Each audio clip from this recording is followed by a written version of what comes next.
Yeah. Well, So not here. really.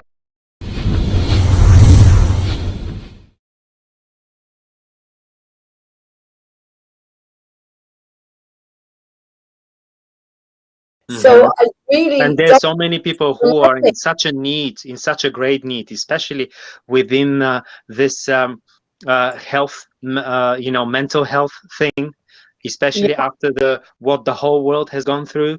Now there's so many people, thousands of people who are depressed, who are on the verge of committing the suicide, yeah. who So are we're like, really, really careful. yeah, yeah, No, it's dangerous, so and people I need don't you, know what's people going need on. me, people need us, people who are positive, people who love other people who have faith, and we have the education and everything. We can help them a lot, and so many people just need to hear a positive one positive word, one Okay, one word of encouragement and affirmation in the midst of troubles, right? this is what Not I'm doing not every the next single day. bullying, not the next negative thing. I mean, we are sick and tired of this. Nobody needs Every that. single day, I'm Yeah, trying there's my some best. people are like spiritual vampires. They feed They on said, blood. They feed on humans, blood and mm, life. They're trying to suck away the life, thinking that they will leave, themselves. No, you okay, die. The more you suck, the more you parasite. yeah. The worse you get. Bullies drastically. Okay, hang on. There. That's the highest I can put it. Hmm. Can you hear me now? Yeah, I can hear you, but Hang on, very. let me check. Yeah, they're playing around with moving on TV all the time. It's let me just check if it's on if the people have got sound. Mm-hmm. I'm just gonna put the sound. Moving on TV. Yeah, yeah, you can hear pretty well on YouTube. Already, they've given me a thumbs down. Do you see what they do? Before we even start to Yeah, talk, they yeah. give us a These thumbs are down. They these will are dare trolls. to These are trolls, and annihilate I us. wonder And who then pays them, or, I'm still going or around. if they have nothing else to do.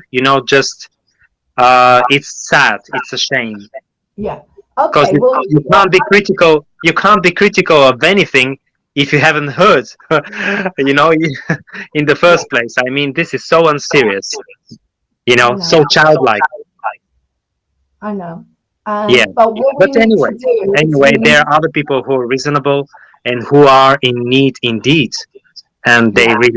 they really appreciate. They're the ones that have always appreciate everything you have done, Lauren. Your heart, your love for life, your love for people, your joy, your being so positive, dancing, singing, enjoying life, thanking your creator. I mean, what more one can ask for? Yes. You froze. The screen froze.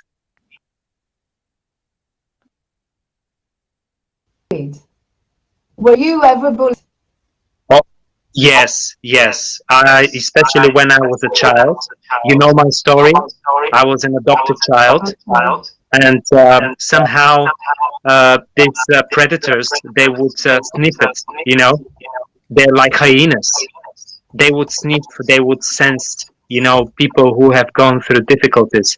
And apparently, I was a very sensitive child, because of all I have gone through the first years of my life, being abandoned from my own mother and my father, left totally alone in an orphanage, and I was a very very gentle soul, and this some of these children, some of these bullies, they were so evil.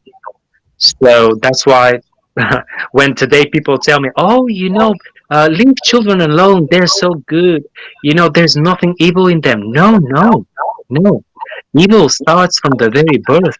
And if we do not confront it, and if we as parents, relatives, people who are around and responsible to take care of children, if we do not help them deal with it, they can turn into evil people. And I believe that these are the bullies.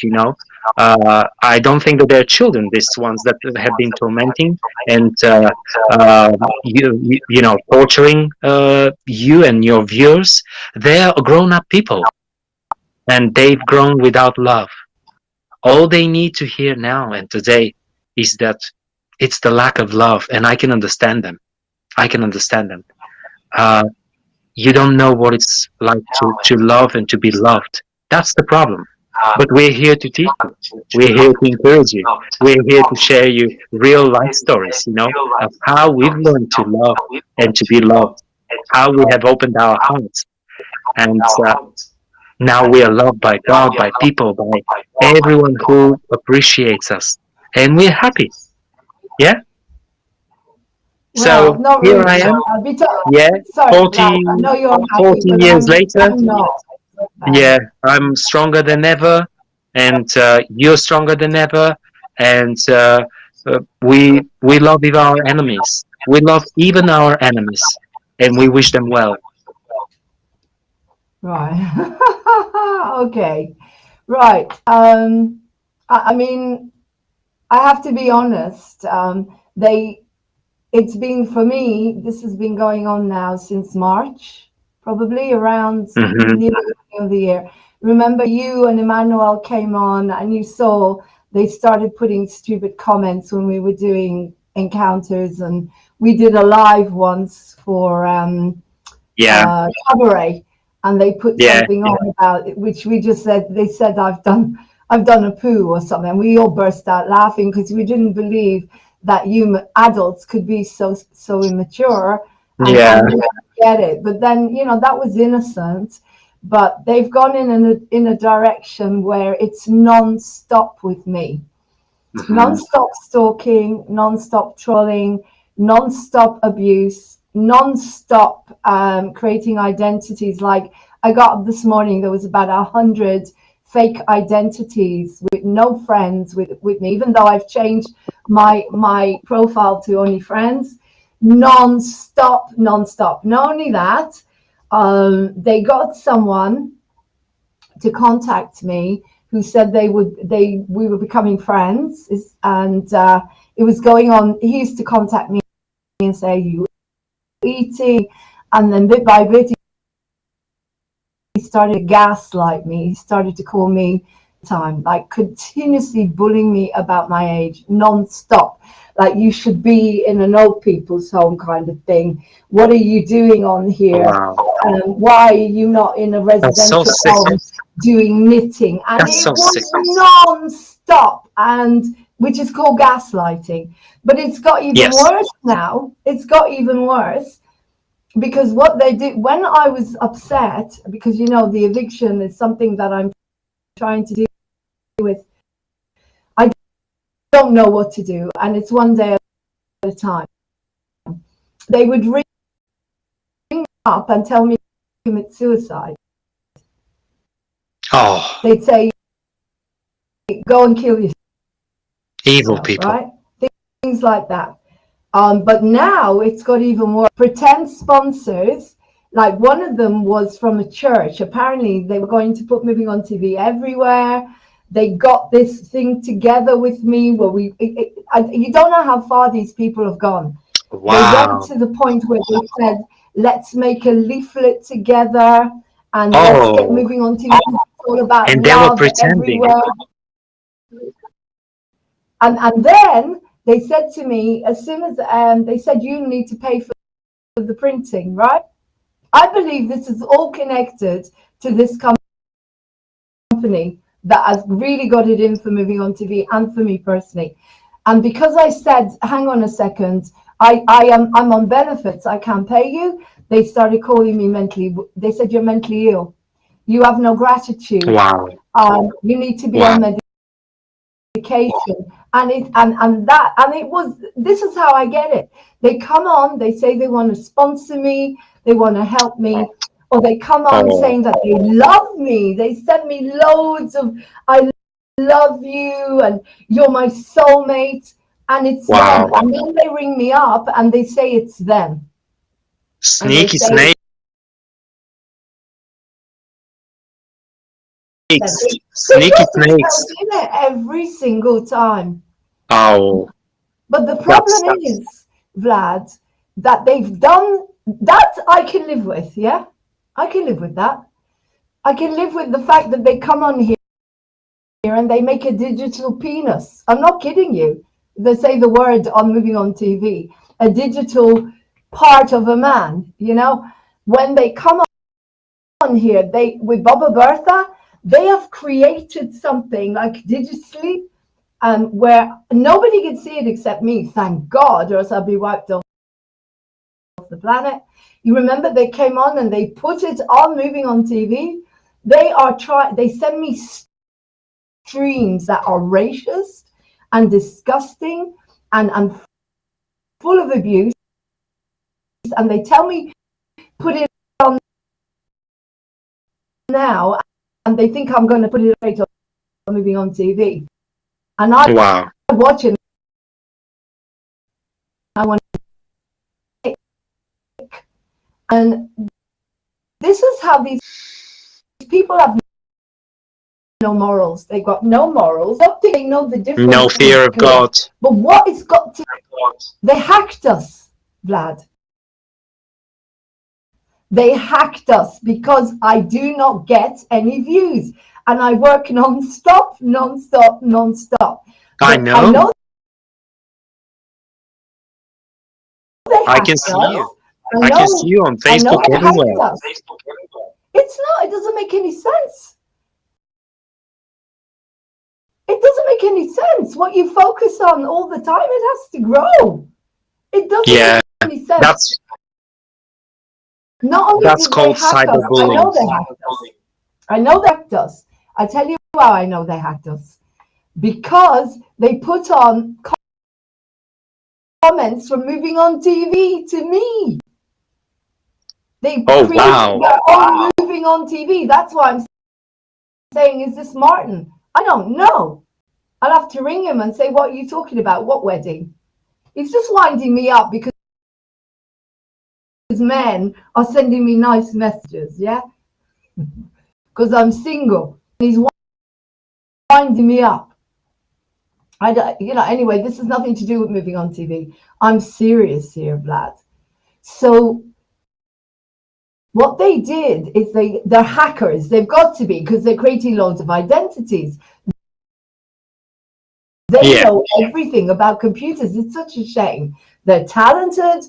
They're trained. If they worked with us, we'd be everywhere.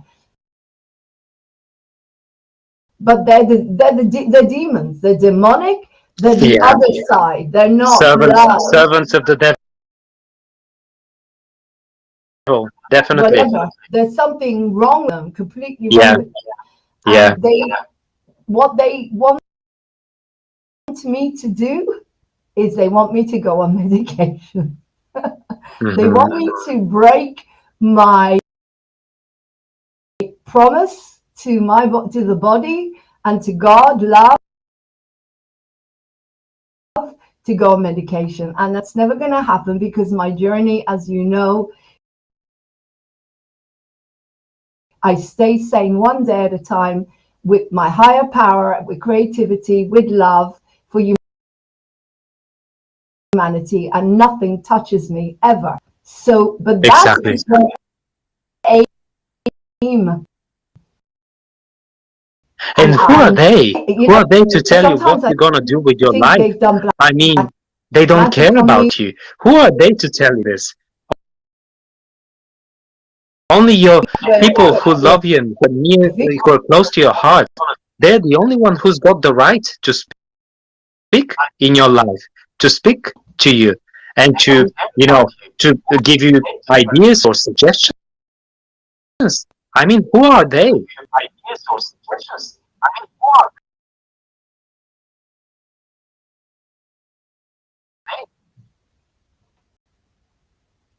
I don't know. But what they're called, I've had psychic readings about them, and I was told it was a company. Now I'll tell you why they came out against me. They sent me a video quite a while ago. They sent me a video, and they told me this man Carl, who wrote it, told me I'm going to annihilate Moving on TV. I got that video. I've got to find it. And on there, he said, I'm coming after you.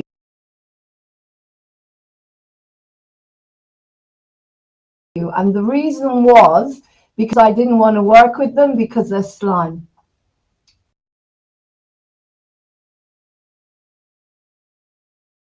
They're slime, and they're very talented, but they use their talents to hurt people. Yeah, And so for I evil will never work purposes. with people like that. So No, he sent me a stay away. video. He sent me a video in April, and I have to dig it up to tell me that he was going to annihilate me. And since Yeah. then, they haven't stopped. Have And you as far as published I'm this video? Have you concerned, published this video for the world to see? no, I have to find it because you know me with Please, my please do it admin. and show the world. Show all of your followers, show them Yeah.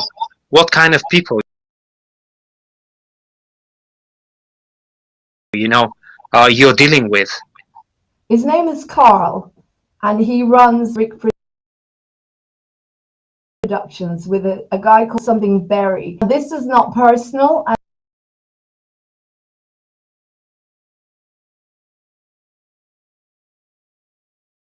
As I said, if these were good people, Vlad, I'd work with them in a heartbeat. And they sent someone called Stuart Ballmer to gaslight me. Became my friend, and he's very talented, and he won't absolve himself. And the reason I'm saying I'm putting his name out here is because he won't absolve himself. He's not telling me that he's not one of them. If he told me he was not one of them, that would be different. But these people are talented and they're vulnerable, and the ones they attack a lot of vulnerable people. It's very racist, and let's go back to what you.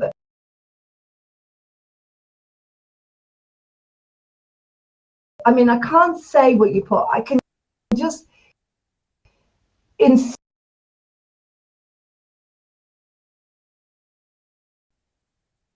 what you put on your status now. Now, when I'm Jewish,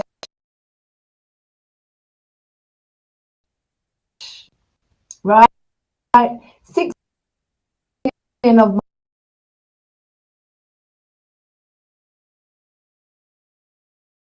well, not 6 million because it's impossible. Million of my investors, families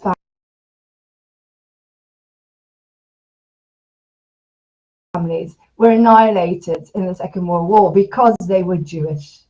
Because they were different. Yeah. Now, bullies,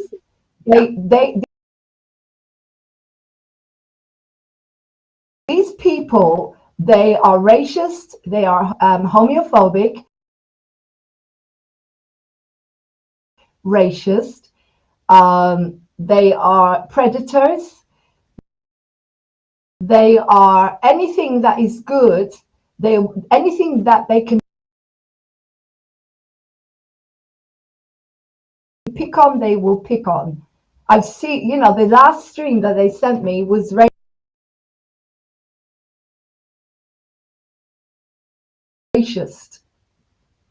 This is very, very dangerous. They're parasites.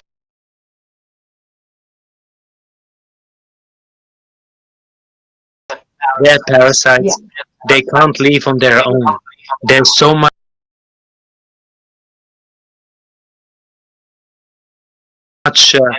used to live on someone else's life, someone else's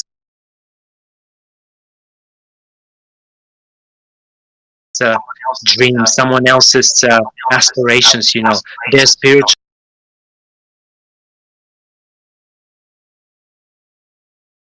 spiritual bats, you know, spiritual dark bats who are trying to suck away the life, the dreams, the happiness of people. You know, that's why they're parasites. And if they do not repent of their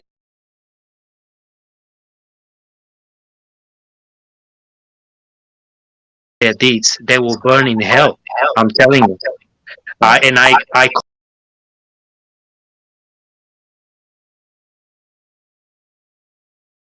call for all of them to repent immediately, right now. If they're listening to this,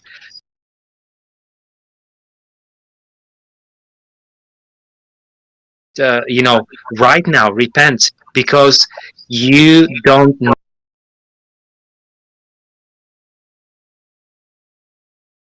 if your life here is hell. Trust me, hell will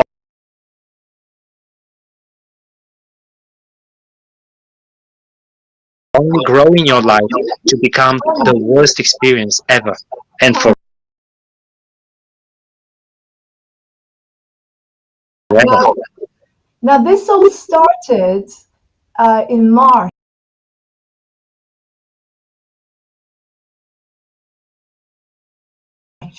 Around March, somebody gave my link to them.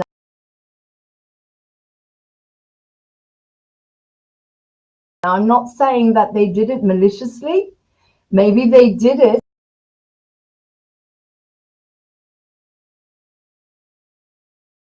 in order to help Moving on TV. I have to believe that, and I will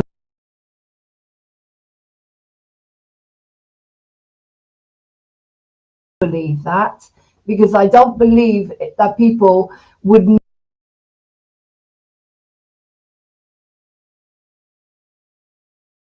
know that they're going to come on here and annihilate me. I think they did it from the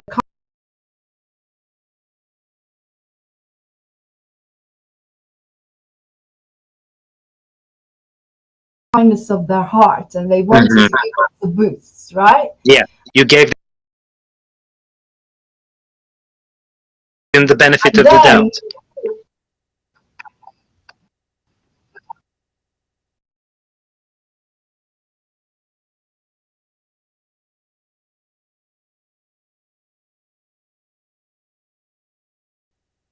yeah, because it started to come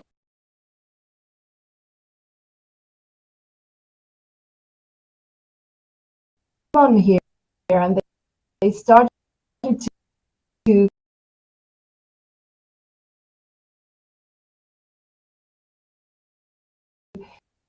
abuse me,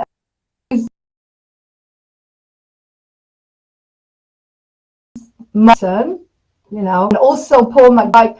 Every used to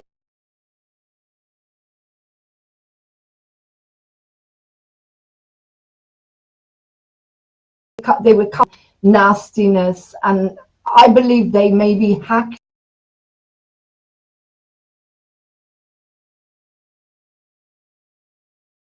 me, and I think they maybe hacked other people as well, and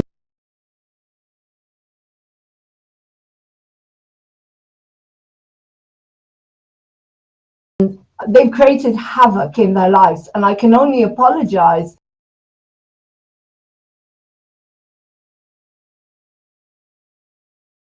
to people that are on Moving on TV. I hope they never got into your business.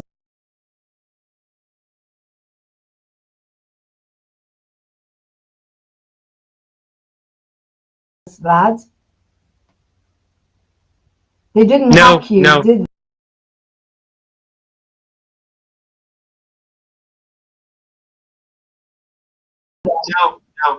no. right, Thank God. right.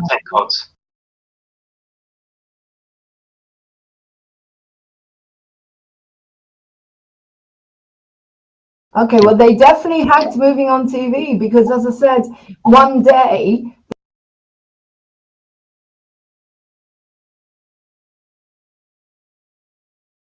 they started putting messages on with my logo, calling me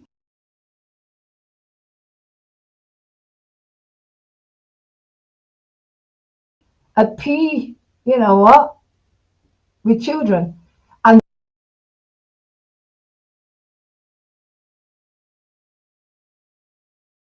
they knew that that would probably destroy me because of my childhood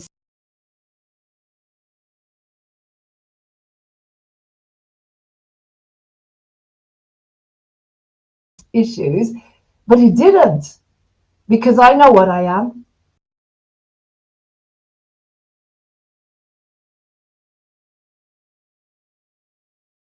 And it made me stronger because Yeah. I did my work on releasing my childhood issues.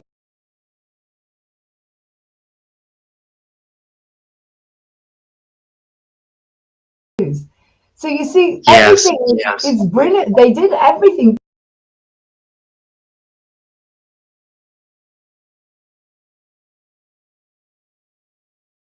perfectly to help me to become what I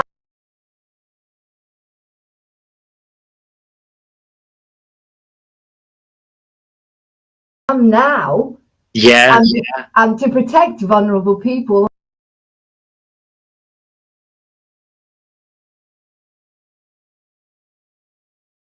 I'm moving on TV, mental health. Exactly. Yeah. I've Everything. seen it. Yeah,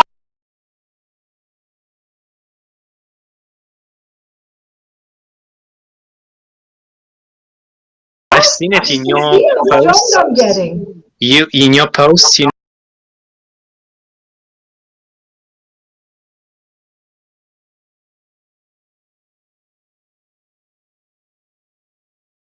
I've seen it. You know how you were going up, up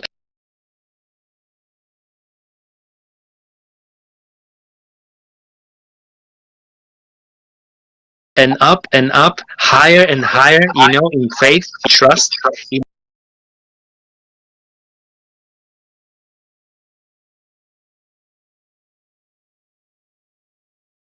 knowing who you are, who is your creator, what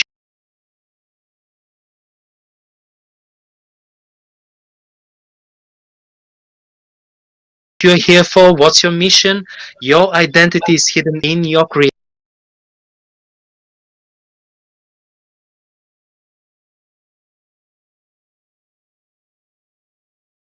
creator, and no one can touch this. And if they try, they will touch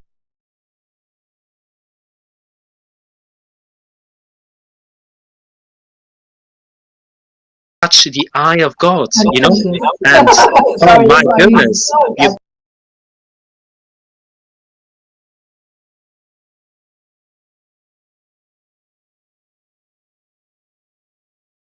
Touch this. Mm. We are proof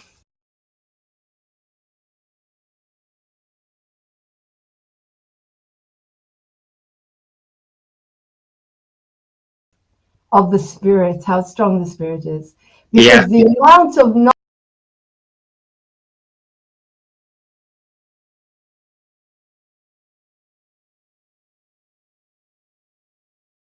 I mean, the minute I get up in the morning, it's like from the minute I wake up and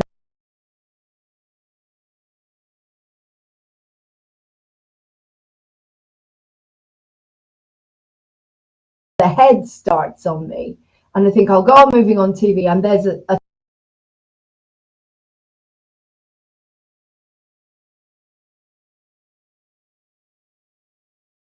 thumbs down already.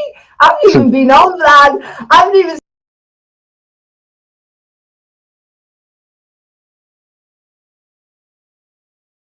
said hi. How are you this yeah, morning? yeah, Are you yeah, ready?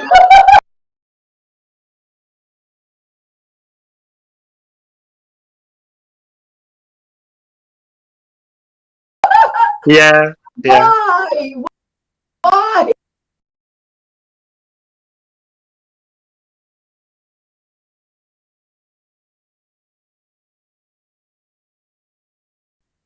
yeah, You do that? yeah,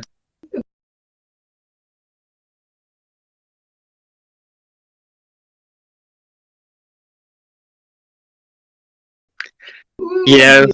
This kind of people, they just don't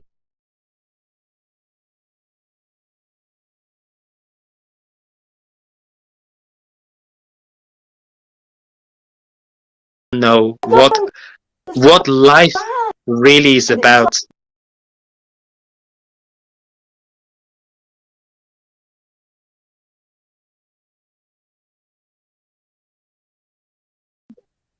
They have never experienced the real I happiness, you know. haven't even said Uh, hi to you. You haven't heard.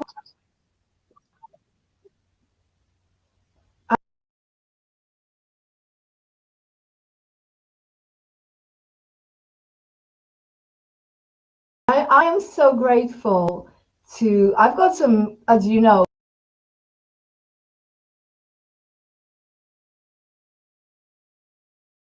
a lot of my work now involves mainly Lauren.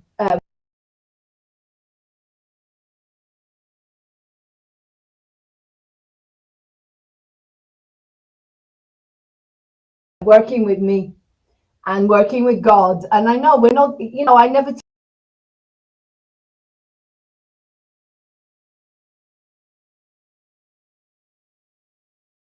talk about religion. I always talk about spirituality. And to me, God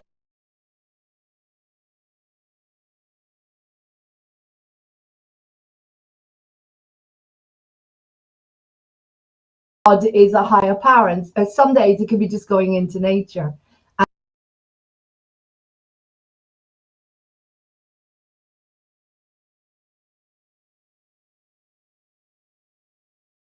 and screaming at a tree. "Ah! I don't know what to do."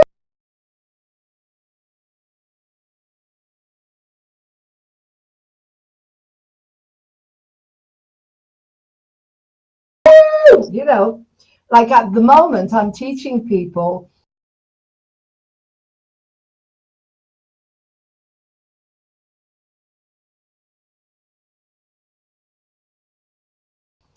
today I got a message to say, I don't know if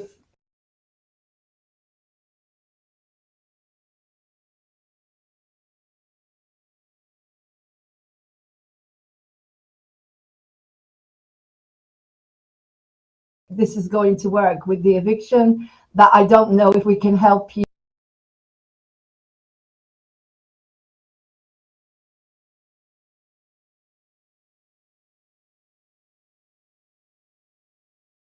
and I don't know where I stand and things are not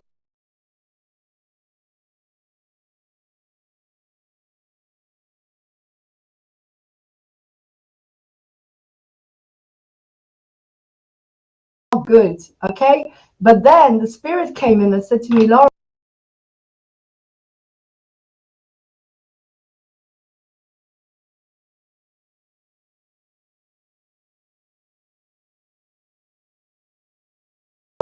you didn't get a call from the doctor to say you're dying.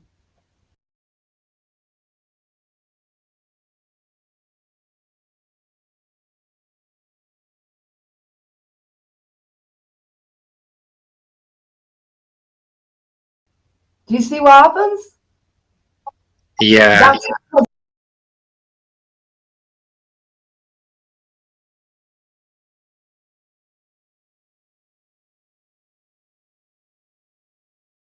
I'm so connected now to spirit.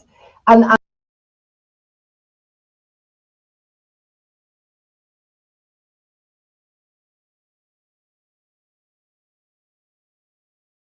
so I went on there and I said to people, okay, so I've got this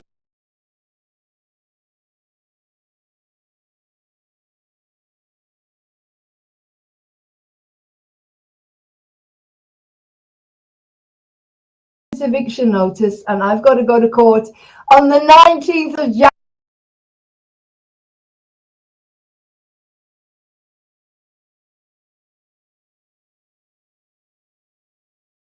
January 2022. Okay. oh, Which 2021 you know and what? I've just was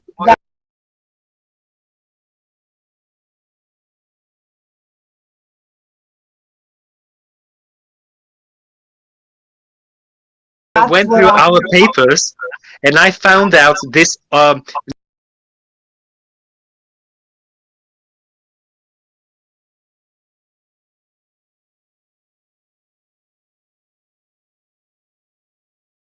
notice, eviction notice from the summer. You remember?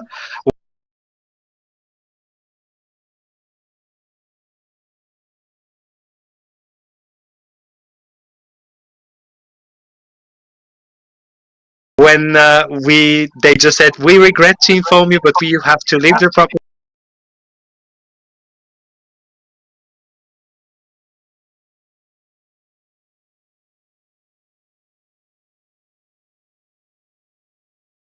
I within suppose a few weeks. You remember that time.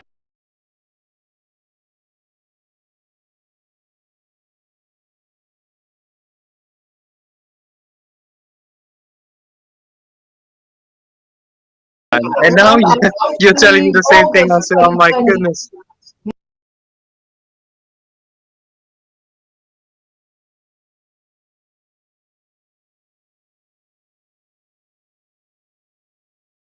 Yeah, August 2020.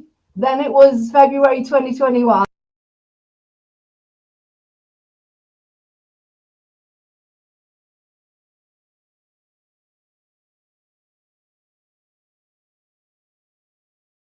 We're now in November, and I've now got to stand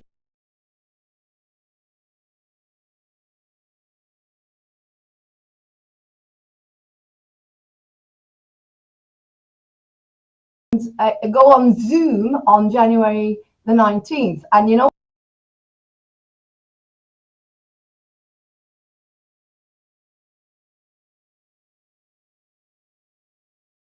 what? I think we're all going to be locked down again. I mean, look at it.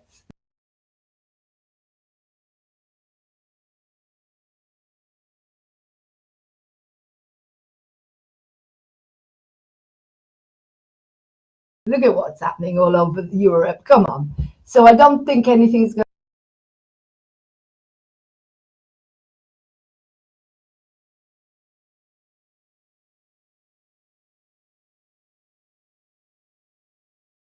to happen, do you, Brad? I mean, No. but the thing is, um,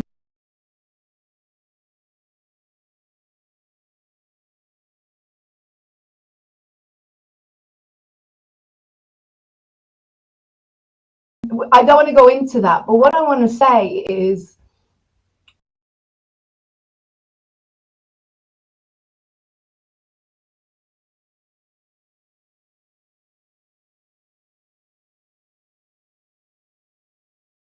um, I'm trying to teach people to stay in the moment.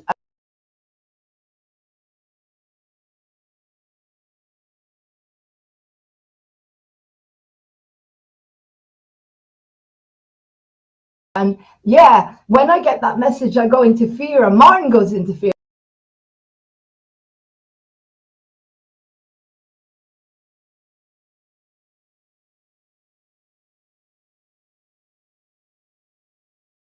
Because Martin's doing everything possible to help me. He's been really, really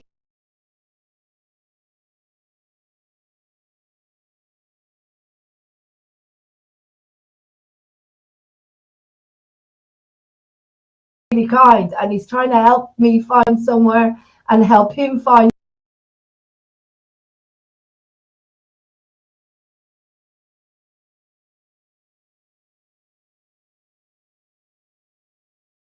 somewhere so that he could take the cats. Because if he's got the cats,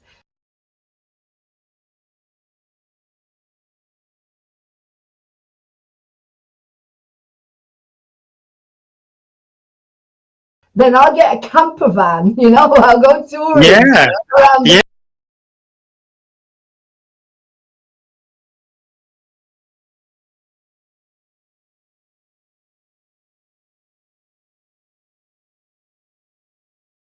Yeah. Wow. Uh-huh. Well, Martin will look after the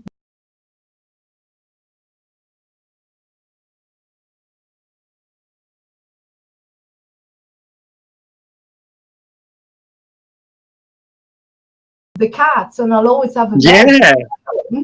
you know.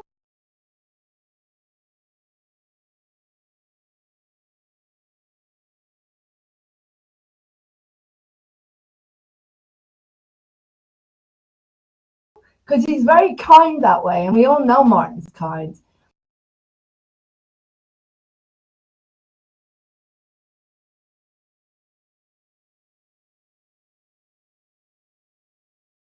Even though Yes, he we're not, is. but this is my personal life. I don't talk about that on here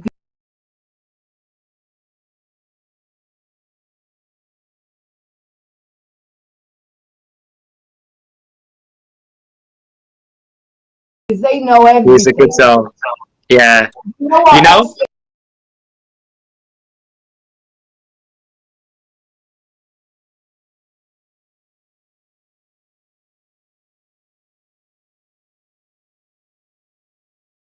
I can't help but seeing, this girl behind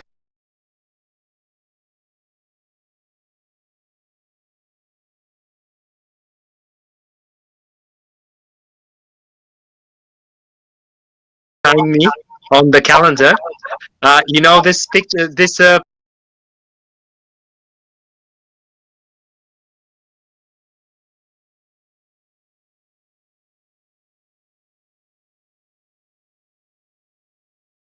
painting. This is a very famous painting by one of the greatest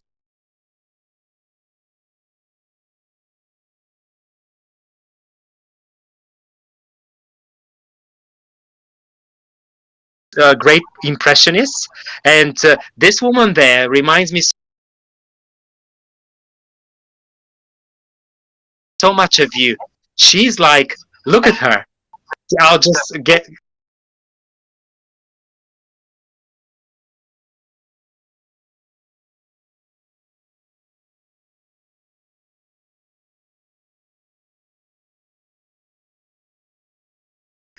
closer to take a look. Look at her.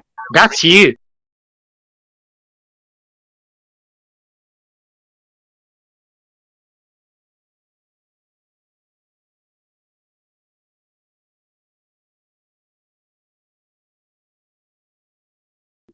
I mean, surrounded by light and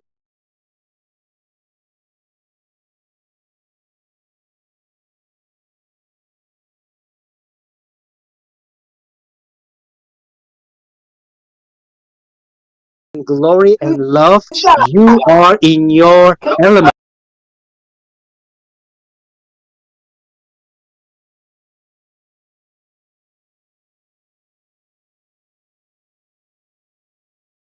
you tell me? You know, and yeah, the famous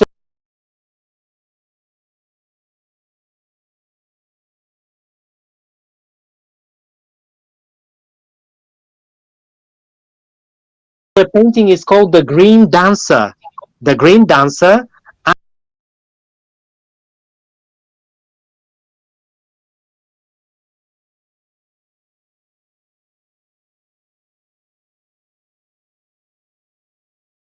Dancer. Okay, I'll have to the find that author one. is the famous Edgar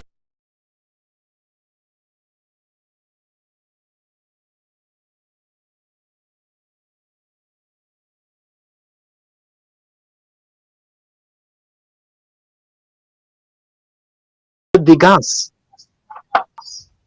Degas. So Okay.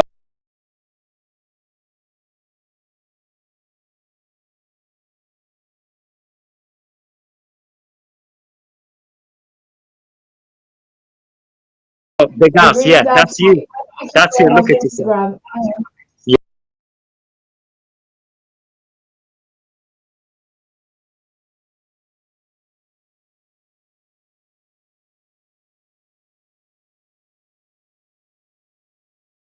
Yeah, you should That find this picture. again. Yeah.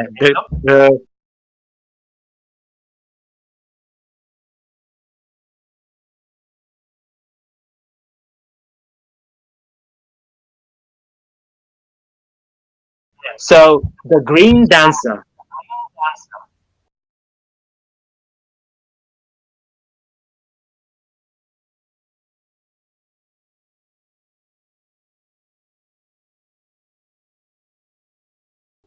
The Green Dancer. Yeah, Wow. it's a Okay. very famous,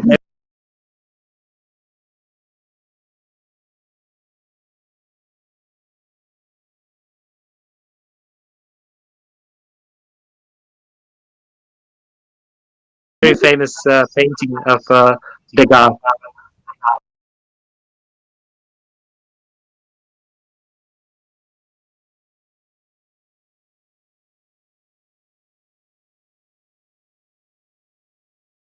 Right. The Green Dancer. Yeah. I'm going to So look yeah, for it because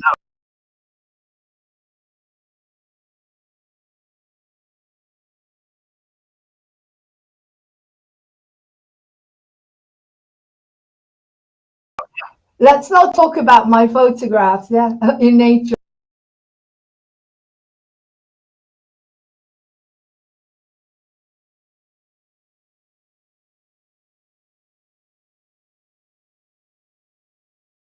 'Do you know why I did those yeah, and pictures? you also the dancing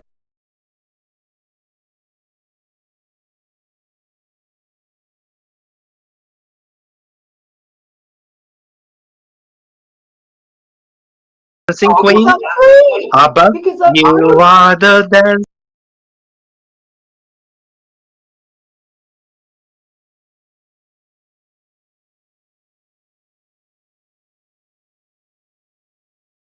dancing queen, young and slim, only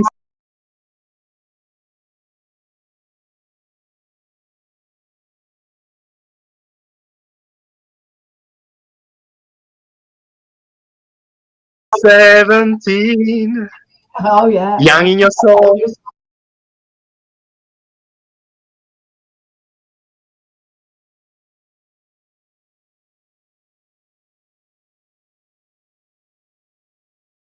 'young in your body. I'm ageless. We're Yeah, ageless.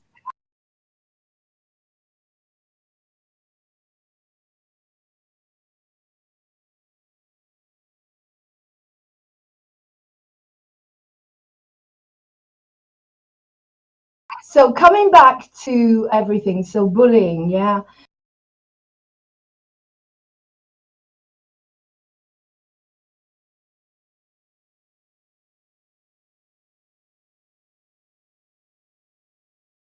Now, hurt people. So if people are hurt, they're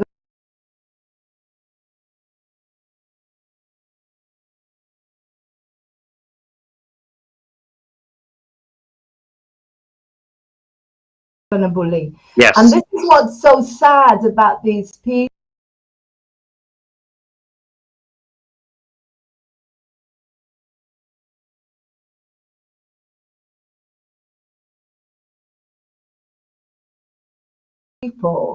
is that I try to come from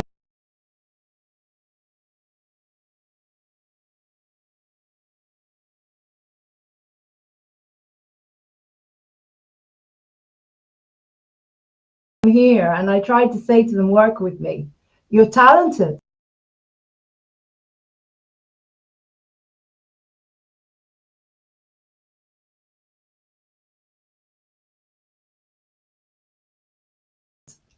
And I have a laugh with them, but then it's up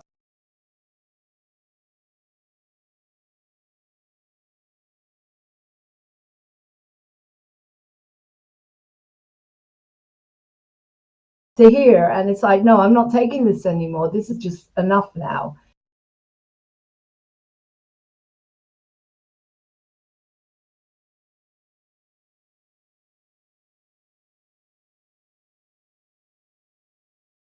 But if you work with me, why won't you work with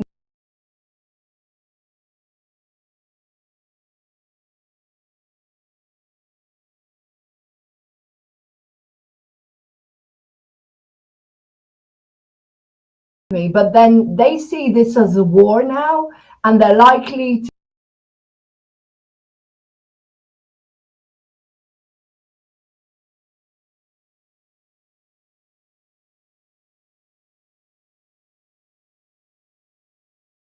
to push me, to try to push me even further. And I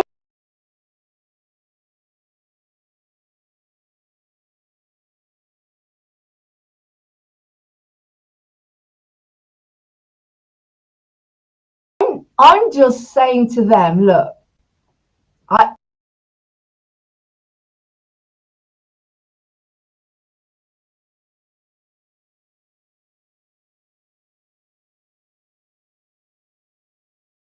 you wouldn't be doing this to me if you were happy.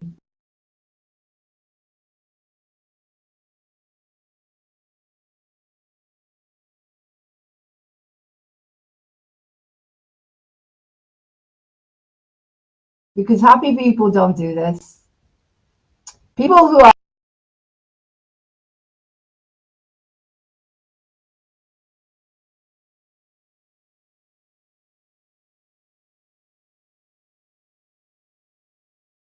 happy and people who are contented, I know in my heart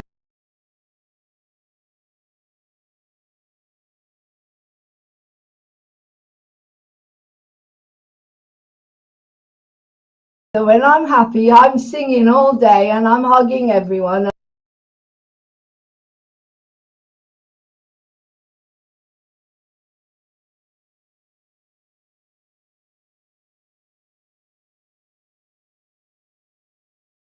And I'm loving everyone. Yeah. And that's all I want to do.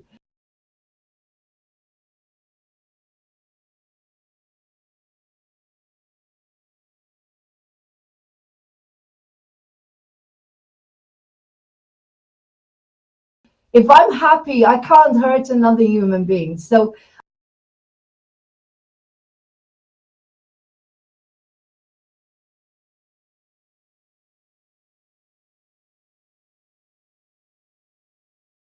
I'm saying to Rick Productions, and I've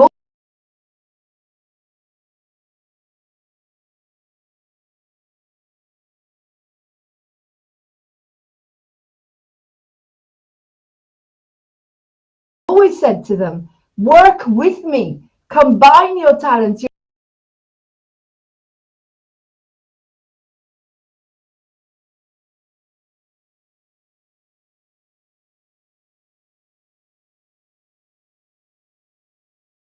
You're very talented. Like Stuart Balmer is one of the most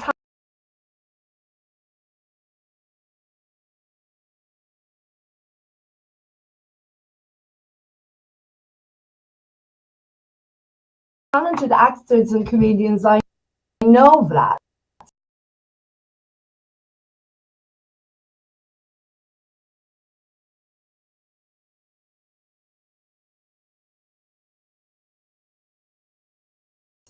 Yeah. What, and I think he's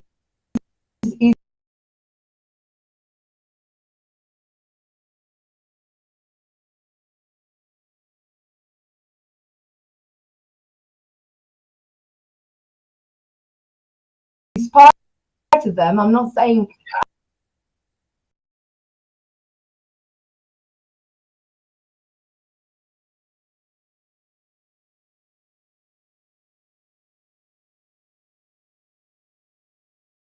I have a big suspicion because he's the one who gaslights me.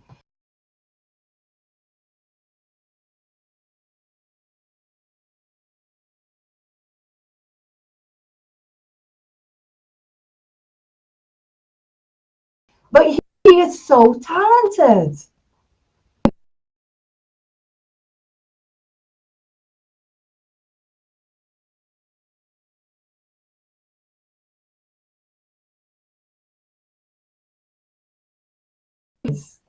Now you and I know that this is a job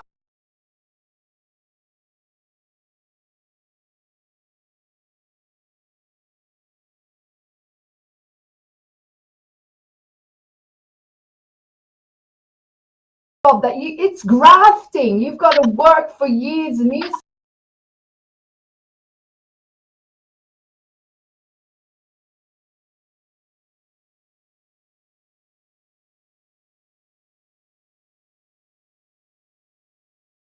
Sometimes before you get there. I've only been doing 47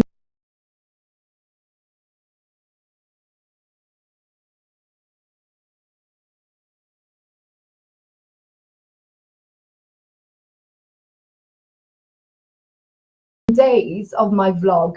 That's nothing.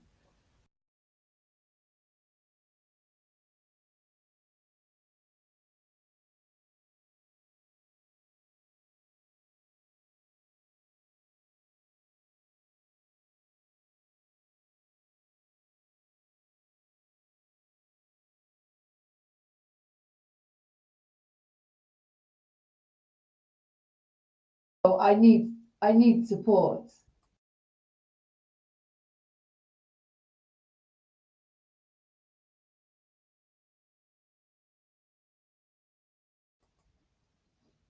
Because if you could report them as well to everyone, then yeah, just yeah, non-stop, non-stop, non-stop. A non-stop fake friends request, non-stop, and that's just got to end. It's all got to stop. Right. So if anybody is on here, you need to know how much bullying I have to deal with, right? You need to know.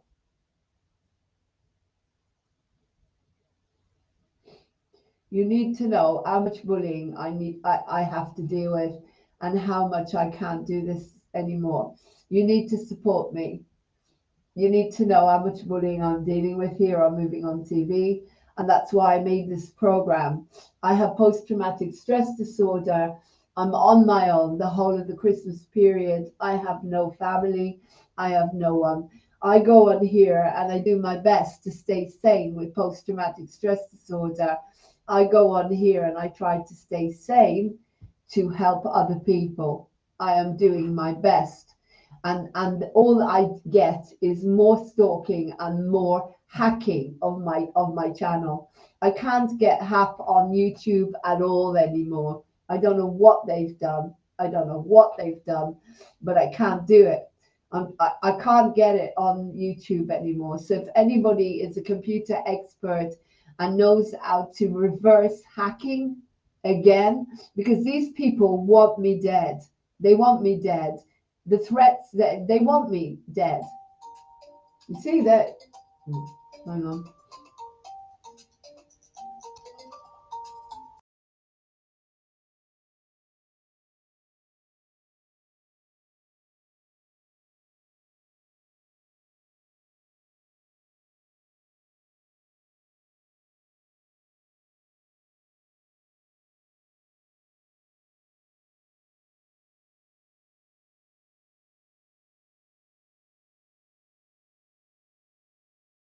And I'm not bothered what their medical idea is. I don't care anymore. It's none of my business. In my personal life, I mix with only those on the same vibration as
create. How many accounts do people usually have? One or two accounts the most.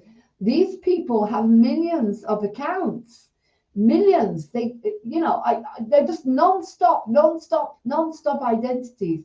They come on as my friends. They come on as me. They come on as my TV station. They come on as my theater. They non-stop come on, and they put derogative remarks, abusive remarks, racist remarks about my religion, about just awful stuff. Non-stop. They even contact me and say that they're contacting me as one of my friends that I haven't seen for a long time, telling me that he's had a serious accident and that he needs a friend.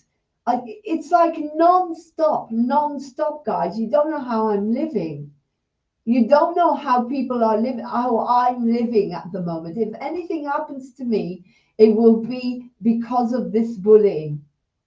Because I've had it up to here, guys. I've had it up to here. And everybody knows that I have serious post-traumatic stress disorder. And I'm doing my best to stay sane, to teach people to be sane myself.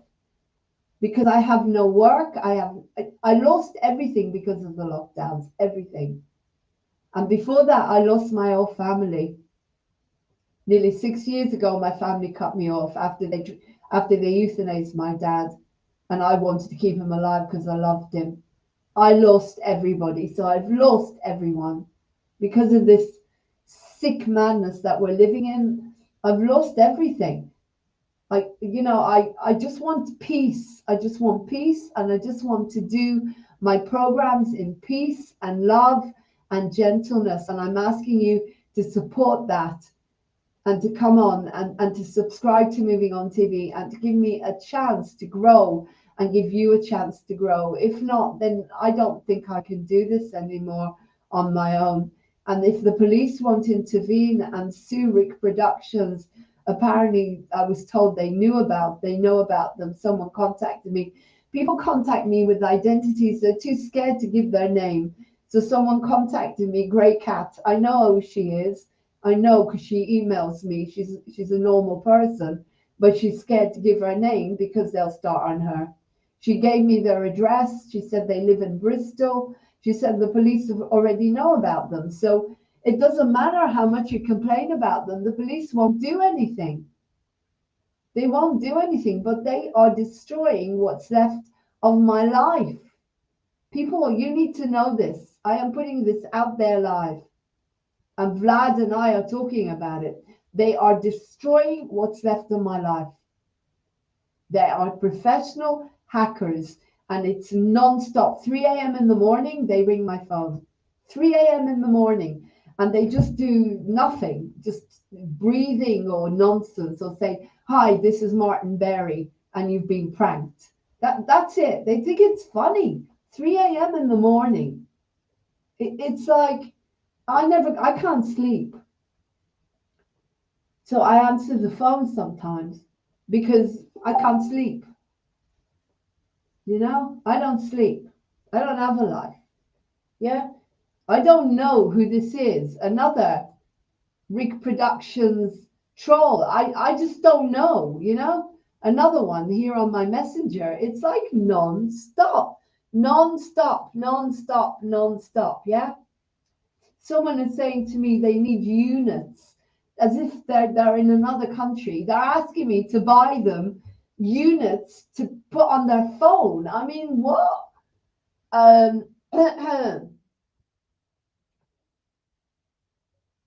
Who is Chezeline? Lauren, do you need help? Yeah, I need help. I need a solicitor, a lawyer. Yeah, I need a lawyer. A lawyer. A cyberbullying lawyer. Now, that will do. That will do. I'll be fine. If you can help me with that.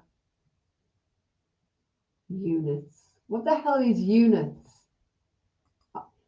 I don't know what this person is talking about. All I need is units.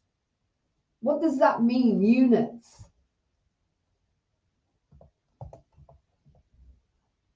I don't know what this person is talking about.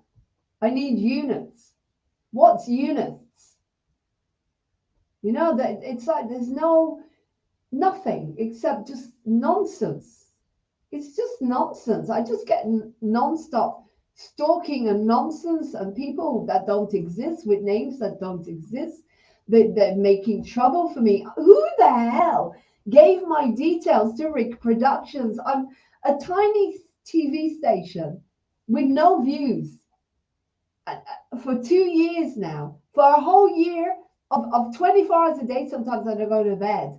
I get 2 viewers, 2.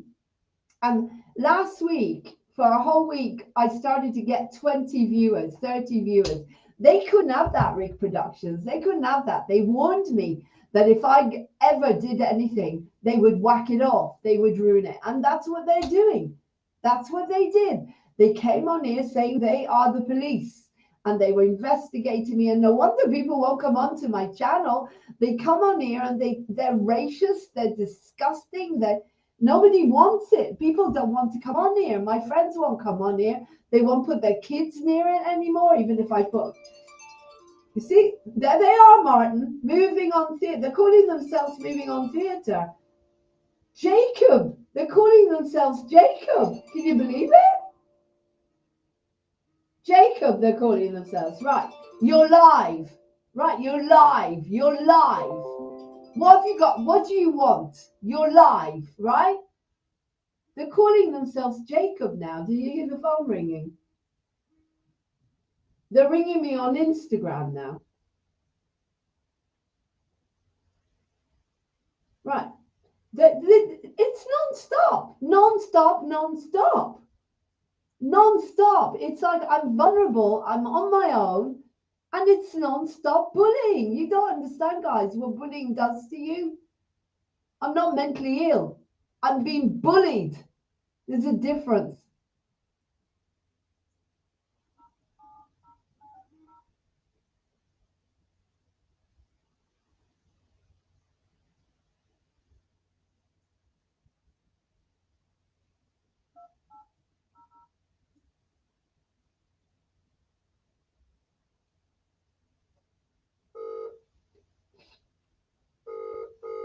It's just insane. It's insane. Did you see that? They're calling me as Jacob. They're calling me as moving on theatre. It comes up as moving on theatre. My own theatre company is calling me, Martin. Do you see what they do? Anyway, this is it's just I need a lawyer, guys. I need a lawyer. They want £360. You heard? I rang them live. £360 just for a consultation. This has got to end. They cannot mess with people's lives and works like this. They can't. They can't. And if these people that are sending me messages on Messenger that don't make any sense at all, that want units from me because they're in America and you can buy a Walmart card and send me units, what the hell are they talking about? Guys, this has to end. I asked Rick Productions, I said, can we have a truce, please, for Christmas? Just give me some breathing space. Leave me alone. But you see, this is the problem. As soon as I get any viewers, slash chat, there's no point. If you get involved with me, they'll whack you off as well. There's no point, yeah? No point. There's no point. Anyone who joins with me, they will whack you off. They'll do the same to you. They'll destroy your life. They'll hack you.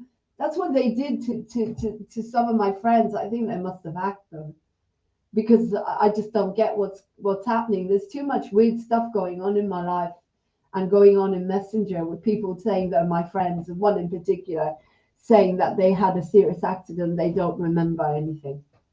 And they have the proof to show me. And I'm just, no one can live like this. Guys, this is a cry from the heart. Help me end this stalking and bullying. Please help me. You can sign even a petition's not enough, you know? It's not. A petition isn't enough. You need to contact the police and tell them to stop Rick Productions from stalking and harassing Lauren on Moving On TV, or else I can't do my work. I can't do it anymore. I'm not going to take medication. It just won't happen. They can push and push as much as they want. I'm not taking medication, and I don't do anything I don't do anything to this body. If that's what their intention is, to destroy me that way, by telling me that I'm insane and I need to take medication. This is what they do to people, and then you get labeled and they say you're insane. No, you're not. You have post-traumatic stress disorder when you have lost everything, and then you get bullied on top of it. That is not insanity. That is post-traumatic stress disorder. You guys have PTSD. That's what it is. PTSD. These sick people, this sick system, this sick world has given you post-traumatic stress disorder. I can't eat. I can't be bothered to eat now. Why should I be bothered to eat? I don't want to be here anymore on this planet if this is how my life's going to be. You're all going to be with your families for Christmas, your loved ones. I don't have a family. I don't have anyone to be with. It was the same before the lockdowns. People are selfish. They only care about their own. I should know. That's the kind of family I was born into. So if you want to join /chat, whatever your name is, if you want to join, don't join Moving On TV, because you'll get hacked, you'll get stalked, you'll get harassed by these bastards. I'm too scared now to bring on my new presenters, because they'll destroy their lives. They'll destroy anybody that's connected to me. Anyone that's connected to me. Anyone. And as Martin very cleverly asked me, how the hell did they find out about me? I'm too small. My TV station's tiny. I haven't hardly any viewers. Somebody gave them my link, and I hope they get the karma they deserve for doing that. If they did that because they wanted to hurt me, then they deserve all the karma in the world. If they did it because they wanted to help me, that's different. But it's backfired. I've had a whole year of bullying, nearly non-stop bullying, on top of everything that I've got to deal with in life. I'm being evicted in the new year, and I've got nowhere to go. Right? Nowhere. Me and 2 cats. You know, I try to stay in the moment. I try to teach you that sanity is the most important thing. I've been crying non-stop, just to stay sane today. I need to eat, because if I don't eat, I won't be able to stay sane. You need to understand this, what people are, the kind of people that are in our world. And because I refuse to work with them, because they are slime, they're racist, they're sick in the head. The problem is they have got talent, a lot of technical talent, but they use it in the wrong way. And I will not work with them, because I have morals. No one works with me unless they have morals. No one. But you know, this is Christmas. This is the time where people are trying their best to get through with everything we have gone through, the human race is going through. Why do I have to carry even more? So I'm looking for a lawyer, a cyberbullying lawyer. Someone sent me a message here. Do you need help? Yes, I do.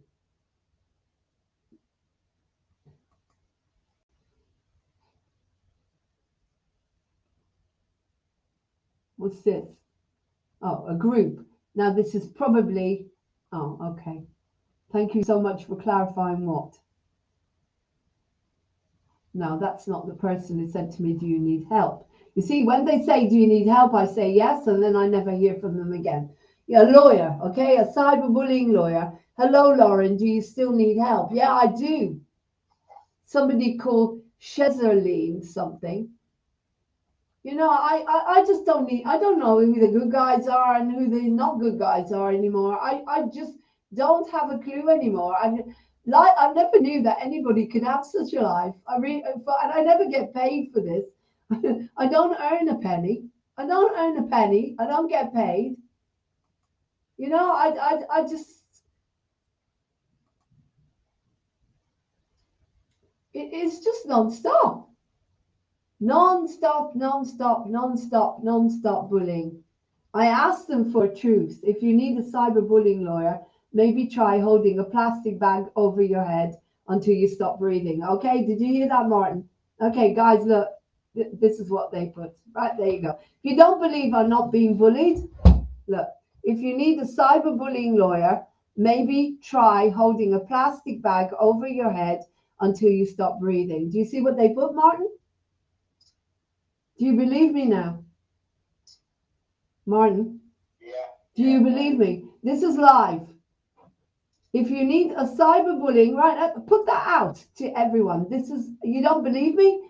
If you need a cyberbullying lawyer, maybe try holding a plastic bag over your head until you stop breathing. This is what they do. You say I'm not being bullied. Well, there you are. There's your proof. Somebody called Mr. X. I wonder who that is. Carl, 1982. These people are dangerous. These people are criminals. They're criminals, you see? Right, let's make that in big so it goes all across everywhere in Facebook as well. You see what I mean? I'm not making it up. I'm not. Right. That's going to go across Facebook in big letters. If you need a cyberbullying lawyer, maybe try holding a plastic bag over your head until you stop breathing. Do you see what I have to deal with now? Do you believe me? What is wrong with them? I mean, who are these people, Martin? Who are they? Can you report that to the police? Right, let me take a screenshot. Right, I've got a screenshot. What should I do? Call Wickham Police? What do you think?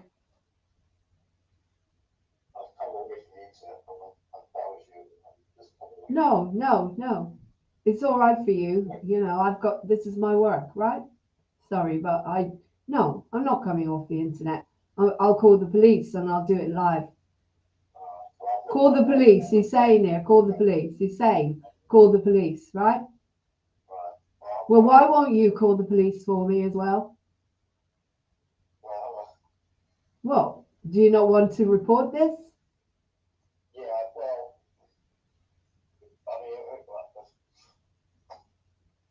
Because they're not going to listen to just me. It doesn't matter, Martin. Don't bother. Like, why would anybody? If you need a cyberbullying lawyer, maybe try holding a plastic bag over your head till you stop breathing. That is a threat. These are threats. No, because why should I? Why should I come off? It means they've won. No, I won't. Carry on. Send me more threats. I will screenshot all of them and they'll all go to the police. Everybody knows that reproductions have already been reported to the police, right? They've already been reported. Carry on. Carry on. Looks like Mrs. Brown's voice. I wish. Whatever. Vile woman called the police. You think I won't give this to the police? You're on live on every single social media. Rick Productions. You've been reported to the police. They know who you are, Martin Berry or Rick Berry, with your racist sick. You're sick in the head. Who's paying you to do this? Who's paying you to destroy my life? Right. I'm sending this to the woman who said, do you need any help? Right, here it is. Here's a screenshot. Here's a screenshot of the bullying. Look, I know I'm on my own, Martin. What's new? There we go.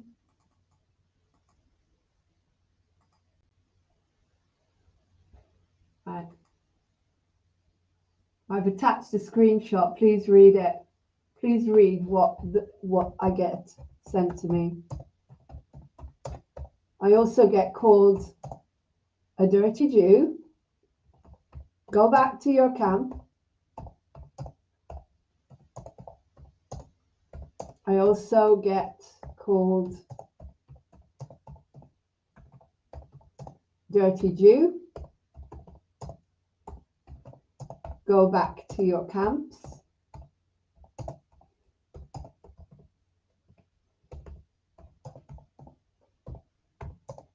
Can you find me a pro bono lawyer, please? I'm alone. No, I'm alone on benefits. They burnt down my allotment.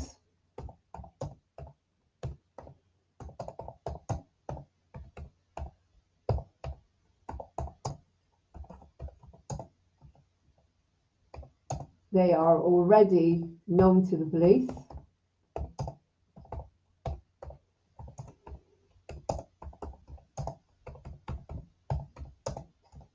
Rig Productions in Bristol.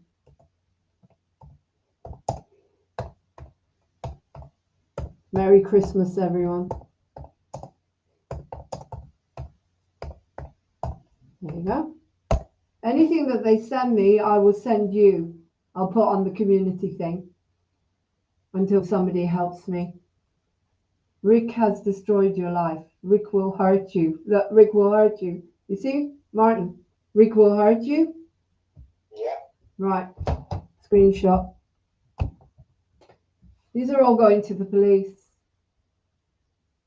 Who would do this to a woman on their own? I mean, come on. I just don't understand. It's like a vendetta. Rick will hurt you. There you go. It's all going live. It's all going out there all over. This community group have asked me, Rick has destroyed your life. No, Rick hasn't destroyed my life. No one destroys my life. You mess around with my work, you haven't destroyed my life. That's not going to happen. That never happens, ever. I'm in charge of my life, mate. Oh, but I will call the police. Don't worry. All of these screenshots are going to the police. Not only are they going to the police, but they're going to Mind. They're going to all the mental health charities. They're going to Russell Brand. They're going wherever they need to go, they'll go. These are going to Russell Brand. These messages are going to Russell Brand, as he does a lot of work with mental health. Right? You won't make it, you guys.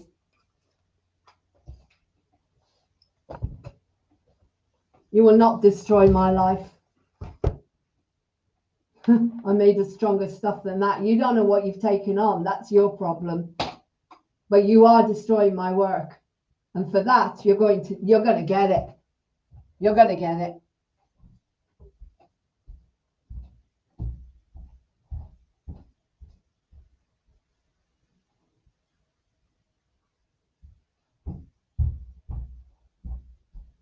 Actually, come to think of it, I've got a direct line to the police. I'm going to ring her now. Angie Martin. Angie, my police, you know Angie. I'm going to ring her now. She'll tell me what to do. She's a police officer, for God's sake. Right, okay. Listen, I'll speak to, I can't be bothered. I can't be bothered. I just really, and these people, they're going down now. They're going down. I've given them enough, compassion, but now they're going down. Now they're going down. I've had it. So I'm going to ring Angie and ask her what the best. I'm going to ring the police now and get them on live. Well, I'll turn it off live because they won't go on live. But I'm getting all of these. They wanted. They said they want to destroy my life. As you can see, that's what they want. That's what they want. So I'll do the opposite now. I'll make sure that I put on a program to show people about my recovery. Actually, I'll go on myself, Martin. You know what? I'm not bothered. I'll speak to you later. You're coming out. I'll see you tomorrow anyway. Yeah. I've got an interview at 12, a very important one. Yeah. I'll see you after the interview. Bye. Thanks, Martin. Bye. Okay. Right. So, guys, you watched that interview with Vlad. I'm really grateful. Thank you for whoever subscribed. Thank you very much. That's really nice of you. Right. So bullying, as I said to you, this has to end. This has to end, and it will end. Don't worry, it will end. Whoever these people are, I've got their address, I've got their phone number. Grey Cat gave me everything. She gave me their address and phone number, so they will be served. Don't worry, I will find a lawyer. Yeah, I will. Thanks. Thanks for your comments on this community group. Thank you so much. Thank you. I will call you later. Yeah. Can you read what I'm sending? The screenshots of what they're doing? Yeah, I want them prosecuted for everything. I want them prosecuted for burning down the allotment. I want them prosecuted for trying to destroy me and my work. And I want them prosecuted for racism and violence against women, sexualization, stalking, everything. So yeah, I mean, it's not going to be enough with these sick individuals or whatever they are. It's not going to be enough to just it's not going to be enough to do a petition. I have to take some real action here, don't I? Yeah. So yeah, if I have to, I'll raise that money. Well, no, I'm not going to do that. I know where to go. I know how to get the help I need now. I know. But yeah, I'm going to talk to my friend who's a police officer. Yeah, I have got a friend who's a police officer. So I'll be talking to her. I just realized I forgot. And look, this is one of the things I'm trying to teach you. Non-stop bullying. Rick will hurt you. Rick will kill you. Whatever, non-stop. Rick has destroyed your life. No. Non-stop bullying. Non-stop, non-stop. And do I take medication? No. Will I take medication? No. I'll have a good cry and I'll talk to a couple of friends and I'll have a chat to Martin because Martin cares, because we're good friends. And then I will move on and I will do my job. And my job is to come on here and to show you how to stay sane. And you will cry a lot. There's going to be so much that you're going to cry about. That's life. People die, people get hurt. We cry, but we rise above it. We rise above it. And that's what I do. I rise above it. My dad taught me, sticks and stones will break your bones, but names will never hurt you. Sticks and stones will break your bones, but names will never hurt you. So let's get back to some moving on TV here. Let's watch our wonderful CEO, yeah, happens to be me, say something to you, to touch you guys, and to help you maybe in some way while these people carry on with their nefarious madness and stupidity. We've got 7 people watching us. Thank you, God. I'm grateful for those 7 people that are watching. I know it's compared to some people, that's not much, but to me, 7 people means a lot. I now present you the beautiful Lauren Hope Glory, the CEO, with a little message about depression. Hi everyone, welcome to Moving On TV. This is a series of messages from myself, Lauren Hope Glory, the CEO. I want to say something from the heart about Moving On TV and why I run it and why I feel I run it sometimes 24 hours a day because it's so important. We are a very special kind of media and I suffer from depression like a lot of people. But I know one thing in my heart is when you're doing what you love, it's very difficult to be depressed. I swear this is how I've got myself out of depression time and time again. So if you feel depressed or low and you have a dream, you want to write a book or your song or talk about your animals or anything, Moving on TV may be the platform for you, because the minute you tap in to what you really want from life, your dream, your passion, depression will fly out that door. If you don't believe me, well, it's true. I'm not saying to anyone that you don't need medication, but what I'm saying is I tell the truth. And the truth is that your dreams and your creativity is God-given. And if you tap into those dreams and creativity, it's very difficult for you to get depressed.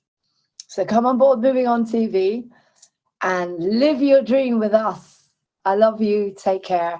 Contact me, movingontv1@gmail.com, or call us on 07437 532 798.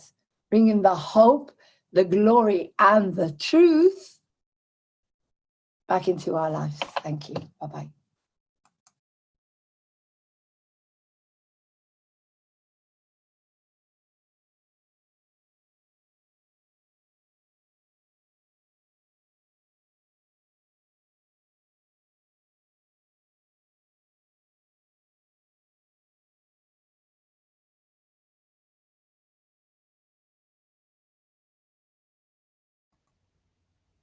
So there you go. That's what Moving On TV is, and I'm really grateful you're watching. Moving On TV is there to support you, to help you. It helps with depression. We even did a little program here about papyrus. If you're a young male and under a certain age, then you might be able to use the help from Papyrus. Papyrus are a charity that help young men and stop them from committing suicide. And I did a little program about that. And you see, the spirits cannot be hurt in any way. There it is, suicide support. The spirits cannot be hurt in any way. My spirit is my dad's spirit. My dad's spirit was one of the strongest spirits in the world. Nothing affected him. Nothing. My dad taught me what I know. I am proud to be his daughter. I am proud to be working for God, for love, for Lauren, for Moving On TV. No matter what happens, I will carry on doing this work, and I will not take medication. Even if I have to die, I will not take medication. I have no interest. I heal my body myself, and then I teach you. I heal my body and I heal my mind. I had a good cry and now I'm back into balance again. I'm not worried about those people because they will be taken care of. I know now what I need to do. Please watch this and I hope it helps somebody.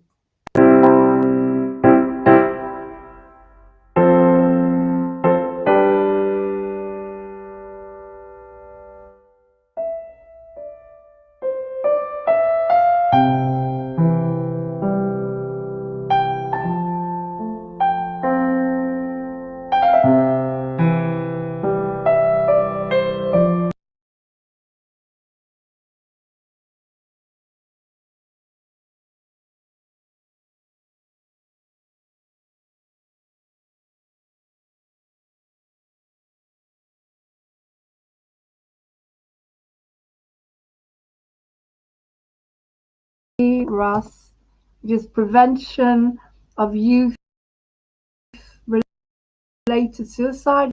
Is that right? PAPRUS.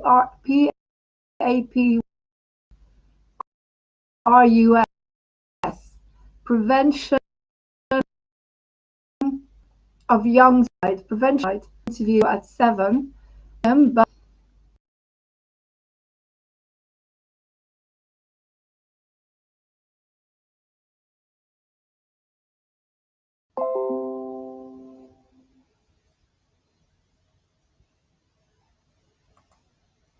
Oh yeah.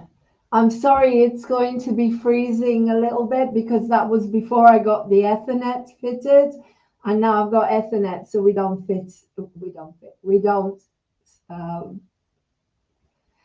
we don't freeze as much because we've got Ethernet. We don't freeze as much. So what I'm saying is, I'm sorry about that. So you'll just have to put up with it at the moment. But it's got some good content, and I hope it helps somebody under the age of 35 because that's my job.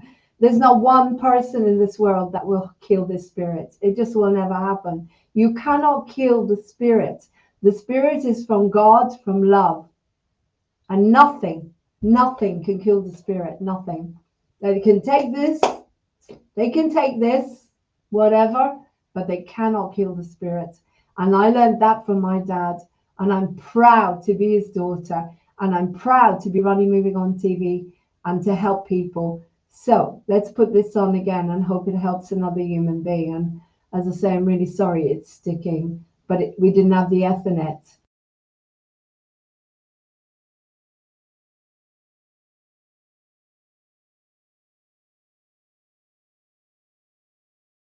What I can do is maybe look them up and do a bit of a read of who they are and what they are. Just copy some of the information here. Papyrus, the national charity dedicated. I'm just going to click and copy it onto here so you can see. Right, Papyrus is the national charity dedicated. The national charity dedicated to preventing young suicide, the biggest killer of under 35s in the UK. Follow us on Twitter, PAPYRUS, and see more. We are the national charity for the prevention of young suicide. We draw from the experience of many who have been touched personally by young suicide across the UK, speak on their behalf in our campaigns and in our work to save young lives. Together, we believe that with appropriate support and education, many young suicides can be prevented. So this is Papyrus. Let's see if there's anything else I can find. There is a website. You can go on the website and I will get it. Suicide is the biggest killer of under 35s in the UK. Isn't that terrible? Absolutely dreadful. Right, there's a website, okay? The website is papyrus-uk.org. Okay? So if you want to go on there and find out more, if you think someone may be in danger, it's www.papyrus-org.uk. Okay? If you go on there, it'll take you papyrus-org.uk. The prevention of suicide of people under the age of 35. Spot the signs, find out how to talk openly. There's a lot on here. Help and advice, what we do, who we are. You can donate or get in touch. And there's a hope line as well. I'm just going to, it's 0800. I'm going to copy this. You can ring it from 0800 068 4141. 068 4141. All right. 0800 068 4141. Okay. This is Papyrus, and they have a hope line that you can ring. You can ring if you feel that you need to talk to someone. 0800, oh, so 8000, I put, sorry. 0800 684 141. Is that right? Let me just check. 684 141. Yeah. All right. So this is Papyrus. If you need to ring them, if you're in trouble, and you may need to ring them. It's 0800 684 141. This is Papyrus, Prevention of Young People's Suicides. I know we don't like to talk about things like this, but we need to, especially the way that we are living. Right, Papyrus is a national charity dedicated.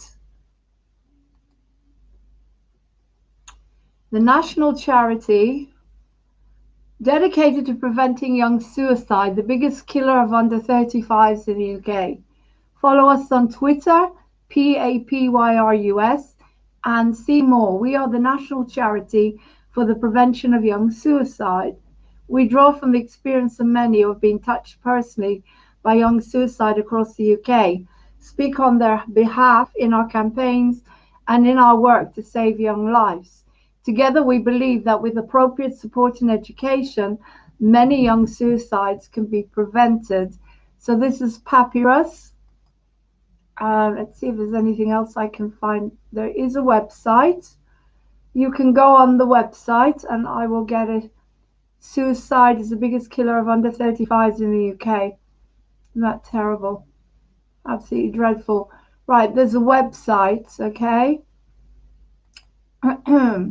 The website is papyrus-uk.org. Okay? So if you want to go on there and find out more, if you think someone may be in danger, it's www.papyrus-org.uk. Okay? If you go on there, it'll take you papyrus-org.uk. The prevention of suicide of people under the age of 35. Spot the signs, find out how to talk openly. There's a lot on here. Help and advice, what we do, who we are. You can donate or get in touch. And there's a hope line as well. I'm just going to, it's 0800, I'm going to copy this. You can ring it from 0800 068 4141. 068 4141, all right? 0800 068 4141, okay? This is Papyrus, and they have a hope line that you can ring. You can ring if you feel that you need to talk to someone. 0800, oh, so 8000, I put, sorry. 0800 684 141. Is that right? Let me just check. 684 141. Yeah. All right. So this is Papyrus. If you need to ring them, if you're in trouble, and you may need to ring them, it's 0800 684 141. This is Papyrus, Prevention of Young People's Suicides.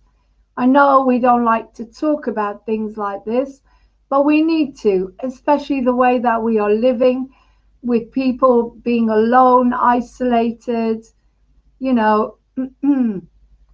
I think it's very important. But we need to, especially the way that we are living. It's very important to talk about these things, right? Very important to talk about these things. All right. There's the number 0800 684 141. And we were supposed to be bringing on Liam, but he hasn't come on, so I'm passing on the information. I hope he's okay, as he was feeling depressed the other night. He was saying to me, and I sent him footprints in the sand. So I'm hoping he's okay. But, you know, I get a bit worried when people don't contact me. As I say, we're living in difficult times, guys.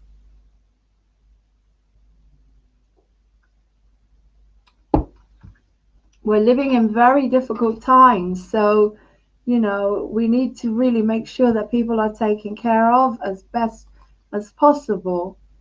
I'm just looking here. What do we do? Our vision and our mission. I'm going to try and copy all of this. I'm going to try and copy it so you can read it. Try and copy it. Here we go. Right, and I shall read it out to you. Right, Papyrus. Vision, a society which speaks openly about suicide and has the resources to help young people who may have suicidal thoughts. Our mission, we exist to reduce the number of young people who take their own lives by shattering the stigma around suicide and equipping young people and their communities with the skills to recognize and respond to suicidal behavior. Our values and beliefs that guide our thinking. Papyrus believes that many young suicides are preventable. Papyrus believes that no young person should suffer alone with thoughts of feelings of suicide and hopelessness. Papyrus believes that no one should have to go through the heartbreak of losing a loved one to suicide. Papyrus believes that everyone can play a role in preventing young suicide. Donate, contact us. Thinking of suicide. Guys, this is a very, very serious issue, and I'm a bit concerned about Liam because he hasn't got back to me. He's not on his group, and I am a bit concerned because he was feeling low the other day, and I sent him footprints in the sand. Anyway, we have to carry on with life, so I just did another video. People will say we're in love. Let's have a look at it. Life has to go on.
What the world needs now is love, sweet love.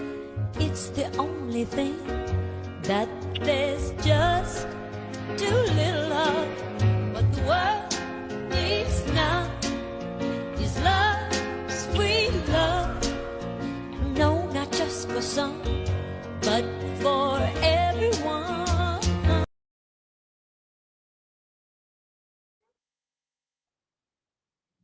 Hey guys, welcome to Moving On TV. And as you can see, I've got a beautiful background. I don't know why I can't do it on Restream, but I can do it on Zoom. So that way you don't have to look at the bathroom all the time, but I'm not sure how to do it on Restream. And anyway, welcome to Moving On TV.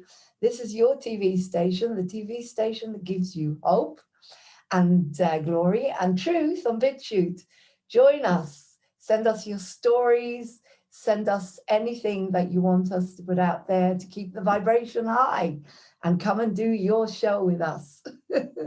Take care, lots of love. My name is Lauren Hope Glory, the proud CEO of Moving On TV. Have a beautiful day. Bye.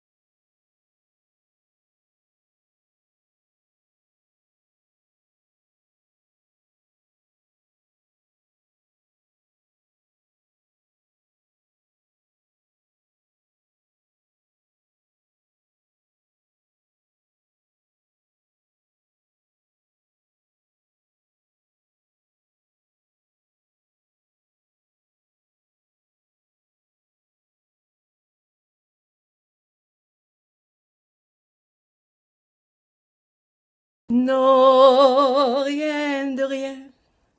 Non, je ne regrette rien. Hi, I'm Lauren Ottiwill, ex-TC member, known as Lauren Hopo Medal.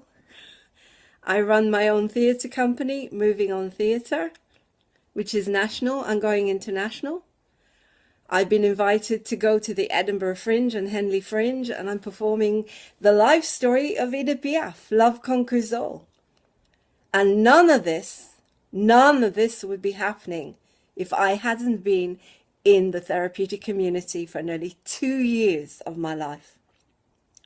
Now, I went in on the November the 5th, and I brought fireworks, and I brought wars, and I brought a lot of unhappiness and pain and suffering and screaming and crying, and an awful, awful life of a lot of unhappiness.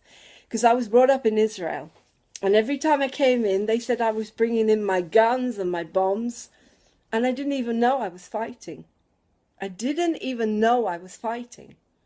But you see, that's what happens to us. As children, we become part of the environment, and that's what happened to me. I grew up in wars. I grew up in terrorism. I was a very unhappy child who'd been hurt and abused. In the therapeutic community, they brought me to my knees, literally. They tried to get rid of me 4 times because I just couldn't get it. It was all about surrender. It's something I can't explain to you how it works, but it does. You get to a level where you're a child again. And I was bullied so much. But I know that it was tough love, and it's exactly what I needed. And I got to my knees and I surrendered. After they tried to get rid of me the 4th time, I went home that night and I cried and I said to my husband, I'm not going back. I don't want to go back. And I had a memory recall of something that happened to me as a child, and I forgave myself. And that was it. I went back into the community a year. I'd been there a year, and I surrendered. I surrendered and I started to pray spiritually. I'm not religious. I'm Jewish, but I'm not religious. But I started to pray. I started to realize that I needed to find inner peace. And I did.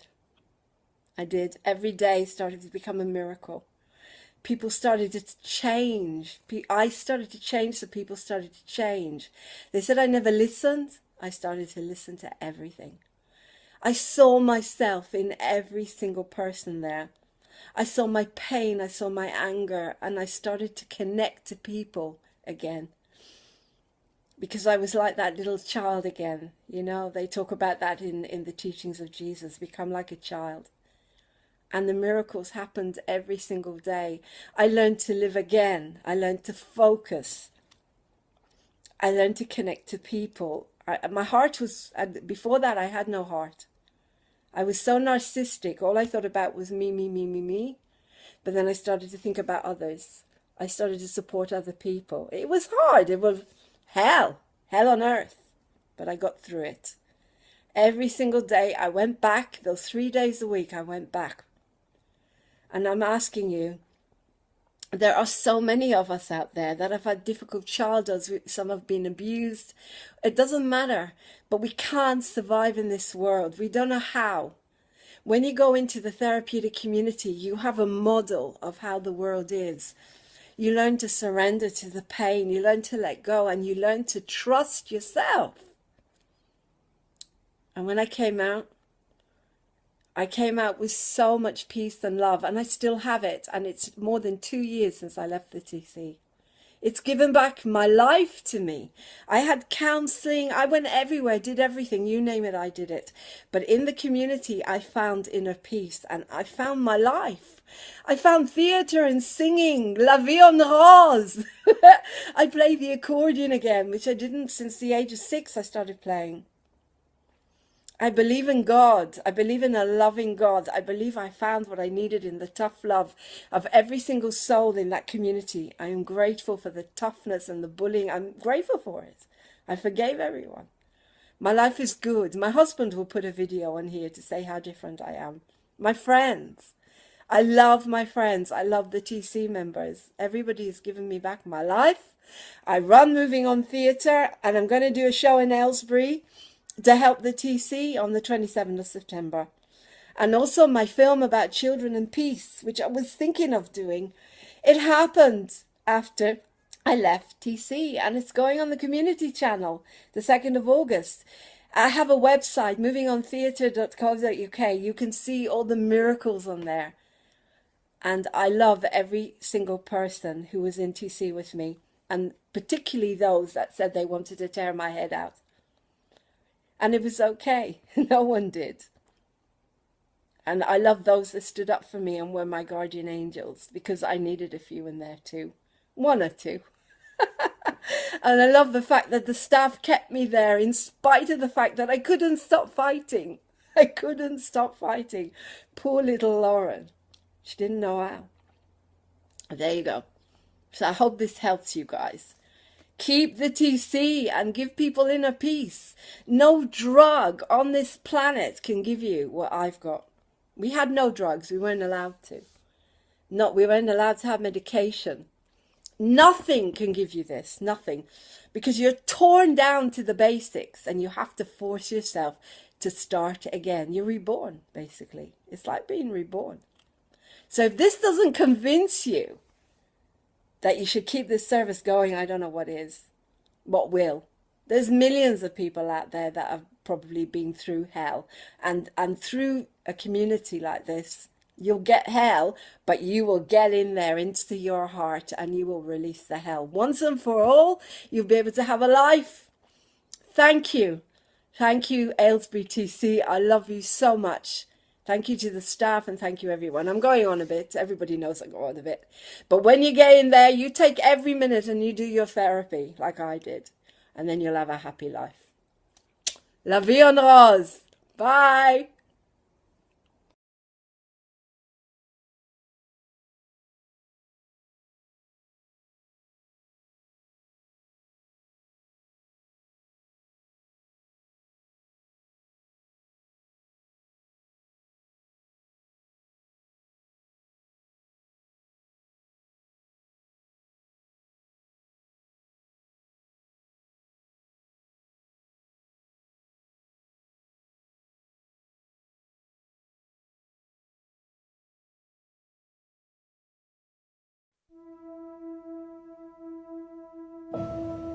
Courage is not formed in absence of fear, and strength is never formed in absence of challenges.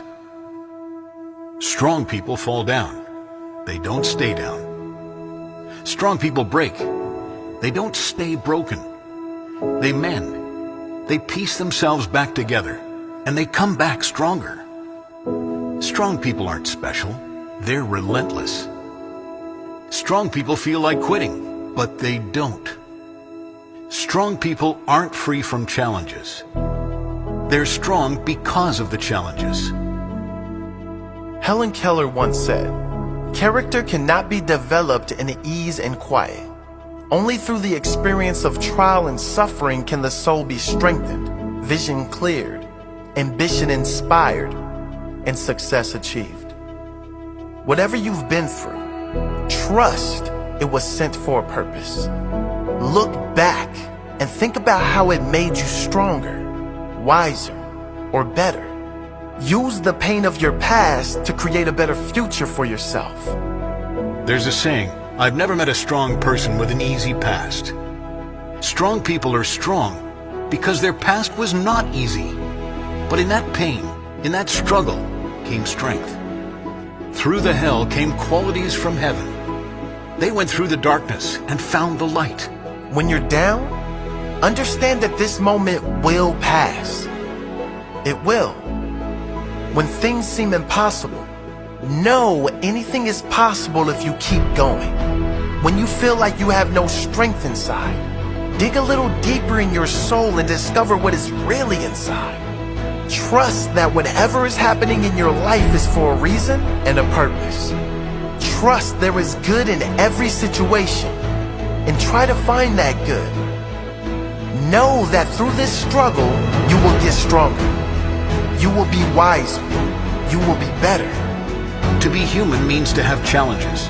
To be human means to experience highs and lows. And it's in those low moments that character is formed.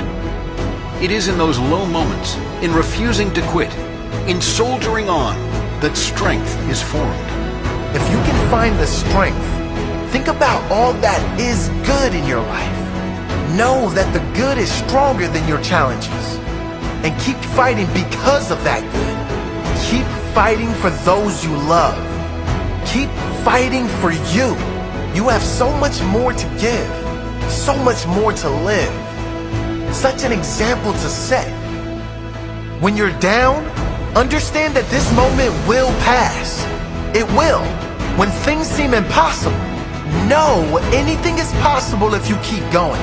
When you feel like you have no strength inside, dig a little deeper in your soul and discover what is really inside. Trust that whatever is happening in your life is for a reason and a purpose. Trust there is good in every situation and try to find that good. Know that through this struggle, you will get stronger. You will be wiser. You will be better. Think about all that is good in your life. Know that the good is stronger than your challenges. And keep fighting because of that good. Keep fighting for those you love. Keep fighting for you. You have so much more to give. So much more to live. Such an example to set.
Hey guys, welcome to Moving On TV. We are footprints in the sand.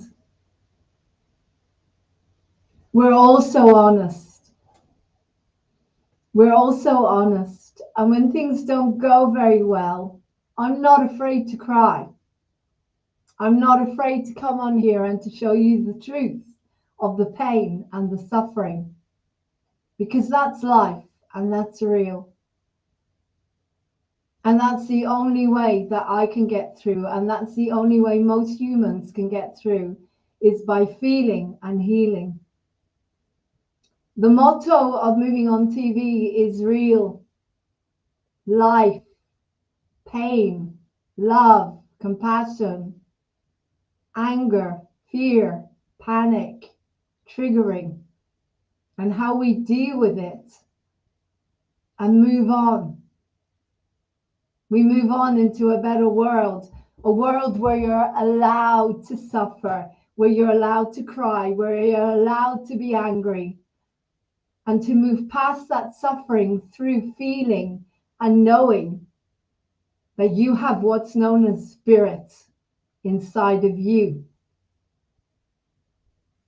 You were given spirit. Think back to the story of Job, and as I say, this is not religion, this is just a symbol. Everything was taken away from Job. My life is not very dissimilar. I've lost all my loved ones, every single one of them. Every single member of my family are either dead or they've gone in their own lives. A different culture, a different value of life. I value life and they don't. I value freedom and they don't. When my father fell, I valued holding his hand and singing to him and giving him all the love in the world, while my family valued his home. I valued keeping that alive till he was ready to go, not by taking water away from him in the heat of the Israeli sunshine. I loved him because all I'm capable is love. That is the part of me that is only capable of love. However, I am Lauren too. There is a part of me that is capable of fear and panic and rage. The part of me that came on here before crying for help, to stop the bullying, to end the bullying, appealing to you guys to help me. That is human. That is life. I created Moving on TV as an expression of life, of reality, of love, of the filth and the dirt that we are all covered in, and to be allowed to let it go, to release it together, the anger, the fear, whatever has turned you into a slave when you should be really free. The people that come on here and bully me are unhappy, miserable, sad, angry, frightened human beings that don't know how to deal with the mess of their lives and the mess of the world. And so I forgive them. I forgive them, but I withhold healthy boundaries, and they will suffer the consequences of their actions. I am calm, I am balanced, and I never take medication. Surely that is a big question. How could that be? Because of the therapeutic community. The therapeutic community saved my life. We need more therapeutic communities. You cannot medicate complex needs disorder or BPD or whatever it is you call it. You cannot medicate it. You have to find a different way. And the therapeutic community does that. If it wasn't for the therapeutic community, I would be dead. So when somebody says to me, we are killing you, they don't have a clue what they're up against. They're up against Lauren Hope Glory, who spent nearly 2 years in a therapeutic community. Nearly 2 years in a therapeutic community. Anybody who tries to take down this spirit won't know what hit them. People used to say to me, Lauren, if it was me, I'd be out there. I would have run a mile by now. How are you still here with all the bullying and the nastiness and everything you go through? Because you're different. You're unique. And they said, you got the skin of a rhinoceros. The skin of a rhinoceros. No. Actually, no. I feel everybody's pain. I'm totally transparent. But I have the Spirit of God, of love in me. And nothing can take that down. You can take this body. You can take everything. You can make me blind, deaf, whatever. You name it. Take it. Take it. But you cannot take the spirit of love from anyone. Love conquers all. Just like everyone says, love conquers all. And Moving on TV is based on the spirit of self-love first. Loving yourself. Don't be afraid to admit when you're being bullied. Don't be afraid to admit that you're scared, that you're angry. That's okay. Who told you that's not okay? Cry. Cry as much as you can. Let it all out. Flow. Remember the butterfly that cocoons into fluids. In the cocoon, it's in fluids. That spirit that I deal with every single day with the shit of the world, with very little support. I have my dad's spirit. The 92-year-old man who wrote his own life story. I am proud to be his daughter. People try to take me down, but they don't understand that I'm not just what they think I am. I am the spirit of God love. And no one can hurt that. No one can hurt that. At this moment, I've got someone asking me to get them a card so that they can make phone calls. I'm not actually sure what it is they want from me, and I'm not sure who they are. I don't have anything to give except my heart. Everybody knows I don't have an income. In order to sue Rick Productions, I've been told that I need £370 for a consultation. That was live. That's greed. They don't even know who I am. Already they're charging me for a consultation. They probably won't be able to help me because that's what they'll say once they get their pound of flesh. What kind of world is it where they take and take and take from you? I run Moving On TV for a reason, to make you strong, to make you healthy in the way that you can be real, like me.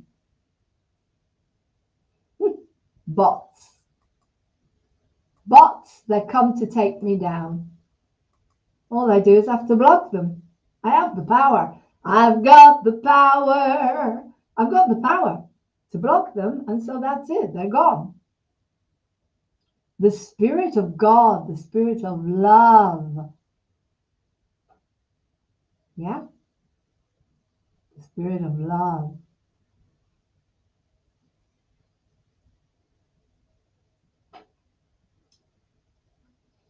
Right.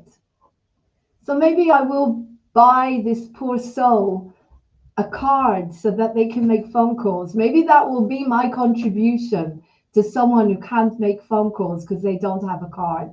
They don't have any money to get to be able to text someone and say help. I don't really care who they are. I don't really care if they're conning me or not. I've gone way beyond that. What if they are actually genuine and they can't text anyone because they haven't got anything? They've got no money and they can't text anyone. And if I could give them £10, buy them a text card, maybe that's what I'll do. Because I can afford £10. It just means I don't buy something that I don't need on Amazon.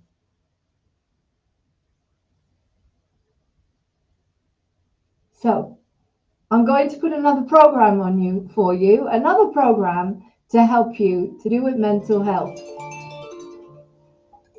As you can see, they're calling us. Shall we listen to them live?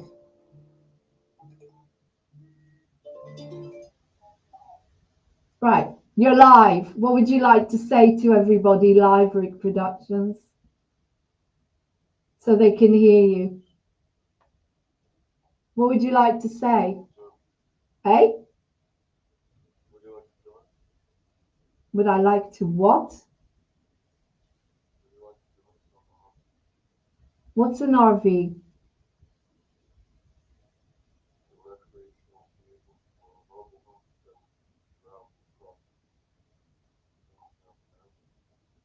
You see, they're putting on an American accent. They're pathetic. That's a very bad American accent. I know, they're laughing. You're on live. You just, what is your problem?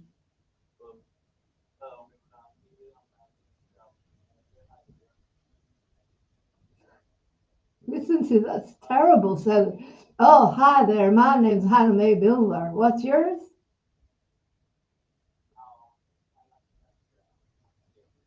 I'm not doing too well today, by the way, because you've been hacking Moving On TV.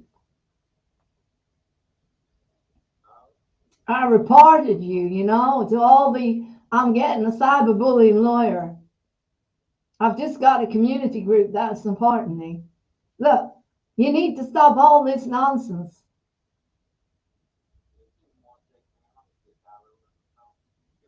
All right, get through your switchboard. It's who? You see, this is the problem with reproductions. They're talented, right? They're talented wankers. They've got so much talent. Listen to all the different accents. They can do accents. This is Stuart Balmer. No, that's no good. Dude, that's not a very good Australian accent. Go on then. Let's hear. Go on.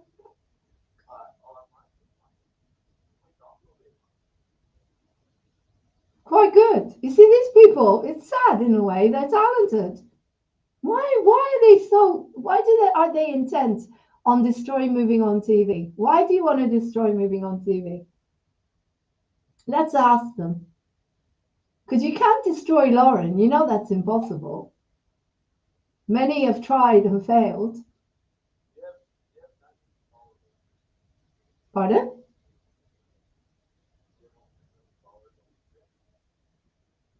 I have 900 followers on Instagram. Yeah, but I have 2,000 nearly on YouTube. And what difference does that make? So, why are followers important? It's the quality. Anyway, why am I even talking to you guys? Why did you hack my YouTube?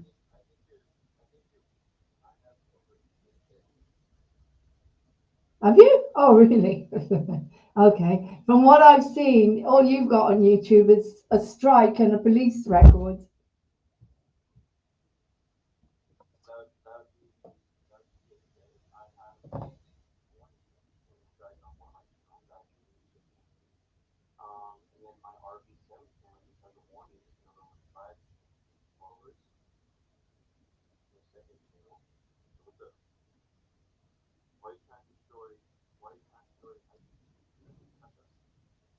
I don't know. Well, you can't hack people the way you do. You can't stalk people the way you do. It's against the law. Do you not know that?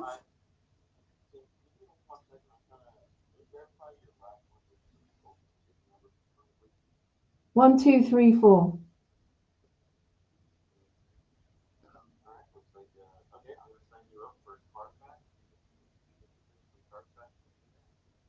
Yeah, of course. Yeah, and credit cards as well. What else are you selling?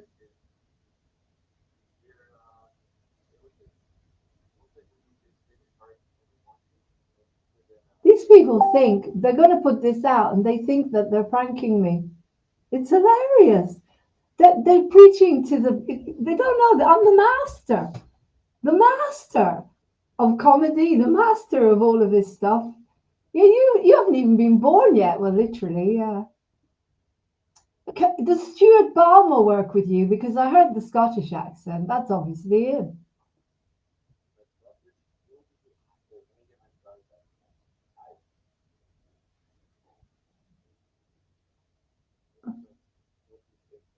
Nah, that's not a Scottish accent. You take the high road and I'll take the low road. That's Scottish. No, that's Irish. Go on. I'm talking to my bullies. Can you believe it? No, I don't. I've got 10 on different channels. You're not on LinkedIn, are you, Mr. Clever Clogs? I'm very happy with the people that are watching me at the moment. Anyway, this is a mental health TV station. You obviously need a lot of that help. A lot of help. Help that I can't give you, I'm afraid. Look, if you talk to people like normal, if you talk to people with respect, but you go around hacking, bullying, sexualizing, all sorts of crap, you can't do that. I've said the police will be informing you. This record, by the way, The whole of this conversation has been recorded. You do know that. Do you want to be arrested? Is this a cry for help?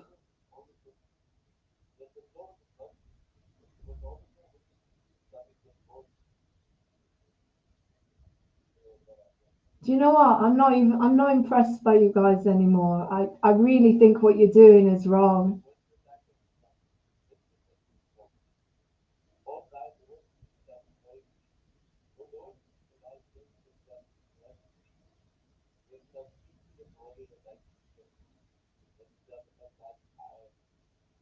I don't know. Sounds like a mixture of Boba Bertha and Scotland. So what do you want from us from Moving On TV? I told you I don't work with slime, and I've seen your programs. You have got talent, but you're putting it in the wrong direction all the time. I have morals. Mm-hmm. The Bible, so what? That doesn't mean anything. Just because you can read the Bible, that doesn't mean anything. You're not Emmanuel, that's for sure. Yeah, but you don't. Yeah, but you don't. So, what do you want from me? Why do you keep harassing me? No. No, because it's rubbish and it's horrible and it's disgusting and it's racist and it's derogative of human beings. No, so I can't. Sorry. No, I'm an earth angel. I work for God. I work for love. I work for kindness. I work for self-respect and respecting human beings. And you don't respect human beings. You don't respect yourselves. I've seen what's on your channel. I wouldn't go back there. I wouldn't want to go back there. I want to report it, but I wouldn't want to go back there. So no, I will not give a shout out to whatever it is you're doing. Can you? Right, let's hear your voice.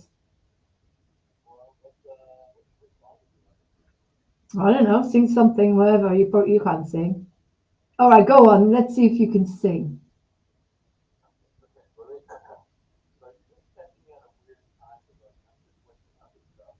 Yeah, of course you are in Bristol. Yes, miles away from here. Look, I know the accents. I've seen the rubbish that Stuart is putting on his channel. I feel sorry for him because he is talented. I've seen it. He sent it to me. It's not going anywhere near Moving On TV. You don't understand. I have morals. You could pay me millions of pounds and it still wouldn't go near. I have no interest in the derogative stuff that disrespects human beings. You don't know me. No interest whatsoever, none. That's why the world is such a mess. I know what you look like. Yeah, apparently I look like a man from Mrs. Brown's Boys.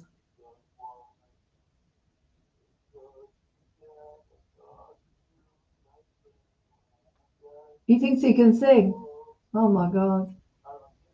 No, you can't sing, mate. You can act, but you can't sing. Because that's terrible. That's scaring the cats.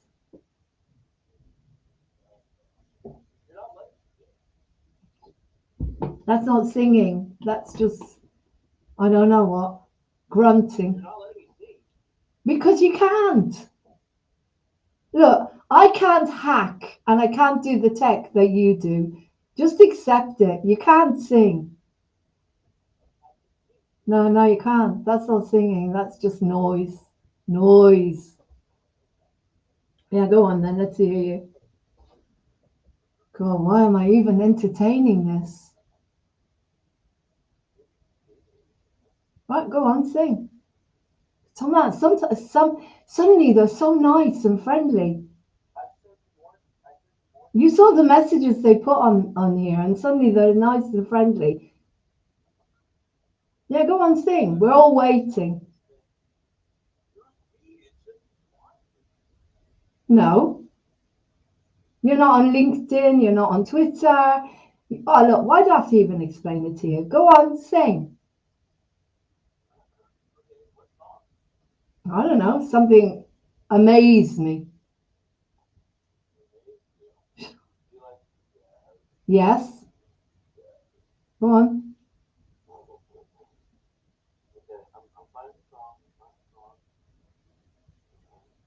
You're obviously American. Your accent's American. You're not English.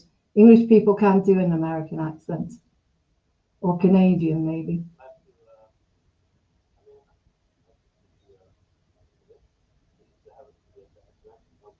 Go on, do an English accent.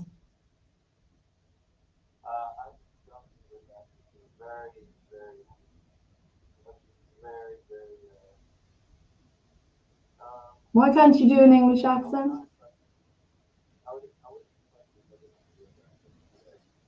Well, you don't usually forget your English accent if you could do one. But anyway, I'm looking forward to hearing you sing. Go on. So what? You're being very respectful and suspicious. Right, go on, sing.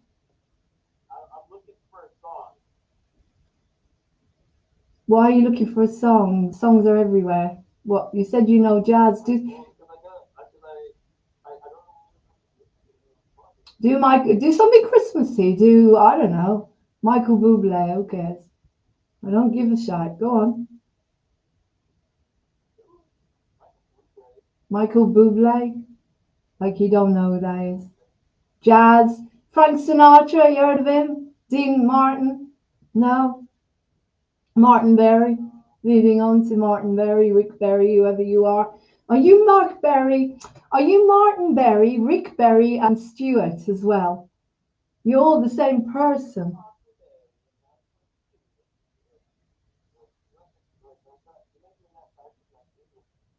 That's not English.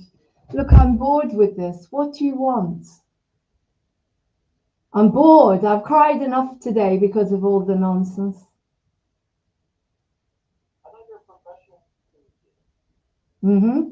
I am. No, I don't want to. Well, I am professional. No. No, you don't make anything when you're professional. When you're a puppet, you make a lot, if you know what I mean.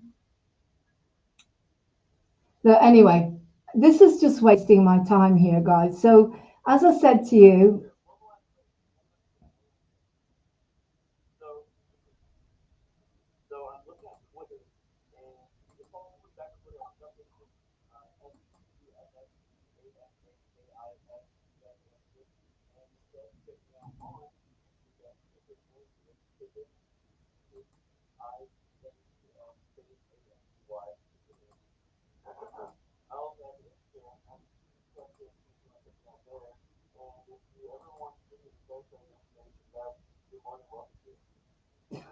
I don't have a credit card. Even if I did, I won't give you anything. So you're not Rick Productions. You're Chicken Andy now, are you? Yeah, I am, boy. Yeah, go on, sing. Sing. It's Christmas. Cheer me up.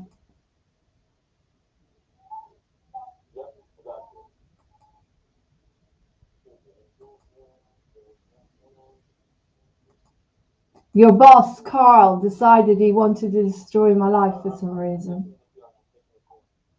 You're catching the feeling. Oh, okay. Mm-hmm.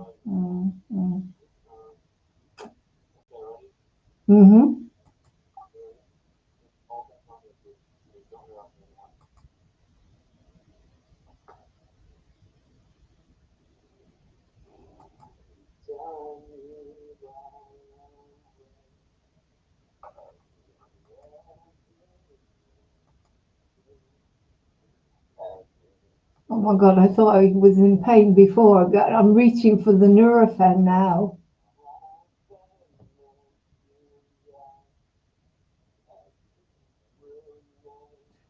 I dare you to do that for Simon Cowell. He'll throttle you. Right. Apparently, we've got Rick Productions on the line, and he's singing to you.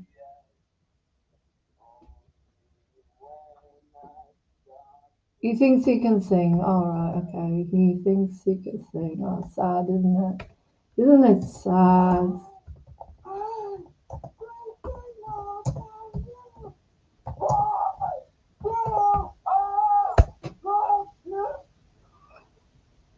Are you drunk or are you on drugs or something? You're drunk on drugs or both?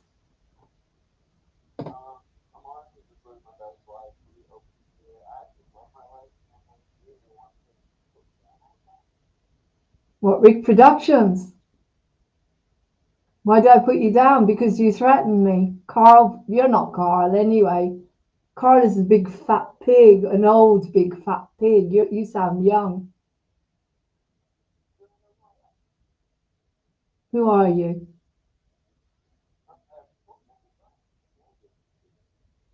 Chicken Andy. And where Chicken Andy, so yeah, you're one of Rick Productions, as I said. You're all connected, aren't you? Whoever you are.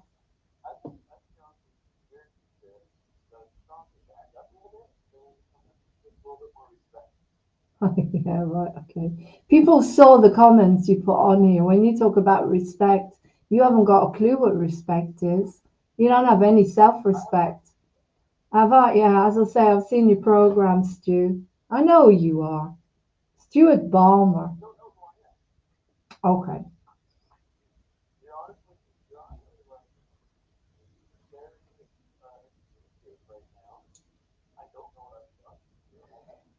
You've contacted me. Look. You contacted me with the name of my own theatre company, right? Who does that? Who does that? It doesn't say your name, it says my name that rang me, right? So, you know what? People, you're on here live. We all know what you are. You're a douchebag. And you upset people and you're upsetting someone with PTSD, and it's not funny. And I'm going to turn the phone off now. No doubt you ring me probably 3 a.m. in the morning as somebody else, or you'll get someone like Stuart to contact me and try to be nice and then gaslight me. Oh, whatever. I'm not interested. Goodbye. These are the conversations, really, really, really. They contact me. They create something called moving on theatre, right? Right. Let's see. What else have I got here? You're probably going to say, Lauren, why do you pay attention to it? I don't know. Maybe it's because I'm a Londoner. Maybe because I'm trying to make peace. Or no, that wouldn't be right, wouldn't it? Because I was fighting with them. No, I wasn't fighting. He couldn't sing. If he could sing, can you imagine if he could sing? That would have been incredible. Why do I answer them? I mean, it's non-stop, as you could see. Why do I answer them? That's a good one. I'm not sure. Maybe because I'm lonely. Maybe because I'm lonely and I just need to talk to people. Yeah? Maybe that's why I answer them. Right. Writing to you with my last texting unit. Are you getting the card or not? I tell you what. Let me check your Facebook.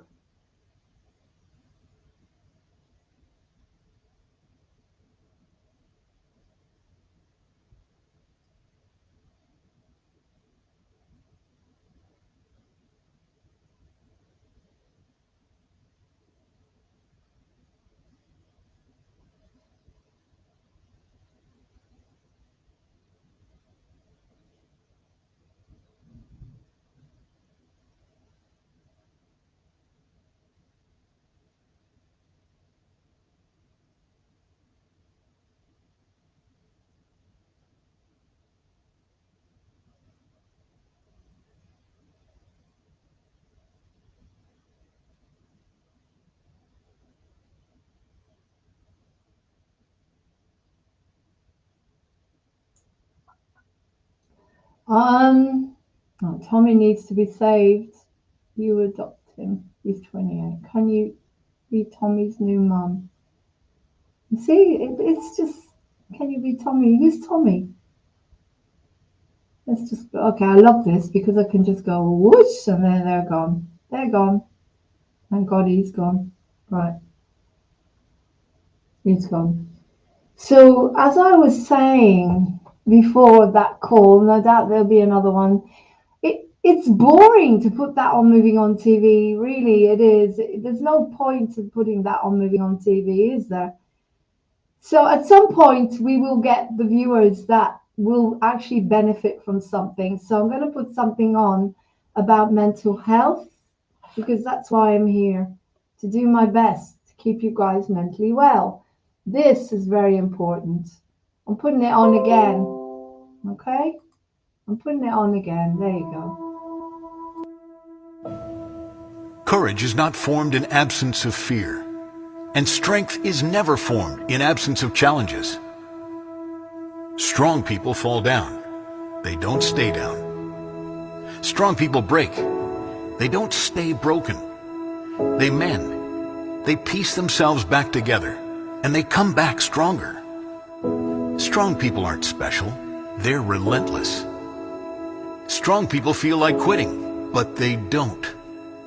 Strong people aren't free from challenges. They're strong because of the challenges. Helen Keller once said, "Character cannot be developed in ease and quiet.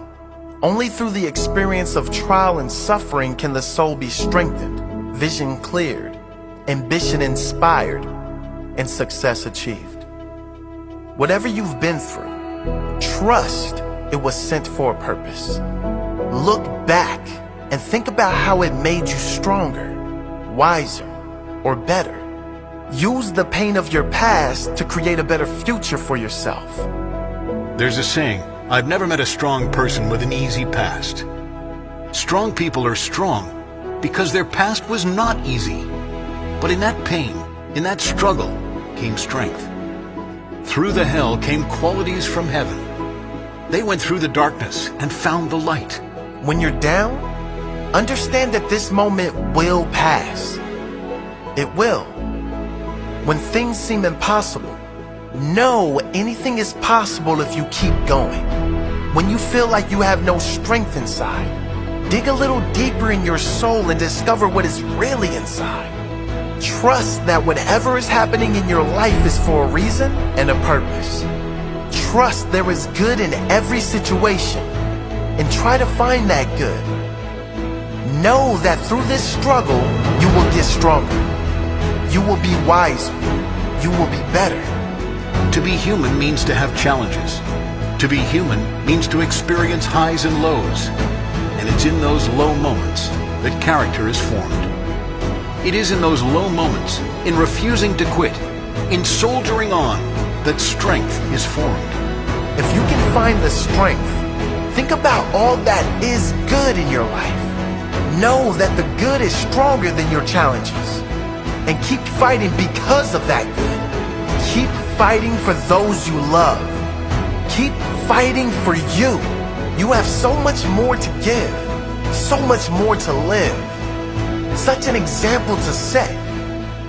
When you're down, understand that this moment will pass. It will. When things seem impossible, know anything is possible if you keep going. When you feel like you have no strength inside, dig a little deeper in your soul and discover what is really inside. Trust that whatever is happening in your life is for a reason and a purpose. Trust there is good in every situation and try to find that good. Know that through this struggle, you will get stronger. You will be wiser. You will be better. Think about all that is good in your life. Know that the good is stronger than your challenges. And keep fighting because of that good.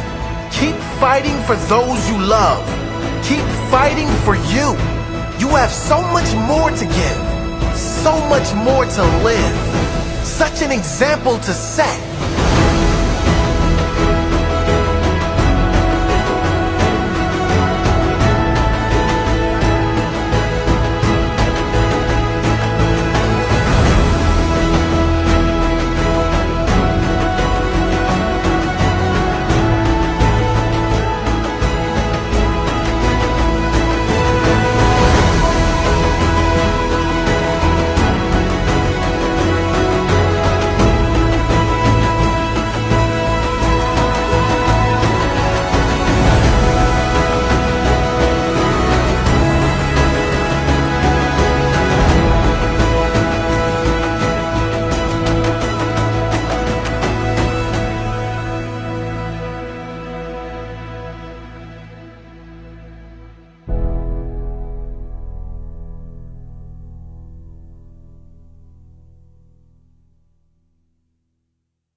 Yeah. Let me tell you about this person that calls themselves Chickandi that just came on. This is the problem with people. They will do anything to get views. They will do anything to get famous and to get views. This piece of sick shit. Do you know what they did? They pretended to take an overdose on their channel just so they could get the views. People are dying. People are committing suicide. And this piece of rubbish that just rang me, Chicken Andy, IP2, I just looked it up. They pretended to take an overdose. They are laughing in the face of people that have serious issues, depression, mental health issues, people that try to commit suicide because they've got nothing in life. This piece of shit wanted views, and so he pretended to commit suicide on his channel. It's here on Google. I'll read it to you. These are the people that are hacking me and doing my head in. Trying to do my head in. But he just dropped himself in it. You see, they're not very clever, these people. They weren't given a lot of brain. It's just insane what they're doing. Who would do that? Do you know what else they did, Rick Productions? They told people that this guy went on to say he had cancer and he was dying just to get the views. That's what the world has done to you. That's what you would do for fame and fortune. That's what you would do for fame and fortune.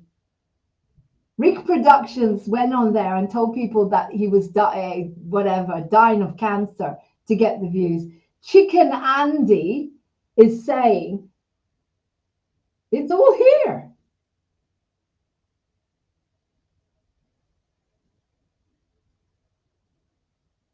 It's all here. You can find it. Put in Chicken Andy. It will tell you the truth. These are demented people that would do anything for fame and fortune. I get 2 viewers, 3 viewers, 4 viewers. You come on here because you need to hear the truth. You want to stay sane. I don't want to be famous. God forbid. I want nothing to do with that world. No. I just want to do my job. Yes, I'd like a home, but I would never degrade myself like this, this Chicken Andy that you were just hearing. Okay? It's here. It's on here.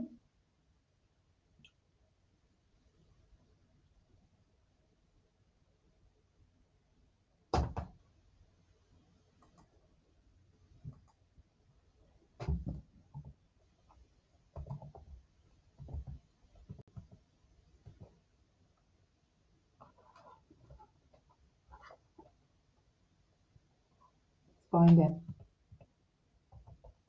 I'll show you what that young person is. So stuck on needing fame and fortune. This is what they did. I'm going to find it. And they want me to work with them. Why would I want to work with people that pretend to commit suicide when people are committing suicide? For real, these people make a mockery of good human beings that can't take anymore, right?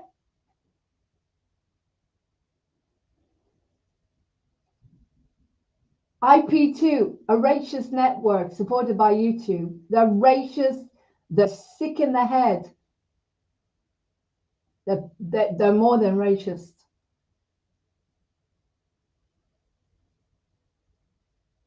Oh, you've got to be kidding me. I mean, it's sick what they do.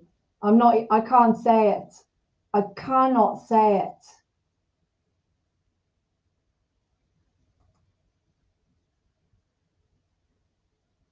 They are abusers. These people are abusers. Chicken Andy, you need to get them taken off. Chicken Andy, Rick Productions, they're all part of it. You need to get them taken off.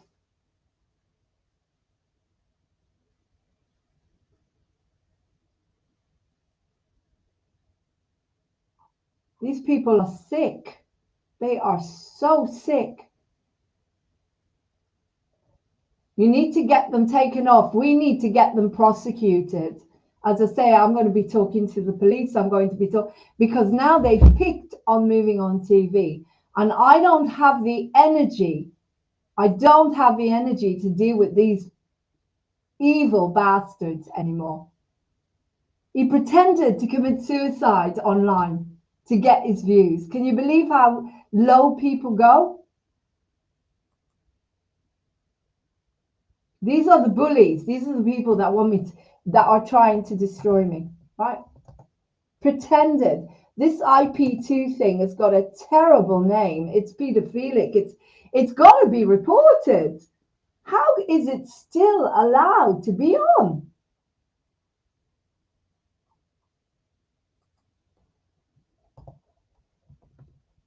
Fake suicide attempt. This is unbelievable. I'll do an investigative thing about them. Look, faking suicide. I mean, these people are sick in the head. They really are. Fake suicide.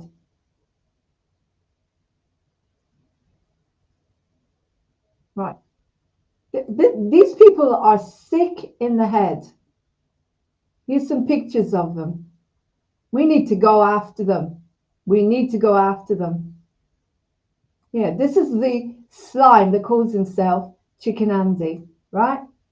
We need to go after them.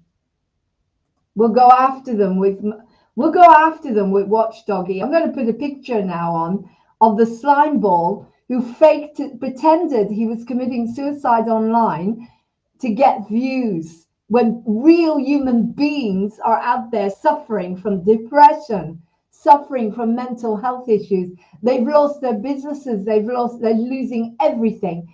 And this lunatic, this sick whatever, I'm going to put a picture, it's photographed. This is his photograph. This is what you're dealing with now. This is why I get bullied. These are my bullies. These are the bullies. These are the sick nothings that keep telling me that I've got 1 or 2 viewers. Why should that even bother me? Why should I care? I'm a good human being. I would never do anything like that to a human. Him. And he's got love on his t-shirt. He's got love on his t-shirt, yeah? This is a person, a young man who is completely corrupt and sick in the head and is coming on to Moving On TV. Look, suicide is cowardly, pathetic, and selfish. Just go. Just go. It's like they push people to really, really not wanting to be here anymore. That ugly looking, sad young man. Look at him. What a waste of a life. What a waste. Chicken Andy and fake suicide.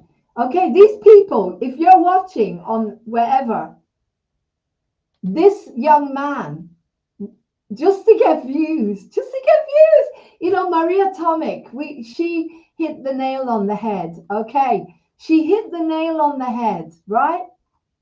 They want their views and their celebrity status so much. He's got 10,000 and he thinks that's a lot. You know, he thinks he's going to get somewhere. He'll get absolutely nowhere. He'll end up arrested soon because I'm reporting all of this. So this idiot, this young idiot who doesn't know anything yet, and let's hope he finds out soon, this young idiot, right, who faked a suicide attempt, should be ashamed of himself. God, compared to our Luke Histon, faked a suicide attempt. Yeah, faked a suicide attempt to get views, right? This young idiot faked a suicide attempt to get views, just to get views, guys. Can you believe it? What is wrong with kids now? What is wrong with the human race? What is wrong with people? He faked his own suicide and he thinks it's funny when people are are distraught all over the place. He thinks it's funny. Well, that's the kind of slime that doesn't come onto Moving On TV. Right? Thank God he couldn't sing. I might have put him on. Anyway, at least I know what I'm dealing with now. I know what I'm dealing with. So this is the bullies and Chicken Andy, Rick Productions, IP2 guys. Let's get them wiped off the planet for what they've done to me and others. IP2, right? I'm reporting them now. This is live, obviously, to whoever was watching. If you're watching on LinkedIn and you're business owners, guys, IP2, I want you to look into it and let me know. Fake suicides, fake whatever, perverted, sick, racist, unbelievable, and they're still on the internet? Nah, they're getting wiped off the internet. After what they've done to Moving On TV, all the bullying and what they've done to my life non-stop, right? Anyway, that's enough of that. I'm going to put on a program about mental health because these people, they're gone. They're gone. They're finished. He's finished. There's no point even bothering. IP2, I'll be looking into it and watch Doggy. I'm going to do my research and get them wiped off the face of the planet after what they've done to me. Completely wiped off the face of the planet. In the meantime, I'm going to try and find something.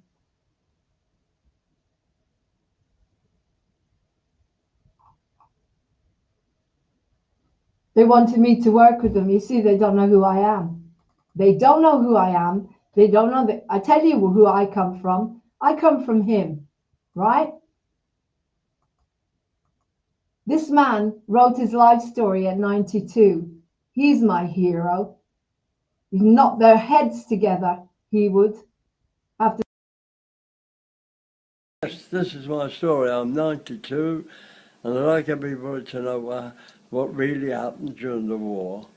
But Anthony, these leaflets, they used to send over a shell every half an hour or something like that while we were on the beachhead to remind us that the Germans were still there. We were close to a casino where all the trouble was. We couldn't do anything about that. But it's in the story, my story, which and they sent over these leaflets and upheld them. That's what they thought of us, the propaganda. And we all had a good laugh when we read it. Why did you call it A Cat Has 9 Lives? Why what? Why did you call it A Cat Has 9 Lives? Why? Well, because there's 9 lives. You'll see there. I've lived for 9 different occasions. I've had 9 different lives to live, and it's all on my tape. All right. Thank you. Now remember, like a pussycat is known to have 9 lives, so had I. So you've fallen on your feet. Yeah. Or you've fallen on your feet. Yeah.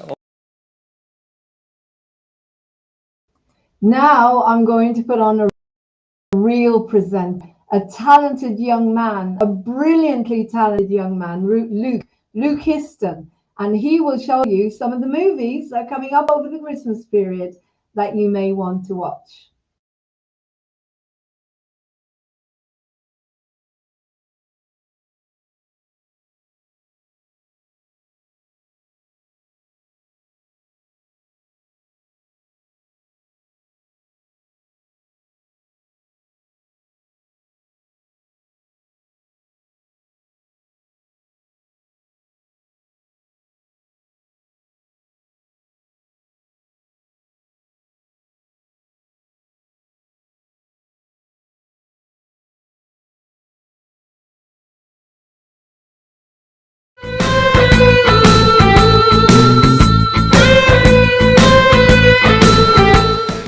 Hi, I'm Luke, and welcome to my new show on Moving On TV.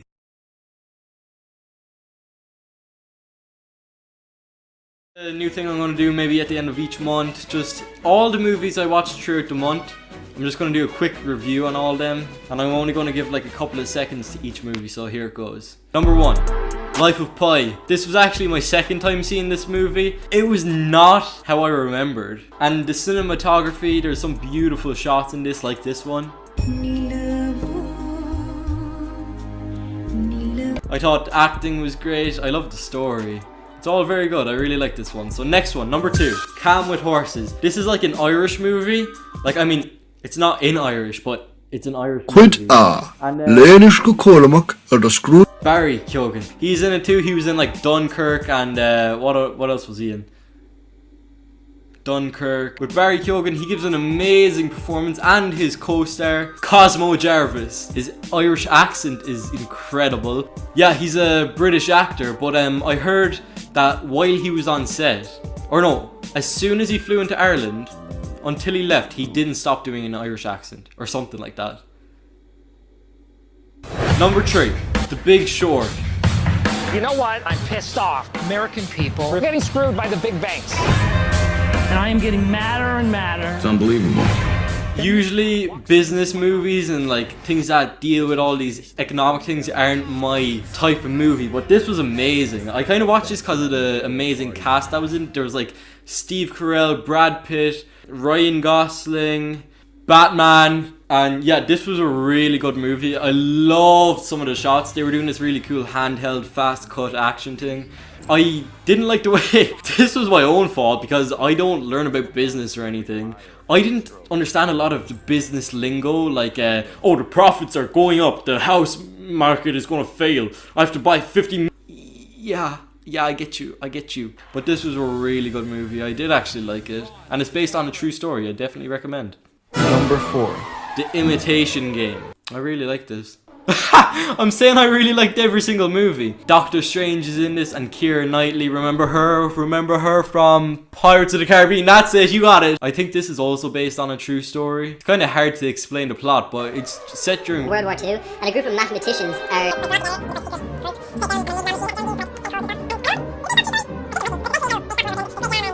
6.5 hours later. So go and watch it. Number... What am I on? 4 or 5 or 3? I'm on 5. The Midnight Sky. This is the new one with George Clooney.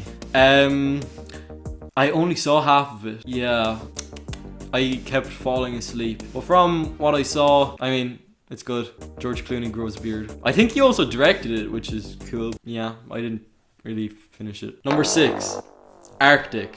This was a great movie with like a cast of like 5 people, maybe not even. His plane crashes in the Arctic. You know, this movie I have mixed feelings about. It kept going up and down and up and down, getting boring and then exciting again, but overall I think it was okay. I did enjoy a lot of it, and there's a couple of twists here and there. Suspense. It is a very suspenseful movie, but I did like it, so yeah. Number 7, Instant Family with Mark Wahlberg.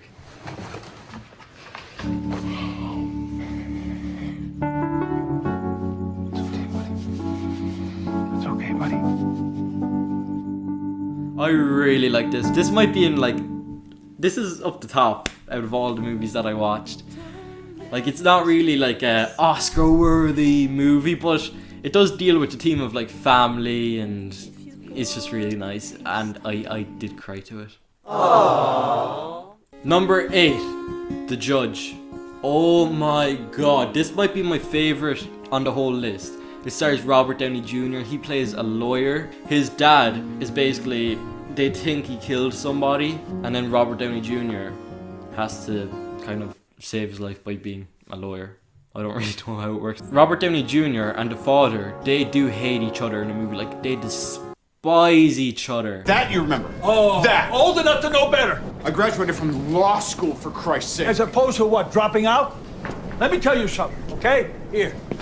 I put a roof over your head, money in your pocket, clothes on your back, food. I feel like a lot of movies where the characters hate each other at the start and come to love each other, I feel like a lot of them are very forced. Like, it's kind of, oh, they meet up and they hate each other, some incidents happen, oh, they like each other. But this one really felt like there's a really natural progression for the hatred to love transition.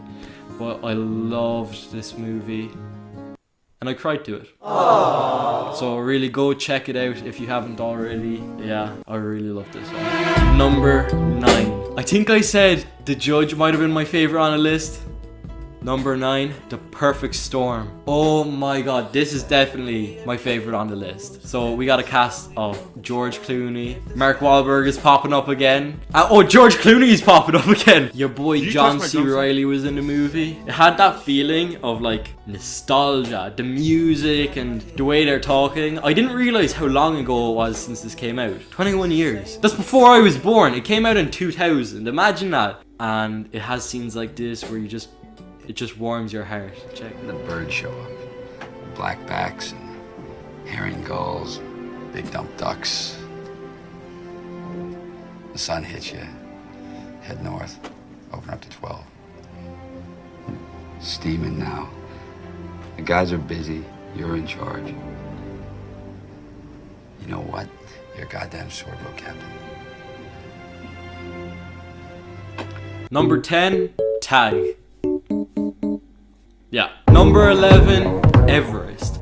I know I said the other two might have been my favorite on the list. This might be my favorite on the list. This stars like Jason Clarke, Jake Gyllenhaal, Thanos, John Hawkes is in it. He was in The Perfect Storm. This is a really, really good movie. And this one is actually based on a true story. And it did get me pretty emotional as well. And it also made me want to climb Everest. So that's what I'm gonna do. I'll see you later. Waste another day. Only joking. I'll do that tomorrow. The drama, the comedy, the sadness, the camera work, the acting, everything on point, guys. Number 13, I think. If anything happens, I love you. This is just a short animated film. Popped up on my recommended in Netflix. And I'm telling you, this is just 12 minutes of pure sadness. I loved the animation style though. It's all in black and white. It's really cool. And yeah, it's just 12 minutes of pure sadness. So amazing. Happiness. Great. Yeah. I hope this was a good video. I have no idea how I'm going to edit it. I was just rambling for like 30 minutes giving the worst reviews. Just keep in mind, I don't do reviews for a living. And I'm not a professional movie critic. So just keep that in mind while you're watching this. So I hope you enjoyed and tag. I've been watching it for ages now, ages now. Rain falls slowly. I've been watching it for ages now, ages now. Rain falls slowly. I've been watching it for ages now, ages now. Rain falls slowly. I've been watching it for ages now.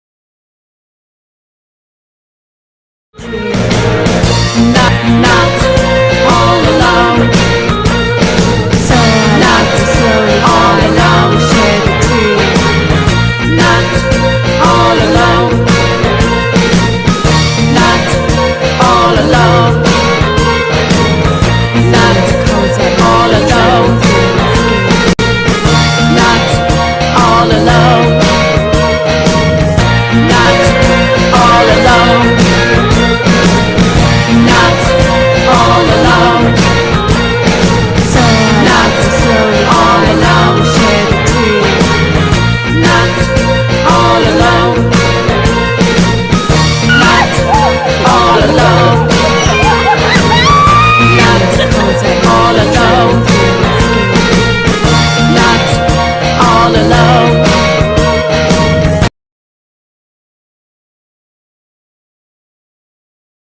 You take love, you're there to shine. Take back the gifts. The young performers, actors, singers, presenters that I have come across in the last, well, in a long time. Jacob was an incredible editor, tech guy, ran Moving on TV, started Moving on TV, ran Moving on Theatre, but he was definitely not a singer or an actor. He couldn't pick up a guitar. This guy is 18 years old and he seems to be able to do everything. And I think the first thing I'm going to ask Luke is actually one door. What would you do? I wonder if it's singing. Because when you start singing, guys, if you can sing, actually, that reminds me, I've been approached by another baritone classical singer, a male singer who quite hopefully is going to come on as well and do some singing for us. When you sing, if you've got a singing voice and you can express that singing, if you can do that because you love that more than anything, it's like breathing to you. The same way as I could just sit here and just, you know, have yourself a merry little Christmas. Let the Yuletide gay. From now on, our troubles will be miles away. It's just like breathing. It's just like breathing. So when we get Luke on, as you say, Luke is going to be, it's given me a series, a whole lot of programs he's already created. And one of them, he brings on another singer. But I want to ask him that question. And if anyone is on here, here he is, okay? So welcome to Moving On TV, Mr. Luke Histon. Here he comes. Hello. Hi, Luke. Just a How you minute. doing? Let's put you into, you're in a tiny box over there. There you are. Brilliant. Turn yourself around. Okay. Hi, how are you? I'm very good, thank you. How are you? I'm very, very good. I'm very excited. I'm very excited about the work that we're doing. I'm very excited about all the new presenters. I'm very excited about everything because this is the place that I'm telling people, you know, forget about mainstream. You got to bring yourself on here or do your own thing. So, Luke, first of all, Cork. I think we've got Cara on here. If she's on here, she's from Ireland. I was born in Dublin, and my dad was born in Cork. My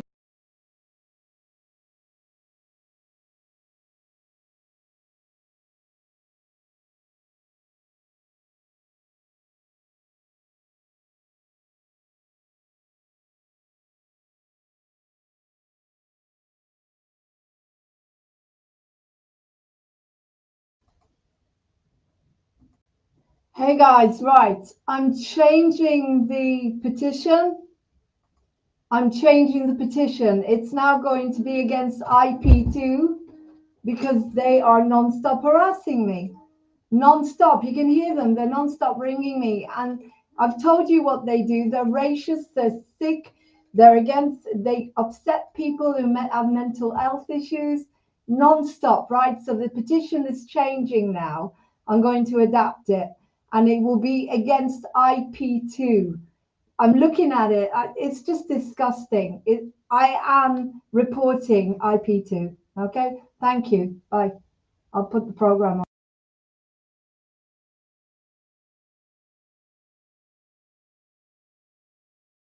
Tell us a little bit about Cork, because do you know what? I've never been there.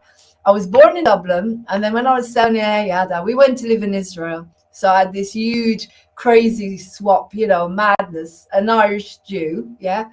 And I know you're looking at me as if you can't make it up, but yeah. But Dad, my grandfather left Russia and landed in Cork, of all places. And so my dad was there till he was 5, and then he was sent to an orphanage in England. So anyway, I'm going to put the spotlight onto you. And I'm going to mute so we don't get any echo. So tell us a little bit about Cork. Yeah, well, first of all, that's an amazing heritage you have there. And Cork, it's a lovely place. I come from a small town with a lot of history. This town is called Cove, and it was the last stop for the Titanic from when it took off. So after it took off from here, that's when it sank. And there's so much history. There's another ship here which got bombed by a U-boat in World War II, the Lusitania, another famous boat. So this is an island, a lot of history here. Spike Island, there's a prison just right over that way, which was a prison on an island. It's actually, I'd say, triple the size of Alcatraz. So it's closed down now, but it's a tourist attraction. So there's a lot of history here. Yeah. Hang on, sorry, I'm going to just myself back. Wow, that's fascinating. So you got a prison not very far down the road from you. Just across the water there, yeah. It's a boat ride to get there. Wow. You see, Yeah. it's interesting because my dad used to tell me lots of stories about the war. He was in the Second World War, and he was an Irish Jew that volunteered to go in the army here in England. He didn't have to, but he Amazing. did. So he was in the Irish Brigade, and yeah. So all of that would be really fascinating to him. So, what's your heritage? What about your grandparents? Where did they come from? My heritage is purely Irish. In fact, all my grandparents live here in this small town. My grandfather was born up in Limerick, I think, and moved down here when he was very young. So it's literally all here in this town. And yeah, like I have family from other places, but it's all Ireland, yeah. Lovely. I have a character that I play that people would know. She's comedy. Her name is Baba Bertha. She's a Jewish Irish lady. She's 129. And when you said you were talking about the films, you were talking about the films, your favorite films, and you went tree. She goes, "Hey, don't you make any fun of me Irish accent now. I'm Irish." And she puts up her Irish flag. I could just think of bringing you two together. Absolutely hilarious. That would be very, Could do an very good. episode where you and me together, me as her and you, are Irish. So anyway, let's talk a little bit.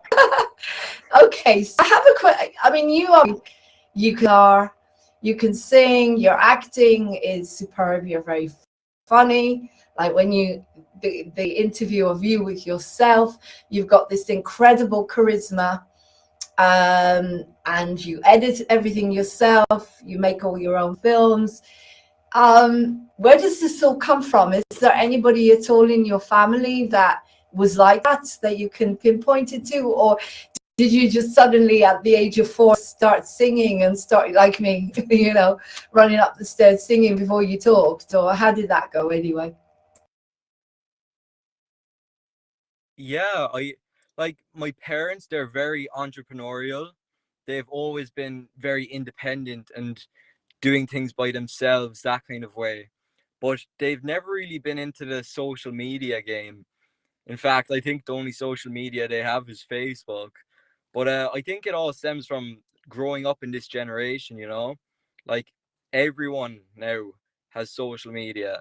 And I think that's just impacted me when I was growing up. And that's kind of how it started, being influenced by other creators online and things like that. But how did you start your actual creative talents? I mean, I know I've got your program about social media, which is brilliant. I'm going to put them all on as separate programs. I don't know if I sent you your first one, but you'll see what I'm doing. I've done an opening and everything. Hope you like it. But where did the talents come from? I'm talking about singing and the acting. Did you have an uncle or grandparent that, with me, my Russian grandparents, my Russian grandfather was a violinist and an accordionist, and my grandmother was a piano player. And before she died, they used to tour around all the weddings and they used to perform, and that they would be given furs in order to buy food. So that's where I get from Russia, from my ancestors. What about you? Very Where do good. you get your talents? Is there anything in the background there at all? I actually have no idea because my family, none of them are like this, kind of have this creative mind full of art, really.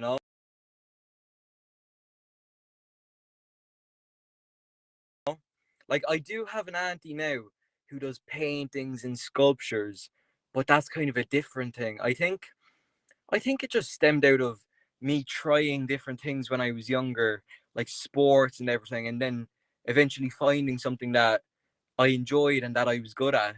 And I think I just kind of stuck with that then.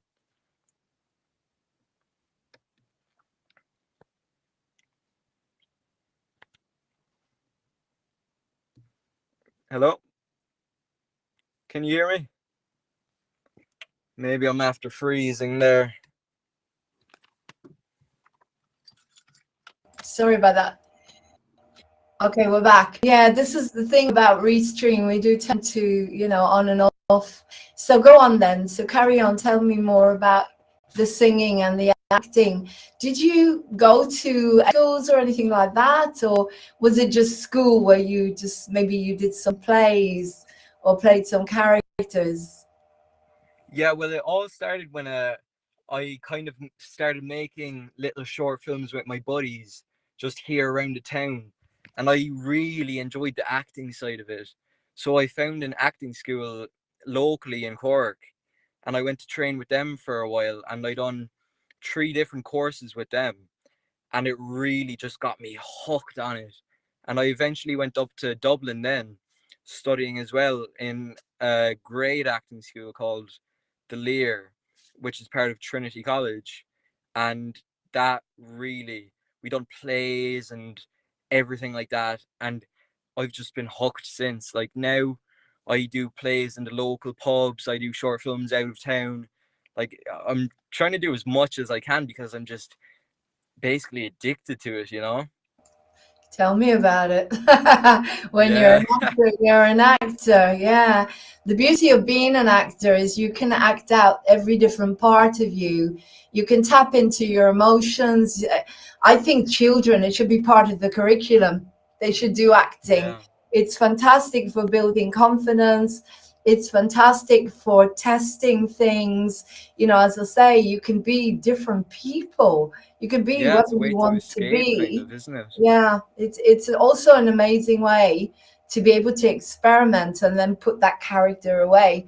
So tell us a little bit about that. What have you played? I mean, have you done any musicals?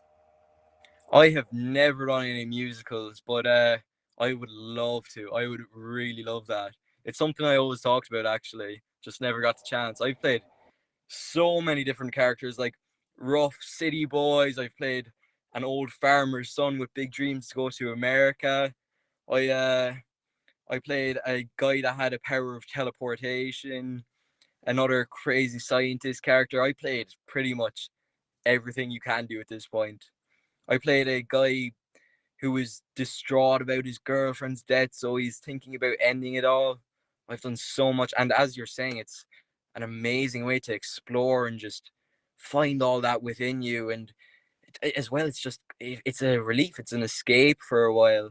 It's kind of when you're in the character, you're just present in that moment, and you're not thinking about all the problems outside. It's just amazing. It's like a therapy for me. You know what, Luke? That's what I loved when I looked at your programs. And, I have to, on Moving on TV, I only bring certain people on a certain vibration because that's how it is. It's full of respect. Baba Bertha, all she said, the word she says is shite and feck. And I went through your videos and they're so full of respect. I mean, your mom is even on some of the videos that you're. So we've kind of been hit really badly by the lockdowns and everything because there's no one can really perform anymore. But that's where we have to. I love what you said about you're in the moment, aren't you? Because people Exactly, say, yeah. what is it you get when you're on the stage? And it's not recognition. It's not that. I mean, I go on Moving on TV and sometimes I get one person on a bot. I started going on HAP and I'm getting like 10, 15 people. It's a start, Yeah. I'm only starting out with it. But it's about being in the moment. Nothing exists when you're just there. Yeah, exactly. You're just in the You're moment just, completely. as you said, you're in the moment. And for some, you are very, very enlightened already, to be able to feel that. Because when I started singing when I was 13 and I started doing classical opera, and I'll never forget it because my voice started getting higher and higher and higher. And it was like, that's strange. Where's it gone? I suddenly realized there was more to me than just this shell. And that's what happens when you're on the Exactly. stage. You go beyond, don't you? You go into another You go dimension. You way go beyond. completely beyond. Mm. You discover a As I'm new saying, person almost. you do. And, you know, when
talk about science fiction and people are saying, oh, you know, about jumping dimensions. You don't need to. Just become an actor.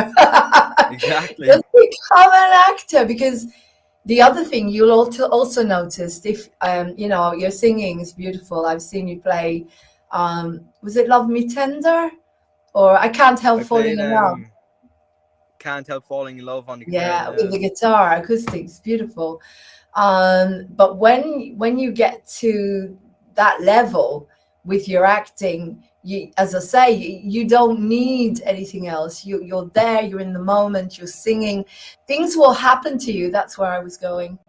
I studied, when I started to perform as Maria Callas, I don't know, she was the most famous opera singer in the world. I could never hit those notes for years and years and years. But when I took on her character, I think you become like a medium. Do you know what I mean? It's like you're channeling. It's like you're bringing through maybe one of your great grandparents, an uncle or an aunt is coming through.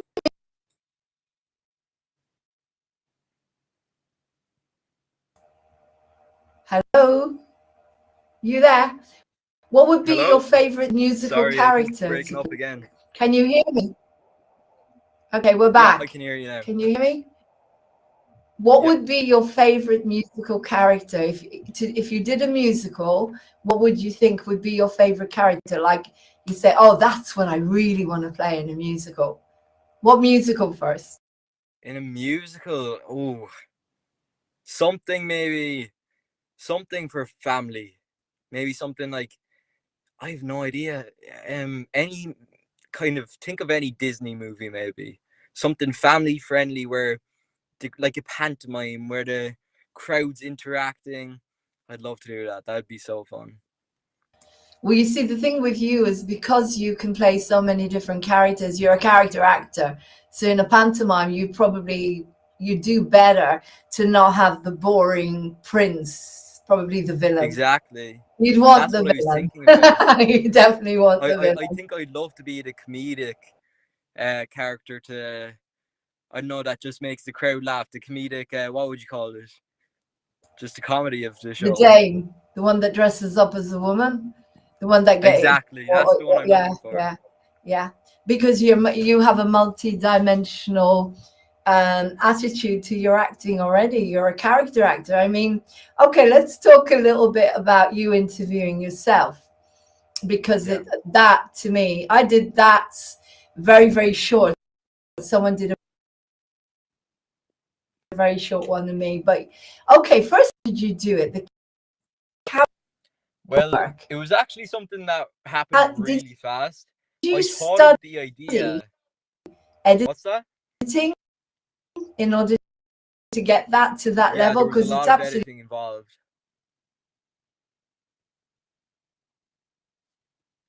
Yeah, so basically. Sorry, was there an echo?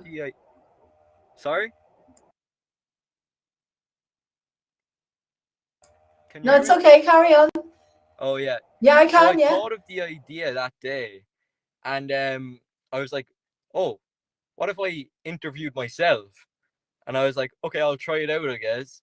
So I sat down on one side of the couch, set up the camera, lights, everything, and I just started talking, imagining what I would ask myself, and I was just answering them. Like I'd be like, "Yeah, no, I don't think so." Like doing reaction shots. And then I would flip the camera around, lights, everything. I changed clothes and I sat on the other side. And then I basically just asked questions. And then it came down to editing, where I was taking a shot, cut, bringing in the other shot here, making it add up. Like I was thinking of ideas. I had some things written down as well of how the script kind of would go to make it add up and make the story work and everything. And then it was all in editing basically. So that's how that video worked out. Basically all editing. It must have been a huge amount of editing to get it to that level. I mean, as I say, you know, when you 1 minute you're doing all of the things as one Luke, and then you've got to do all the lines as the other Luke, and then you've got to interact them as a duo, as a Yeah. discussion between the two of you. So how long did it take you to edit that? Honestly, maybe like a couple hours, maybe a day or two. I edited it really fast because it is a pretty short video. It's not too long. And I just had such a drive. I was like, oh, this is going to be so funny. And I was just watching it back, every edit that I done. I was like, oh, this is going to be so good. So I kept going. And I basically just worked on it like nonstop for a day or two, maybe. And it got finished then. Yeah, it wasn't too long. No, it's very, very good. It's very good. And as I say, I can't imagine how long it must take, because you've got to cut exactly right. Not only that, okay, you did it in a very clever way, because we don't see you together. We see you Yeah. because if you did that, then you've got to, when somebody did it for me, you could see the line. There was a line in Coming the down, yeah. wallpaper, and that's how they cut it. So you could see me and me at the same time. But you did it. It was better. It was easier because you filmed yourself, and in different. So you didn't put yourself together, so to speak. So you didn't need to do that. So no, it's like really, really brilliant. So basically, did you have any training in editing, or again, is that just a natural talent? All my training for editing came from YouTube videos. I never took a course or anything like that. It's kind of another thing that just happened, with the passion for being creative and being able to make my own stuff. Being able to make a video that it didn't even exist before. I think that's just such an amazing thing where it's like I could make a video now and just put it out there and people can watch it. I just think it's so cool. Yeah, it is. It is. So sorry, I'm just trying to get it back. Okay, another thing, Luke, that I found very fascinating was your traveling. You've got a huge passion for filming different countries. I mean, of course, again, we're stuck now. Can't do very much at the moment. Things are not ideal. But some of the videos you sent me, Yeah. you went to Hawaii, you went to Vegas. So where does this passion come from? And what was your favorite place? This passion now definitely comes from my mother and a bit of my father, because my father was in the Navy, which is also just over there, and he traveled the world with the Navy, going everywhere. But definitely my mother. My mom was a travel agent for a lot of her life, so she knew how to book flights. My mom and my dad used to go all around the world. In fact, when I was 2 years old, I already traveled the whole world, because on their honeymoon they went around the world, and every summer now it's just kind of become a family trend. Just find a new place, go there, check it out. And with Corona, we can't really do that anymore. But the passion definitely came from my mom. And then my favorite place that I've been to, maybe, see, they're all so different. Like, it's crazy because it was definitely the America trip anyway.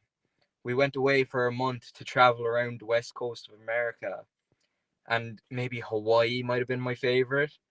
Or yeah, I think Hawaii is probably my favorite. It's just such a different world over there. Like, you'd see people going through the rainforest with surfboards and like swimming with turtles, everything. But then you go across the water a bit, you're in Vegas, and that's a whole new world as well. People in golden suits, like betting all their money. It's just crazy, I think. I loved going to LA too, with the passion for film, acting, everything. I thought that was just incredible. So yeah. Yeah, I mean, I'm going to be compiling some of your travel videos into one program. I'll tell you what we're doing first is the movie one. I love that one. I love the way you direct that one. You still there, Luke? I think you're frozen. You're Yeah, I'm frozen. here. Are you still Can there? you You're hear me there. okay? Yeah, your picture is frozen. Oh, there you are. Okay, you're moving now. Yeah, the first program I'm going to be releasing, I'm going to send it to you because I've edited it, is about the movies where you compiled I think it was the best 10 movies, and I thought, what a great program to put on across the festive season so people can find out what films they want to see. So that will be the first one. Then I'm going to put on the one with you interviewing yourself. I think you sent me two videos of you interviewing yourself, and then the travel, Yeah. and then on the social media. So that will be the main programs that I'm going to put on Moving On TV, to show your work. And but then at some point you might want to come on and just do some more lives, maybe. What would you choose? I mean, this is the big question I was going to ask you before we finish the interview, because it's been amazing having you on. And this interview will be repeated over and over and over, and it will be on HAP as well when I can get this thing to work. And because we get a lot more viewers on there. Something with YouTube it's a long story. YouTube is not the easiest one to get viewers, but and the other thing is you can't stream to Instagram from any of the streaming platforms, which is ridiculous because it would go straight onto Instagram, but we can't do that at the moment. So if you had a choice, this is the big question that I wanted to ask you, because I was teaching people today about new openings, new beginnings. And say someone gave you a door to open, right? I know what mine would be. I would sing. That's what I've been doing since I was 13. What would you do? What would you do that would be your number one choice? I know that you've got loads of choices and you can do this, that, and the other. But what do you feel your passion is in the most? Yeah, if I had to pick one, maybe no, it would definitely 100% be acting. That gives me a feeling like nothing else. And it's the thing I've been able to work hardest at. I feel like I'm able to work hard at things, but not for a long time. But acting, I can give it my 100%, 24/7, all the time. And yeah, it's just my biggest passion in the world. And I hope I never stop doing it. Well, the beauty of acting, I've thought about that. You can always lose your singing voice. Things can happen. But one thing is you can always act.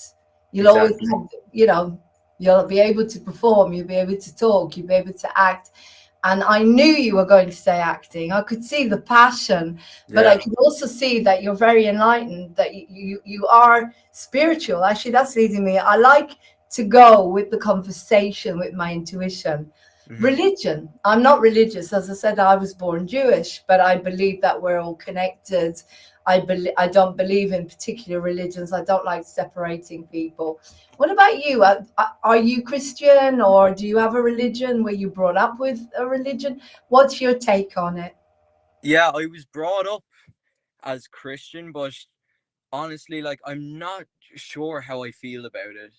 Like, I feel like I have my own thing almost. Like, for me, it's just energy.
just happiness, just trying to make the world a better place. And like, that's not travel videos into one program. I'll tell you what we're doing first is the movie one. I love that one. I love the way you direct that one. You still there, Luke? I think you're frozen. But acting, I can give it my 100%, 24/7, all the time. And yeah, it's just my biggest passion in the world, and I hope I never stop doing it. Well, you know, the beauty of acting, I've thought about that. You can always lose your singing voice. You know, things can happen. But one thing is you can always act. You'll always Exactly. have, you know, you'll be able to perform. You'll be able to talk. You'll be able to act. And I knew you were going to say acting. I could see the passion, but I Yeah. could also see that you're very enlightened, that you are spiritual. Actually, that's leading me. I like to go with the conversation, with my intuition. Religion. I'm not religious. As I said, I was born Jewish, but I believe that we're all connected. I don't believe in particular religions. I don't like separating people. What about you? Are you Christian, or do you have a religion? Were you brought up with a religion? What's your take on it? Yeah, I was brought up as Christian, but honestly, like, I'm not sure how I feel about it. Like, I feel like I have my own thing almost. Like, for me, it's just energies, you know? It's just connections between people, just happiness, just trying to make the world a better place. And like, that's not really a religion, but it's kind of what I live by. And yeah, like, I don't really like to go into like religious things or anything like that. And I'm not really religious, but just make the world a better place, be kind to everyone, have a happy life. And that's kind of how I roll Yeah. with it. Well, I definitely feel like there is some type of energy. Like, I heard someone say, we are everything. We are the stars. We are the ground. I guess that's kind of where I fall in. Not too sure yet. Maybe I'll find out in a couple of years. You see, that's why you're on Moving On TV. Exactly. Yeah, there's a reason. Everything is synchronistic. You know, there's only certain people that come on here, and they have to have that value. They have to. When I started to discover what love was, unconditional love, and what God was, I said exactly what you said. Yeah. It's a connection. It's what. Exactly. If you do you have an animal, for example, like a cat or a dog or I have a whatever? dog, yeah. You know what I mean? That connection between you and your dog or your cat. It's not that solid thing that is your dog or is your cat. It's that energy. And as you say, we are everything. And I probably go as far to say that you probably are from another planet like me, because we do think differently. And you know, a lot of people at the moment are feeling like it's the end of their world, and yet we're feeling on top of the world. We're feeling like we're bringing a gift to the human race here by what we're doing. So it's beautiful.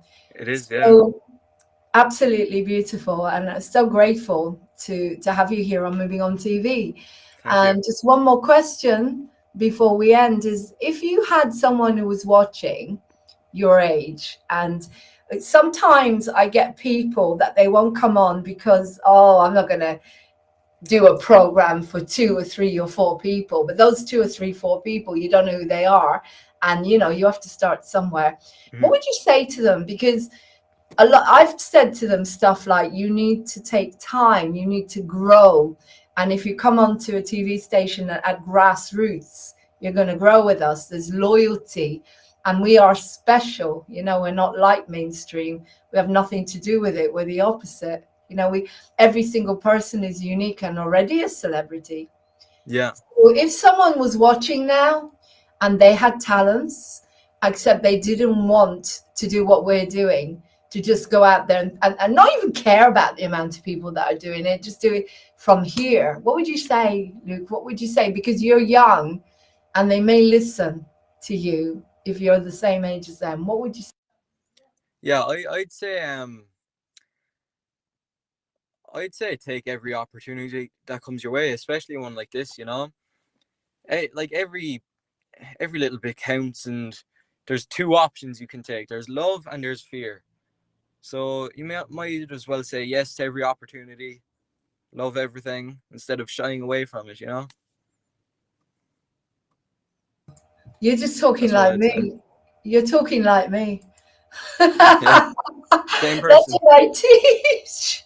That's what I teach. I distant religion from the whole thing, but I say everything's about love, unconditional love. And if you really feel good about something, and you can see when you talk about acting, your whole face lights up. Yeah.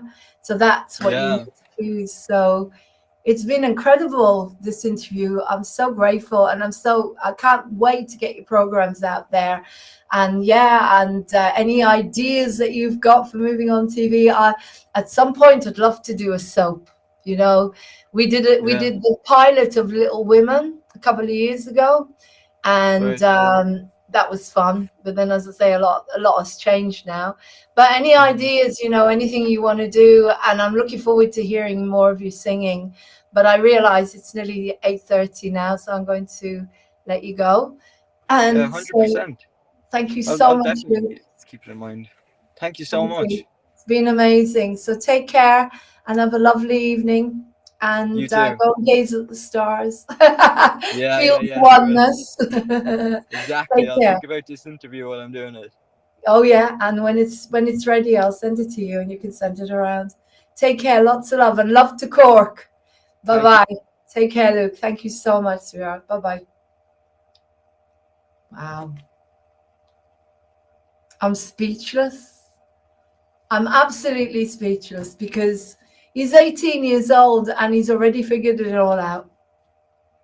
It's not about money. It's about doing what you love. That's it. Doing what you love. So if you find something that makes your heart jump up and down, and where you don't care about who's watching, the angels are watching, and that's what Luke would have said anyway. I didn't expect any of that, except I knew he was very respectful. And when I watched his programs, I knew that I could put them on. But I didn't realize what I was dealing with. Another starseed, probably. An alien who came here to heal and to spread love. And so he's coming on here telling you, you find that door and you open that door. You open that door. Whoever you are, whatever age you are, it doesn't matter. You do it. You climb every mountain. Climb every mountain. Search high and low. Follow every byway, every path you know. Climb every mountain, ford every stream, follow every rainbow till you find your dream. A dream that will need all the love you can give every day of your life, for as long as you live. Climb every mountain, ford every stream, follow every rainbow till you find your dream. A dream that will need all the love you can give every day of your life, for as long as you live. Climb every mountain, ford every stream, follow every rainbow till you find your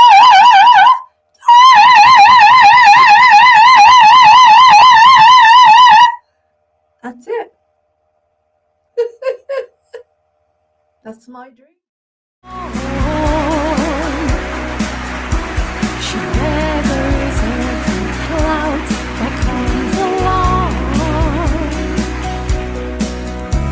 She's strong now, with beauty and grace. Look at her face.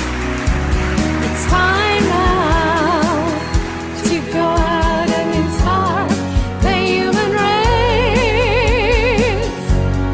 This is your day now, your day to be free. Go out and claim your life. This is your time to go out and make your dreams. Set the world on fire. Hold your treasures to your heart. Small more, baby. Small more, baby. Smile. Ooh, baby. Go out and make it all about you. Ooh, baby. This is a song I've written for you. It's coming from my heart. This is your day.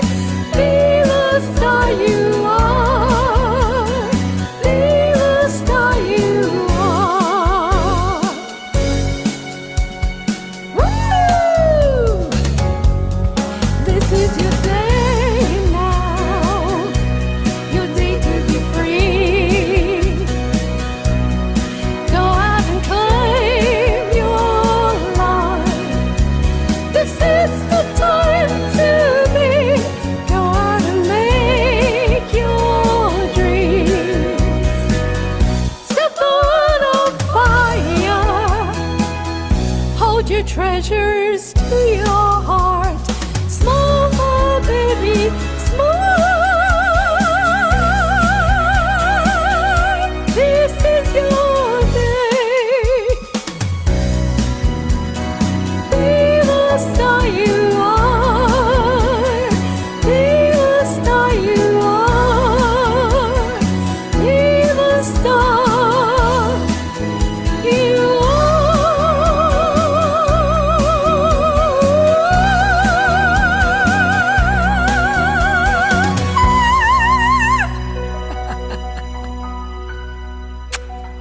Thank you.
This is your day now, your day to shine. Take back the gifts you have and make the world your shrine. Make it the best you can. Make it about you. This is your day now, baby. Go out there, make your dreams come true. Very proud to be bringing on for an interview. I hope you enjoyed the interview with the lovely Maria Tomic. So we're going live everywhere because we're going to be bringing on an amazing guy. We're going to be bringing on a hip hop artist. I'm going to play some of his music to you before we start, but I have to send him a link to get on. So please, let me turn this around so you don't see my emails.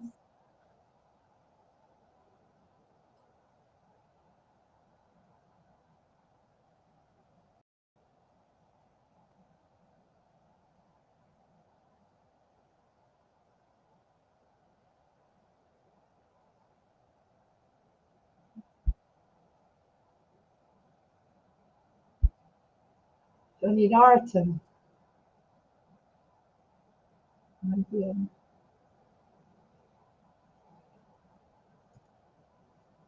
People can watch on all the social media, so you can quickly watch on all the social media. On here, YouTube. I'm just watching your YouTube at the moment. You can watch us on Facebook. You can watch us on TV.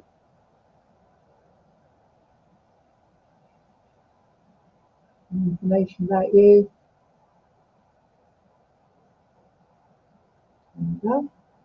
Jonny Dart is joining us, going to join us on here. He's a hip hop artist and a conscious light worker. So I'm really looking forward to interviewing him. Here's some information about him.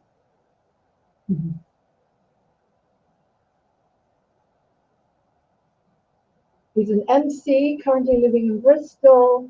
Early exposure to hip hop music during Tupac in the mid-90s, where he felt the aesthetic quality of the beat, voice, tone, pain, and passion of the track.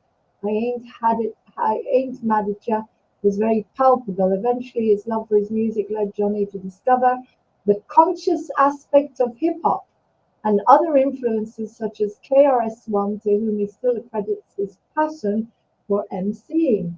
I can't wait to bring him on so he can explain this more to me. Hairs in the eyes, in my nose. Okay, so I'm going to play a piece for you. Play you something by Jonny Dart.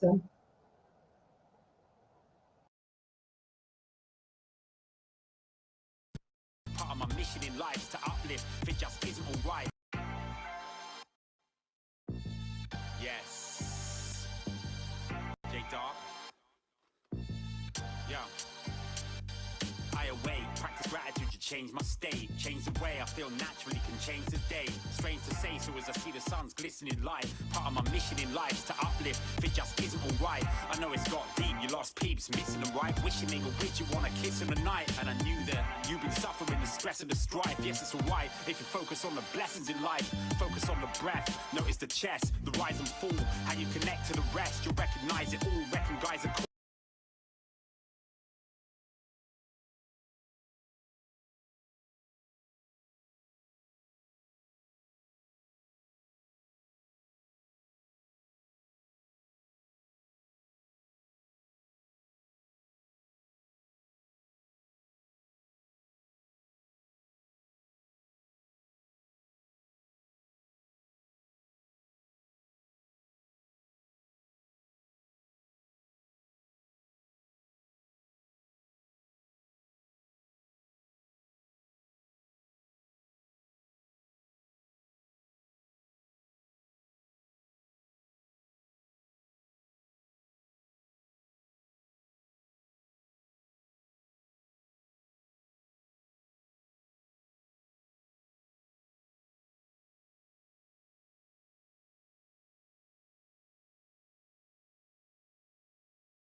This is your day now, your day to shine.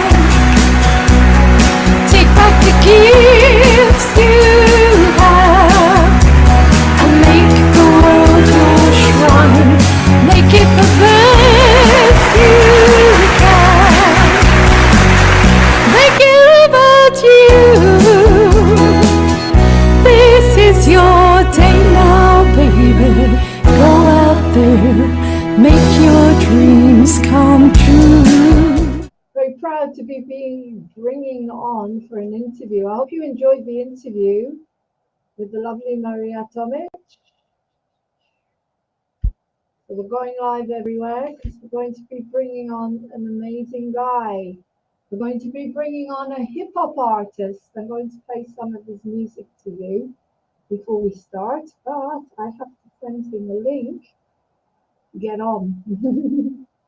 So please, let me turn this around so you don't see my emails.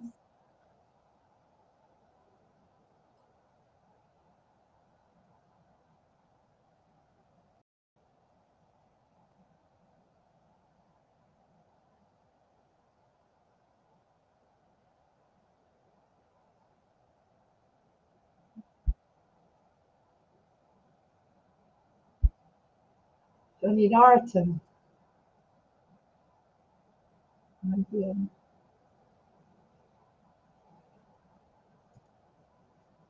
People can watch on all the social medias, so you can quickly watch you on all the social media. On here, YouTube. I'm just watching your YouTube at the moment. You can watch us on Facebook. You can watch us on TV.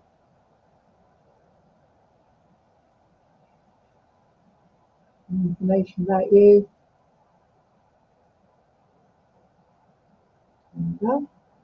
Jonny Dart is joining us, going to join us on here. He's a hip hop artist and a conscious light worker. So I'm really looking forward to interviewing him. Here's some information about him.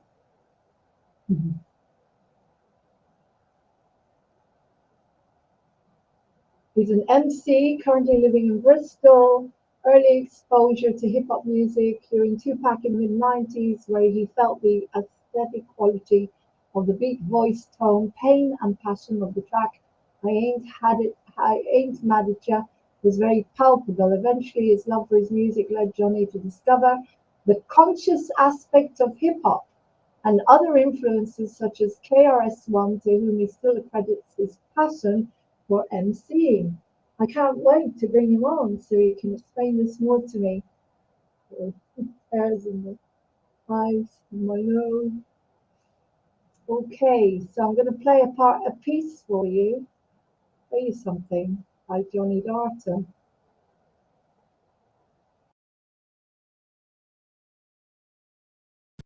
Part of my mission in life is to uplift. If it just isn't all right. Yes. J Dart. Yeah.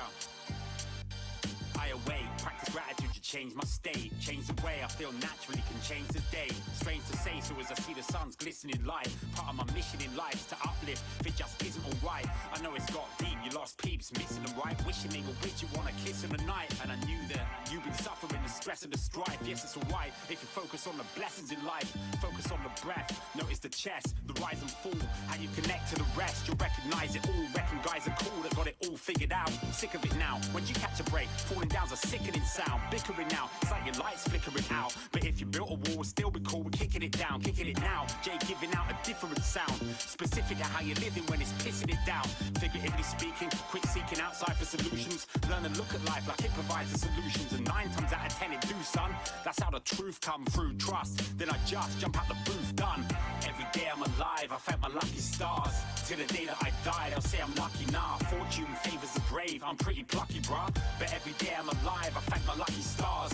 Every day I'm alive, I thank my lucky stars. Until the day that I die, they'll say I'm lucky. Nah, fortune favors the brave. I'm pretty plucky, bruh, but every day I'm alive. I thank my lucky stars. The next verse reflects the first, if only in a state of mind. Create a rhyme whose main intention is to take your mind to higher places.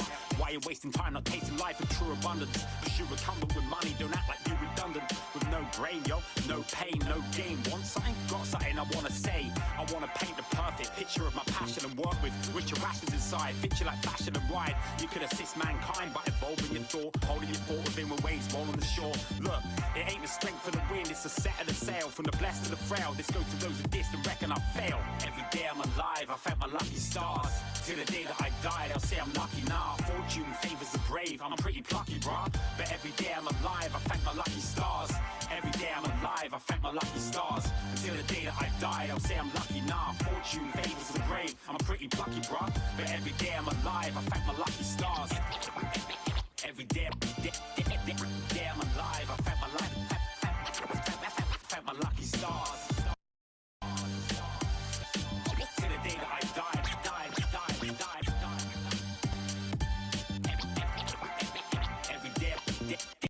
Every day I'm alive, I thank my lucky stars. Till the day that I die.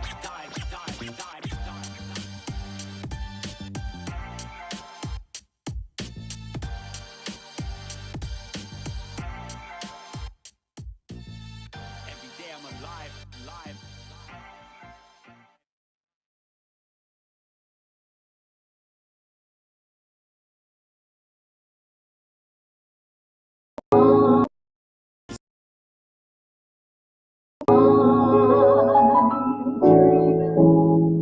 Of white Christmas, with every Christmas card I write, be merry and bright, and may all your Christmas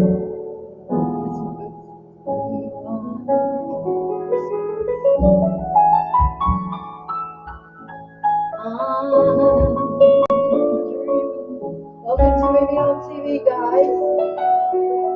Hope you had a nice day today. We do our best here to enhance you, make you feel good.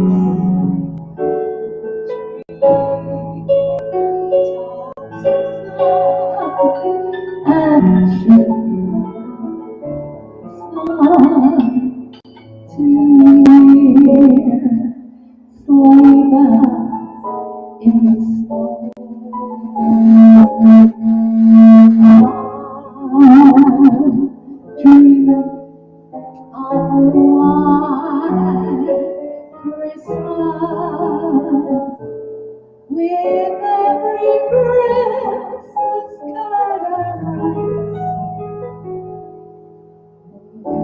your day be merry and bright,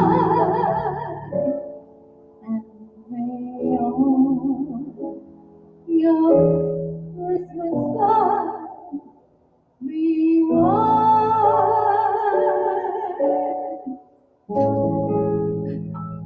Dreaming of a White Christmas.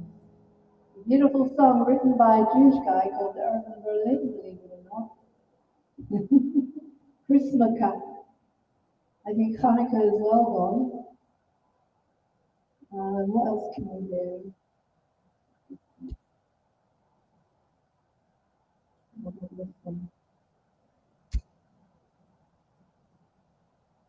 9 o'clock, we've got an interview with Jonny Dart, which I'm really looking forward to. A hip-hop consciousness artist. I'm really fascinated. Let's do another Christmas carol for him. Thank you for being part of Moving On TV.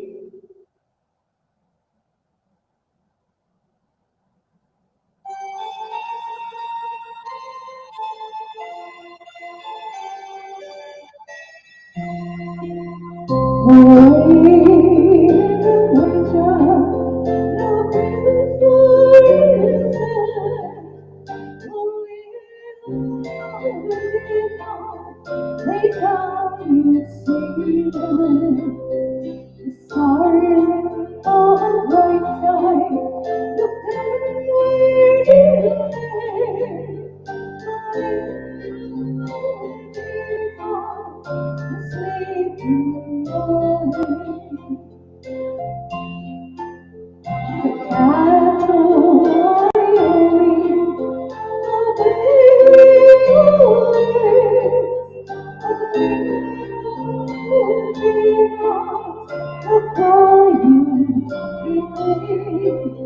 And Lord, dear Lord Jesus, to the temple of the sky, and the Savior to call His name. Hear me, Lord Jesus.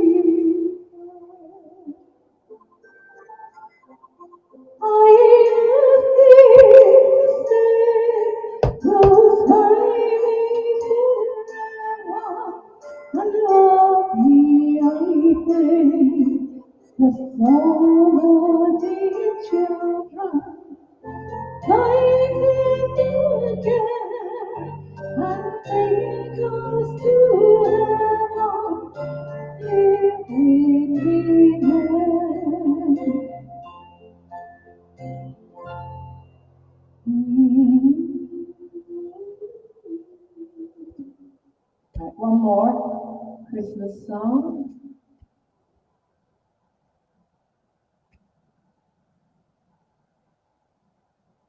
One more Christmas song, and then hopefully Johnny will be here.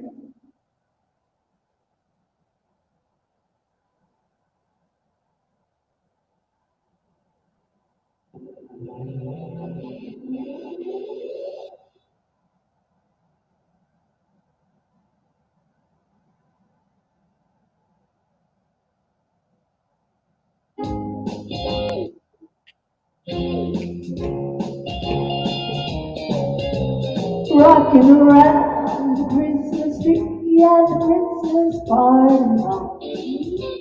Listen to highway music, every couple dressed up. Rocking around the Christmas tree and the Christmas spirit rings. Maybe I'll have some pumpkin pie and do some caroling. You will get a sentimental feeling when you hear voices singing, let's be jolly day. The halls with boughs of holly rocking around the Christmas day. Have a happy holiday. Everyone's dancing merrily in the new old-fashioned way.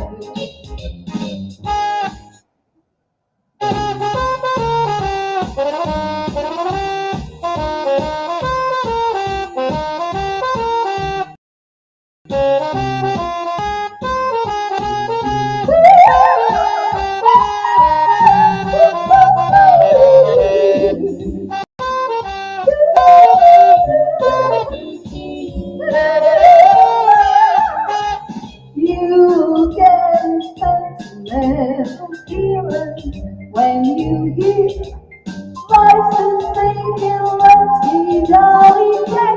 The halls with boughs of holly rocking around the Christmas tree. Have a happy holiday. Everyone's dancing merrily in the new old-fashioned way.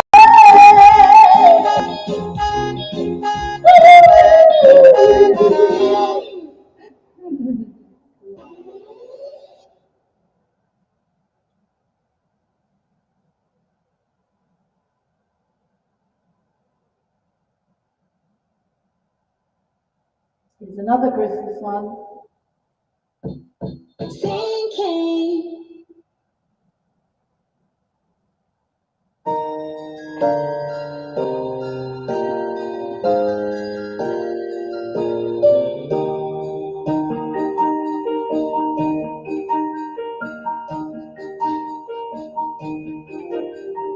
Take the homes with boughs of the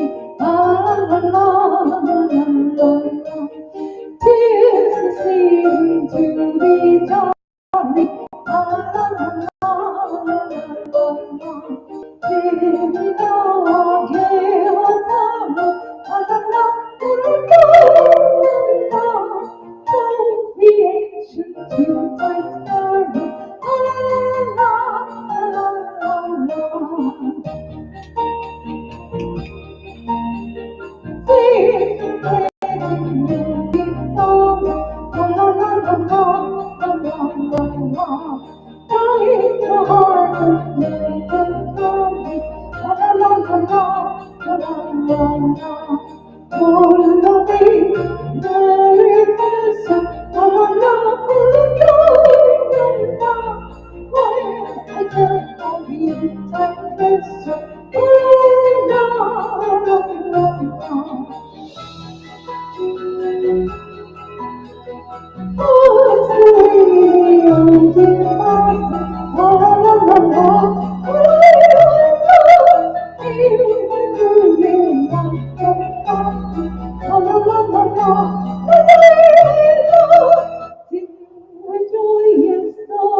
of the wind under the twilight.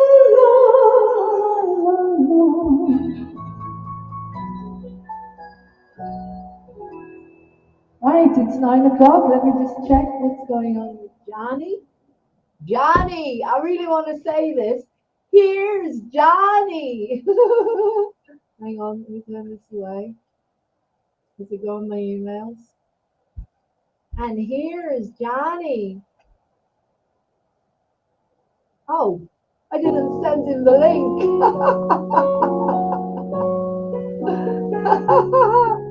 That's why it didn't go. Come on, Lord.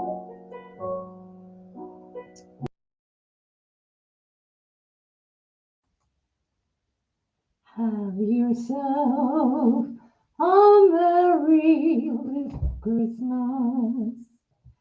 Let your hearts be light. From now on, our troubles will be out of sight.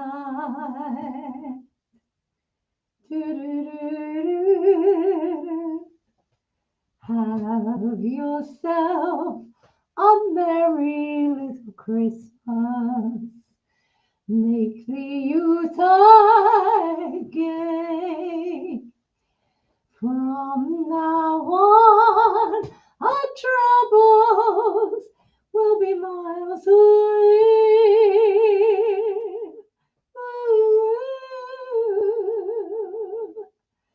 Once again, hanging on the names, many golden names of your faithful friends that are dear to us will be near to us once more. Someday soon we all will be together, if the case allow. Hang that shining star until the highest mark, and have yourself a merry little Christmas.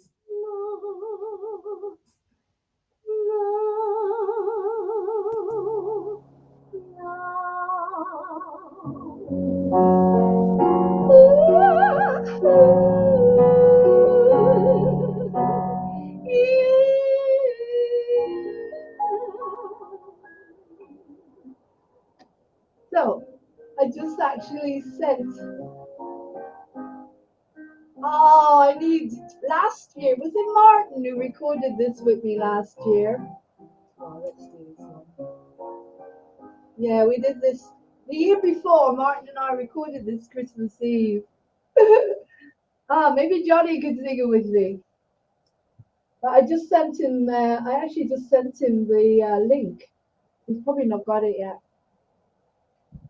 So we're probably running a little late, and as usual, the mic is gone now. Where's the mic gone? Why is the mic gone? Oh, because the batteries are in. No, batteries are still okay. Right. Mic, microphone. Mic. I must really connect up the new mic that Cara gave us the money to buy. I'll do that. No, the batteries are going again. God, this thing, the batteries, that hardly lasts at all. They honestly don't last. I'll have to do it without the mic. All right, let's go. Let's go. Let's do it without the mic. Ah, Johnny's here. I need a male voice. Okay, I'll bring him on. I need a male voice for this one, okay? You'll hear in a minute. You'll hear why. Hi, it's always wonderful to have you here on Moving On TV. Do you know it? I can't sing. It was Christmas Eve, babe, in the drunk tank. An old man, he said to me, won't see another one. Ooh, sorry about this. I'm going to do both voices. Oh, I don't know it.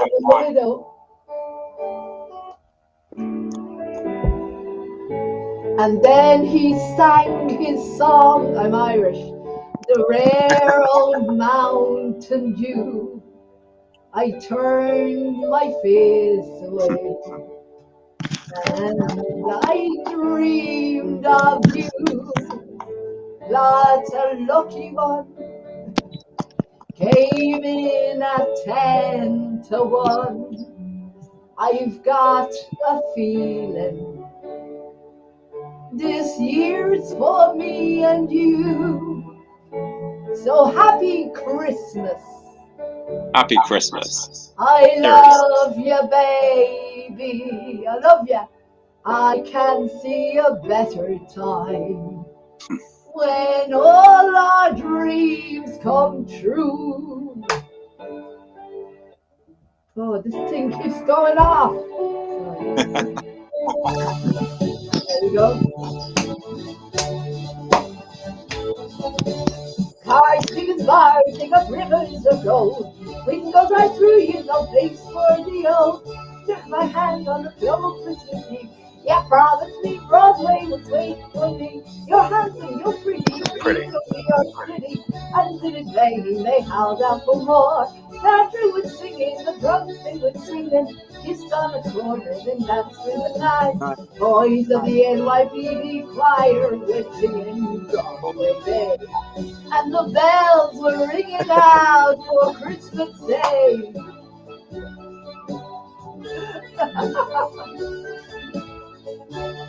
Sorry about this, Johnny. It just came.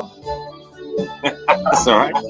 You're a bum, you're a punk, you're an old southern chunk. You're dead on the dripping nothing.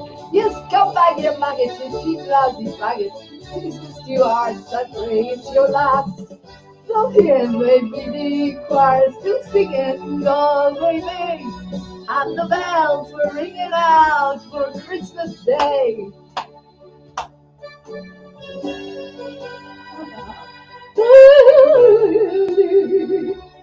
I'm actually a soprano. I could have been someone. Was so could anyone. You took my dreams from me when I first found you. I kept them with me, babe.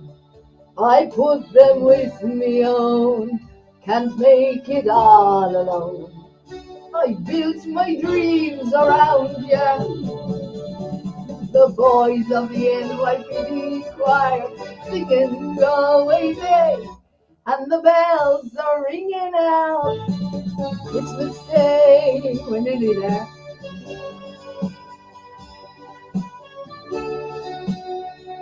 Die, die, die, die. I'm also Jewish. Sorry about that. I'm an Irish Jew.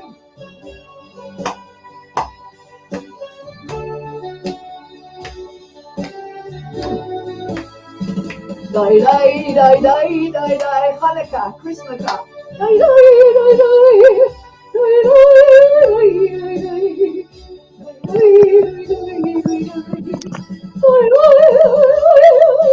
I love it.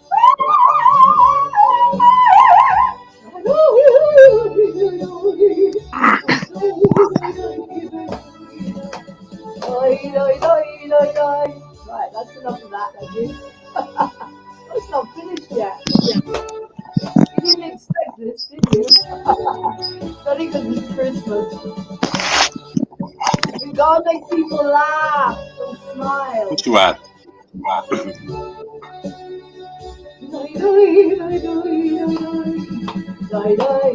gonna keep repeating itself. Thank you. Oh, wow. That was brilliant. Hi, welcome to Moving On TV. The madness is reigning.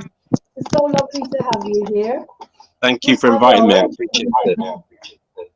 You're welcome. Can you hear me properly? Can you see me? I can hear you. The screen is very small. I'll have to let you know that the little one's upstairs asleep, so I'll have to be quite quiet. But Okay. I think good. I won't play. Okay, I won't play your music then. Okay. I have actually played your song Stars. I think it's the one that I actually downloaded. Stars. Okay, lucky It's all stars. about gratitude, and Yeah. moving on TV is basically the new positivity, the new love. It's a TV station based on respect and love and kindness and unity. And Starseed sister here, and so I'm very very interested in what you're doing, because to me, quite honestly, to me, the concept of hip hop has always been covered in negativity, in bad language, in swearing, you know, the stuff that comes from America, the real hip hop.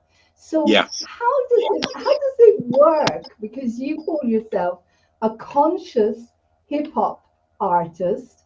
I'm a conscious light worker. You're a conscious hip hop artist. I'd love to understand if you could explain that concept to us. So I'm going to mute now, and I'm going to let you. It's a really great question, Lauren, and I'm really glad you asked that question. I think with the hip hop, I think it's as diverse as life itself. You've got positive, you've got negative, you've got people that came from violent upbringing, and obviously that's reflected in the lyrics. Obviously you've got that people are real with that, and other people are chasing clout, so to speak, with that. So they're trying to emulate something that they're not coming from that life to get views, to get attention.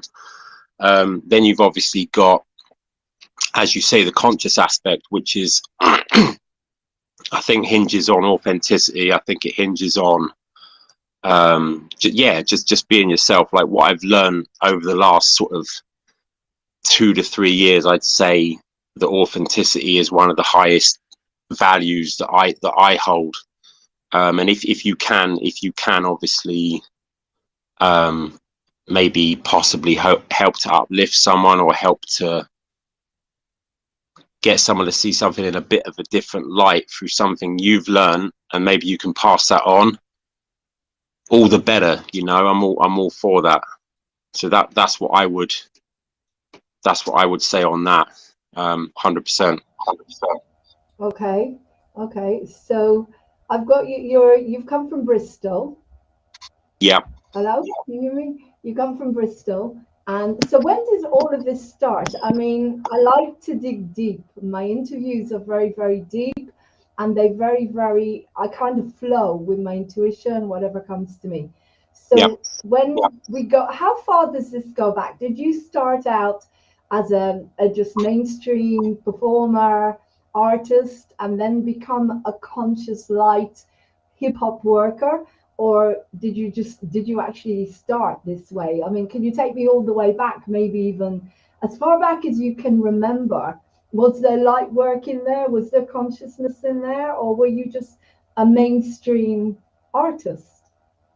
Okay, so my awakening story, if you know, so to speak, would be probably around the sort of late 90s sort of time, maybe like around the sort of death of Diana, Princess Diana time. That was when I sort of realized that things that we were being presented with weren't in accordance with reality, so to speak. Obviously when 9/11 happened, I was like, oh, this is something that's been, you know, not shown in the way that was represented by the mainstream media.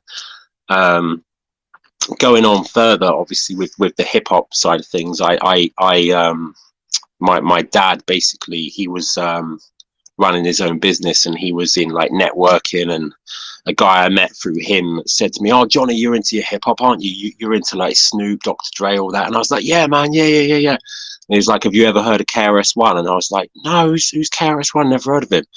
And he gave me a CD called The Sneak Attack in about 2003, 2002.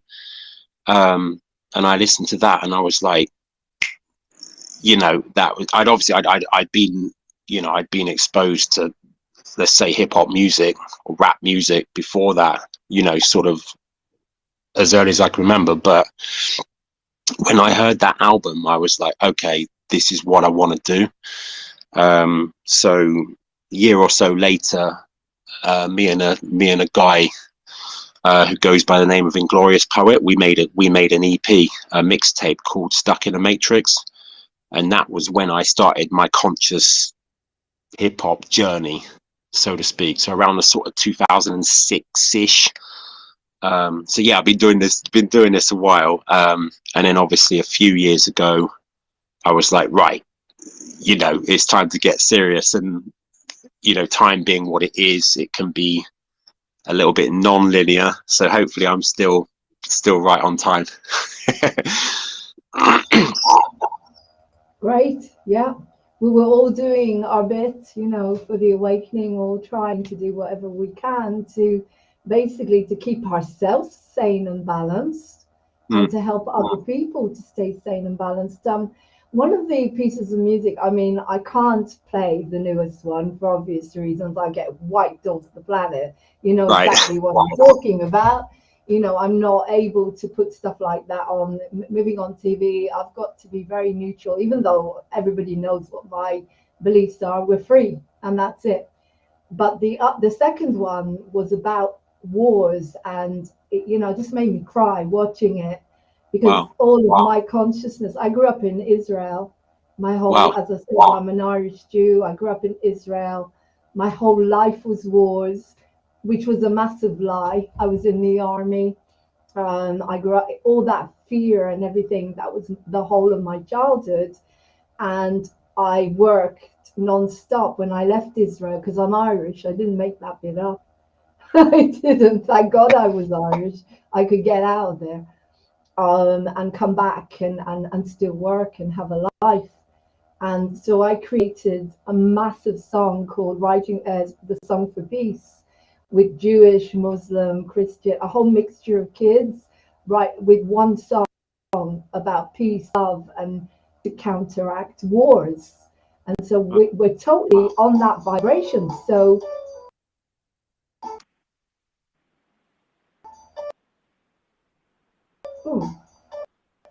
sorry, where did that come from?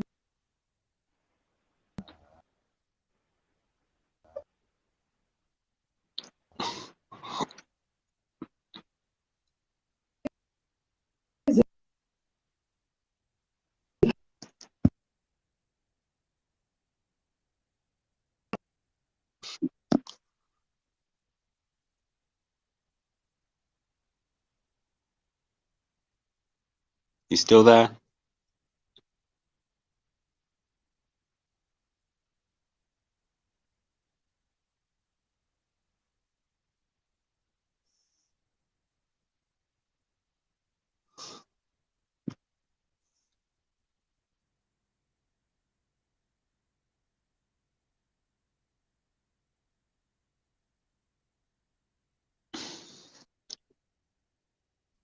I think I've lost you. About that, Johnny, I lost you. There There we you're go. back. Yeah. Yeah, I've got to apologize. I'm editing at the moment. Okay, so what happened is because I was editing, it came on in the middle, so it's gone now. So as I was saying, you know, on a serious note, our consciousness, everything, we are here to, we've ended wars, except they started the biggest war between us, which is not about color, it's not about religion, it's not about anything like that. It's about actually about staying well. So how did you get to the level of actually composing that? As I say, when I started to watch it, it's quite upsetting, you know, to watch. It's sad to watch. And you wanted to make a point about what wars do and how they tear our lives to pieces. So how did you get to the level where you created that video? Why did you create that video? Okay, so that was back in 2018, and that was my first music video. And that was one of those where that was something I just felt the need to address at that time. Like I'm very mindful of the fact that what you speak about and the energy you put out, we create, or what we focus our consciousness on, will bring more of that about. So obviously, it's always better to be pro peace or pro unity, like you said, pro love, rather than anti, fighting against war. We're anti drugs, we're anti war, we're anti, the V word. But it's sometimes difficult to strike that balance. Certainly for myself, like with my growth, I'm very mindful of the fact, I made the track that we can't play for obvious reasons, and I was very mindful of making that track because you just can't say that. It got took down from YouTube. That's by the by. But the first track, it really just came to me, and it was like, this is what I need to speak on at this time. So and the way I put it together, it was more of a kind of lyrical one, like the words I was using, going back now, I wouldn't say they had the most meaning. Perhaps there was meaning in there, and there was a deep meaning that you can get from maybe some of it. But I would say, some of the lyrics were more just putting words together to make them sound good. Sorry, Just Jonny, being honest. yeah, because I'm aware that this is moving on TV mental health and people are very vulnerable, I wouldn't put that video on because it would just upset people, and Right. I don't want to do that. However, I would love for you to maybe do some of the lyrics. Could you maybe do some of the lyrics just so we can hear them? Would that be okay? Yeah, of course. Yeah. Thank you. So, trying to remember it now. So you don't want it with Johnny Mnemonic on it, since I got in a harmonics, onyx and carbonics, you aren't on it. Rappers looking like Wallace and Gromit and their wallets. I do not think I honestly want it. Promise to God, if I hit one more, want us to bomb it? Iraq or Afghanistan? Honest, I'll vomit. All this demonic music in the chart, in your car, bumping beats bang, bumper to bumper, bonnets to bonnet, to summit to sonnet. Johnny, right, wrong with a song if you want it. It's a gift, written in the stars, gone with the comet. There's a war for your mind, what else do you want us to call it? Wealth belongs to the people, when do you want us to collect? Yeah, so that's part of the first verse there. Okay, sorry. Right, okay. So in a way, I mean, I write music, I'm a composer, but I don't write it it is a stream of consciousness, but I'm more into melodies and lyric. I've never written hip hop or rap or anything like that. So talk a little bit about hip hop. What is it actually?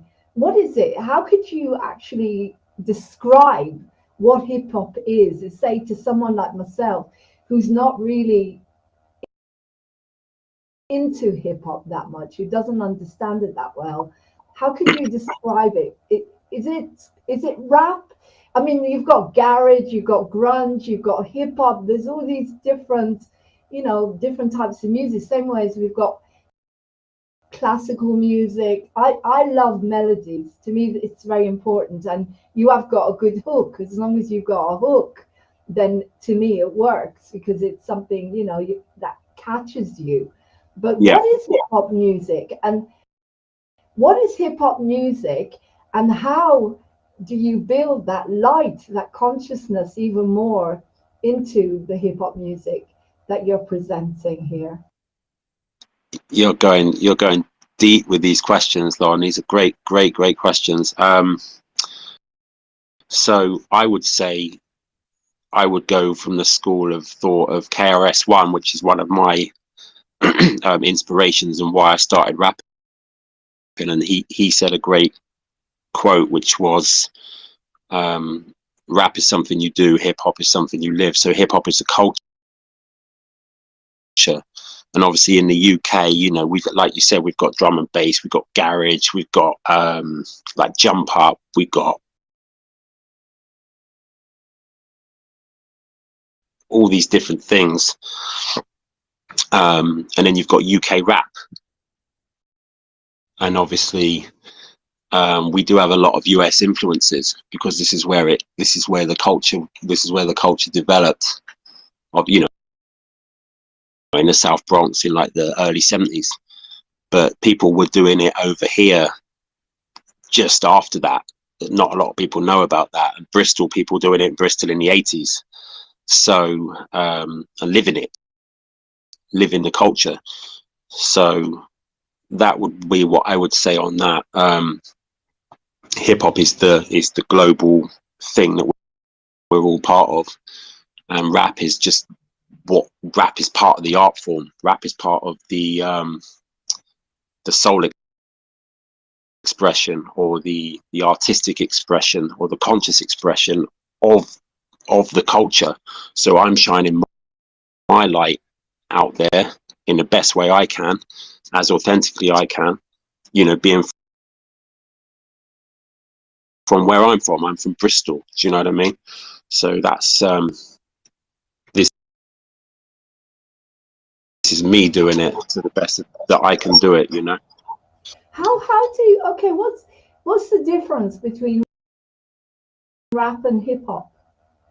Okay, so rap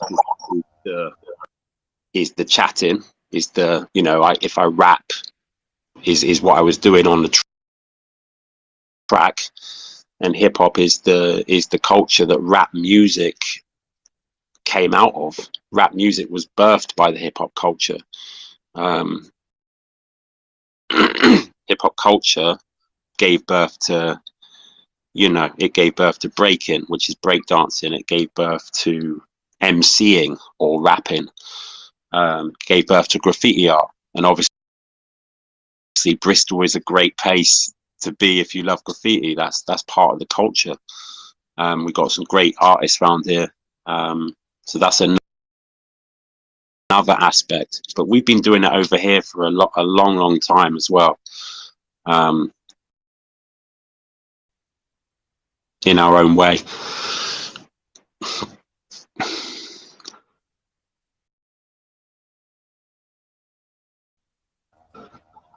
Yeah, you know what I'm thinking here? You know, when you think about music, before you had studios and instruments and before it got contaminated, well, you had hip hop, you had people would just sit there, they would just, you know, drum and dance around, and it was just natural. And I'm making a connection here with, in a way, with holistic, you know, the holistic thing before it got marred. I can't really talk about medicine. That's not what I want to talk about, but it's similar. It's similar because everything got watered down. Everything got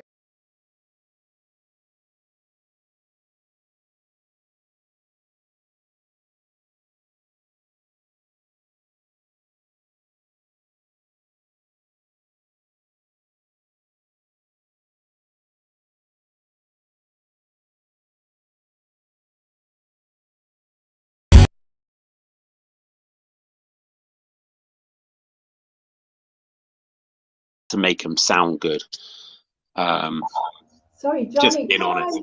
can I, yeah, because I'm aware that this is moving on TV, mental health, and people are very vulnerable. Hip hop culture gave birth to, you know, it gave birth to breaking, which is breakdancing. It gave birth to MCing or rapping. Gave birth to graffiti art, and obviously Bristol is a great place to be if you love graffiti. That's part of the culture. We've got some great artists around here, so that's another aspect. But we've been doing it over here for a long time as well, in our own way.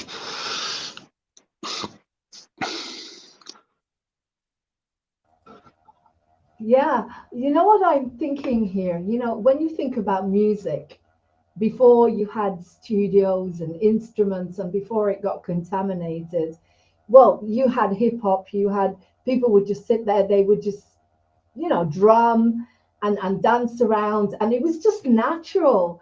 And I'm making a connection here with, in a way, with holistic, you know, the Yeah. holistic thing. Before it got marred, I can't really talk about medicine. I don't, that's not what I want to talk about, but it's similar. It's similar because everything got watered down, everything got contaminated. So this is just natural music. It's just natural music. Before people came along and learned how to play a piano or built or orchestral scores, it's basically taking music back to the basics, isn't it? That's all it is. It's always been there. I love that phrase as well, natural music. Like when I hear that, that really resonates with me, like natural music. I'll even maybe like put that in a rap or something. But yeah, it is natural music, because a lot of people are trying to be something, or they're trying to present a certain image. And I see it a lot. You know, I follow certain platforms in Insta and that kind of thing. I'm not going to say any names, but they're promoting a very, very specific output, and the mainstream do it all the time. But when as I say, you know, when you try to go against that, or not go against it, but when you try to put your own output out there and it's contrary to that, you can, you know, you can sometimes shoot yourself in the foot. Sometimes it works, but you've got to do it your own way. It's the only way you can do it. Yeah, I would say.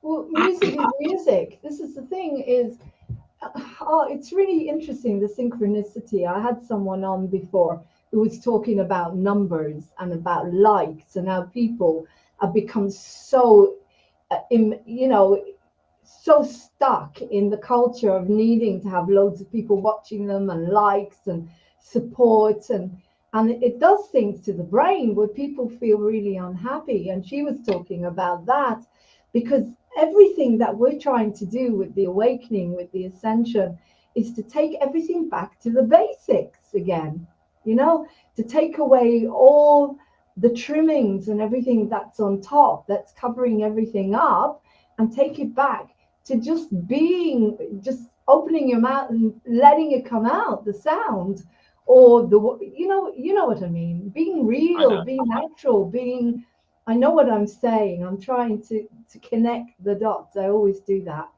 The core of what you are, without everything covering it up. You want to go back, back, back.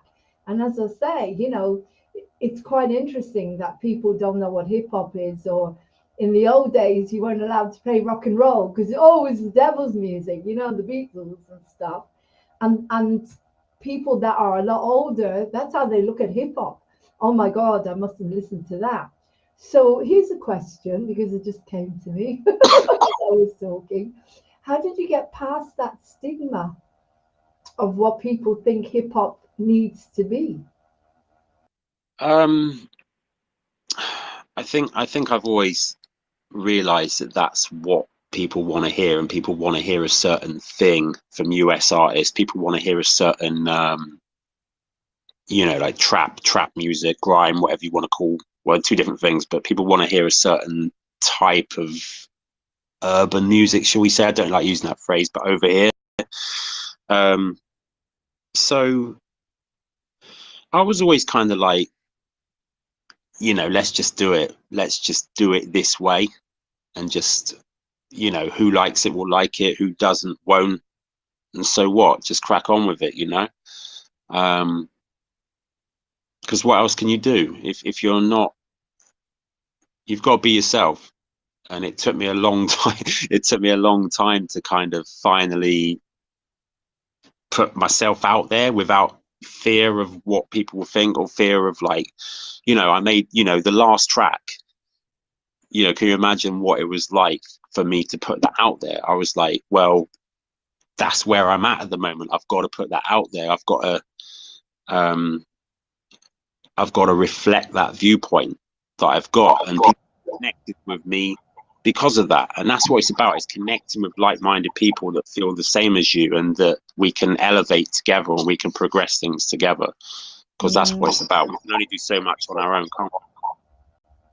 I must admit that at the beginning of all of this, I was right out there, Queen of Swords, you know, doing all the interviews with all these people that I can't talk about. And at some point, YouTube just kept whacking me off. And I thought, well, I want to build a TV station here. I want to build something that's lasting, something that people can really, really get the point. And so those kind of programs go on BitChute. People can watch them on BitChute. I can't put them on here, but I know exactly where we just got a comment, which I wasn't actually going to see. I don't know if you saw it before I actually whacked it off. There are people that come on here and they have no morals, and they were referring to the religion, to my religion, and saying things that I'm really surprised that YouTube allow people to mention, to actually say what they just said, when they will not allow you and me to talk about the freedom or to sing about the freedom that we believe in, or even to put on your amazing piece of music of what we're going through. And yet they're allowed to say the things that they were saying. I mean, sometimes I get shocked at the things that people put on here, the trolls, and because it's so against the law in every single way. It's against human rights and against everything that, you know, YouTube puts out there. But this is the kind of world we're living in, is that, so how are you building an audience? Because, okay, there are millions and billions of us out there. We do know that. Thank God we know that. So is that how you're building your audiences? Is that how you're bringing people on?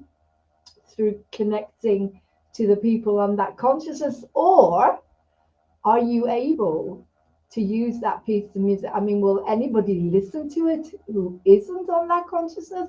Because that to me is more interesting. That is actually more interesting. Do you have fans that are not on our consciousness, and yet they will still prepared to listen to that piece that you wrote, which we can't play on here and we can't talk about because we're not. That's another really interesting one as well. Like, I haven't maybe given that as much thought as I possibly, it would be good to give that some thought, but there are some. I mean, I know of a couple, just mates, just mates that I know, that I've known for a long time, that kind of respect what I'm doing. You know, they've got very different views from me, especially on the last track, the subject of that. But we respect each other, and enough to just kind of let it be. Like, yeah, I mean, I'm not going to like mention names, but I've got a mate who's like, he just loves hip hop, and he's got like basketball trainers, and he's, you know, he was rapping, freestyling at the, you know, local pub where we used to go like 20 years ago. Do you know what I mean? Before I even really started. And but he's got very different views from me on the current situation, shall we say, because of differing levels of you know, consciousness, whatever you want to call it. But it's just sometimes there's that respect there, but obviously on the flip side of that, I've also had people that can't deal with it, and they would just, you know, they've blocked me or I've blocked them, or because there's just not. But even those people, like I go to certain events and I see people that are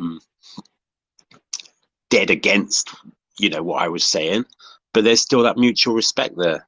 You know, we can still say, hey, what's going on? We can still chat, and there's still that respect. And then you know, there's also the other lot that don't want anything to do with you now. It is what it is, and you have to accept it. Yeah. And I fully accept it, what it is. Yeah, I'd rather lose viewers, you know, and have the people that really respect what I'm talking about. And I know where you're coming from. You know, this is a very, very serious time. But what's so sad here, Johnny, is music is neutral. Music always used to be neutral. Musical talents and music, and it's like it's very, very difficult to fathom how we got to such a level of division. when, you know, music, as I said, I went into a mosque and I taught the boys a song about the colors of the rainbow in English, Hebrew, and Arabic, about peace and connection. And everybody supported me, and everybody wanted, these boys were like 15, 16-year-olds, and I was joking with them saying, what's your favorite color? And because in those, you know, we're talking about 2012 when I did it, you know, 9 years ago now. God, it's more than 2012. What am I talking about? It's more than 9 years. Is it 9 Yeah, years? 9 years. 9 years ago. Yeah. And you know, it's really, really sad that the world has got to a level where we used to differentiate between people because, as I say, religion, color. You go out and kill your fellow man because of a lie, because we're all the same. You know, someone put on here the other day, Jesus didn't like black people. And I said, how do you know Jesus wasn't black? You don't. You know, but this is the problem, the division between us. But we got past that with music. Didn't we get past that with music? I mean, everybody went out and appreciated each other's music. It didn't matter what religion we were. Actually, this hurts. I'm an empath, and I can feel the sadness that we used to listen. Anybody would listen to music. It didn't matter whose music it was, what religion you were, what color you were. We all celebrated music together as this beautiful multicultural interfaith world that we are. And then this came along, and yeah, don't get me wrong, I know there's a reason for everything, and I know it's for the good, but it created such a division where, you know, things have changed so much that even your music, you can't. It's like going back to the old days where a black person wasn't allowed to perform in a white club, because, you know, all of that used to exist, where black musicians weren't allowed to play in a white person's club. We've gone backwards in that way, you know, and we've brought segregation and racism and all these awful things that are not really created by us. They're created by a system that doesn't love us. So it's really, really sad, but I don't want to stay on that sadness. I want to, you know, stay positive. So, okay, let's go back a little bit more to the consciousness side. Do you also, I mean, most of us are healers and light workers. We're all healers and light workers. So do you do that as well? Are you involved in any kind of healing modality? Or when you're doing your music, do you ever tap in to any kind of, I don't know, a different consciousness? Like you're saying, do you go into 5D? Do you tap into Reiki? I don't know. Have we got a question? No, we haven't. We've got someone telling us to get viewers on Green Team. So if anyone's got any questions, that makes sense. When you do your music, do you use any healing modalities, or do you use healing modalities anyway? I mean, are you a healer of any kind? Because most of us are. So I'm not, you know, I'm not officially, and I don't sort of put myself out there in that way, but I have got that aspect to myself very slightly. Like, I'm aware of the energies. My godmother growing up, not my god, well, a friend of my sister's godmother. She taught me many years ago about feeling your energetic field. Like, if you put your hands out, put them parallel, you can feel your energetic field, your magnetic field. And she did remote healing on me back in the day. I feel like I've got that to a degree, but I haven't really explored it. So yeah, I wouldn't say I use it specifically in terms of healing, but in terms of the music, in terms of tapping into different levels of consciousness and that kind of thing. I mean, when I'm a very strong advocate of gratitude, so I'll do that in the morning. I'll do my gratitude practice and my breath work and that kind of thing. And sometimes when I get into certain states, you know, lyrics will come to me, and I'll just, you know, I'll just hopefully they'll manifest for like the greater good.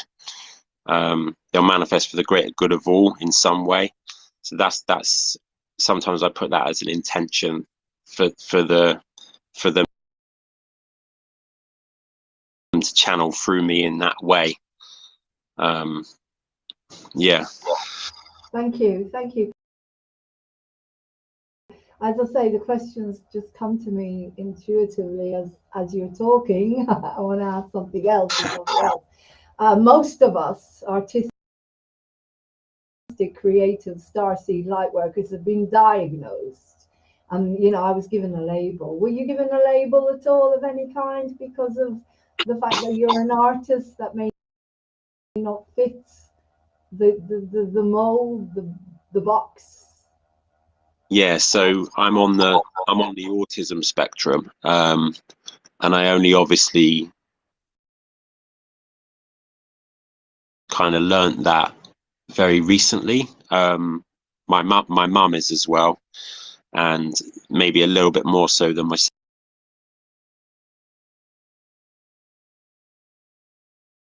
But until maybe, I don't know, 2 or 3 years ago, I didn't really know what it was, or even that it was a thing. I just didn't have that level of self-awareness, and I'm very, you know, I'm very grateful for it now, because I kind of know what it is, and it, as I say, it's enabled me to deepen my own connection to self and my own self-awareness. So that's a good thing. Obviously it's got its drawbacks, and it's got things that maybe a little bit like socially debilitating or whatever, but the gifts I got from it, the creative abilities that I've got from it, I'm super grateful for. And I'd never change that. I mean, it's just something that I feel is part of who I am now, and I fully accept it, you know. But until recently, I didn't really know what it was. So, Johnny, it's just a label, you know. We've all been given labels. I was given a label borderline personality disorder, and I've gone out and I've proved that it's not a real mental health issue. It's a complex needs, because I was shocked too much as a child, and I was a womb twin survivor. My brother died in the womb, and apparently one in 4 women get diagnosed with mental illness when they are vanishing twin syndrome survivors, you know. So everything again is, you know, it's too complicated. We're all individuals, we're all unique, and I have a bit of autism. We all have a little bit of everything in us, especially now, you know, with everything we've been going through, everyone's going through. But so how does your music fit into that? How do you use your music in order to feel more connected, maybe more grounded? Because that's one thing that we do need to do, is to be grounded on this planet, as much as we don't want to be. I know, I don't know about you, but we do need to be here to survive, to do our work.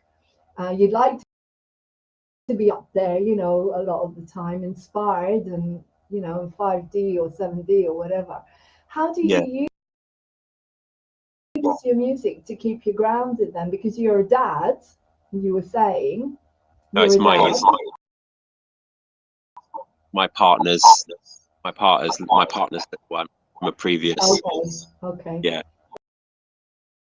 But how do I? How do you do it? How do you stay grounded?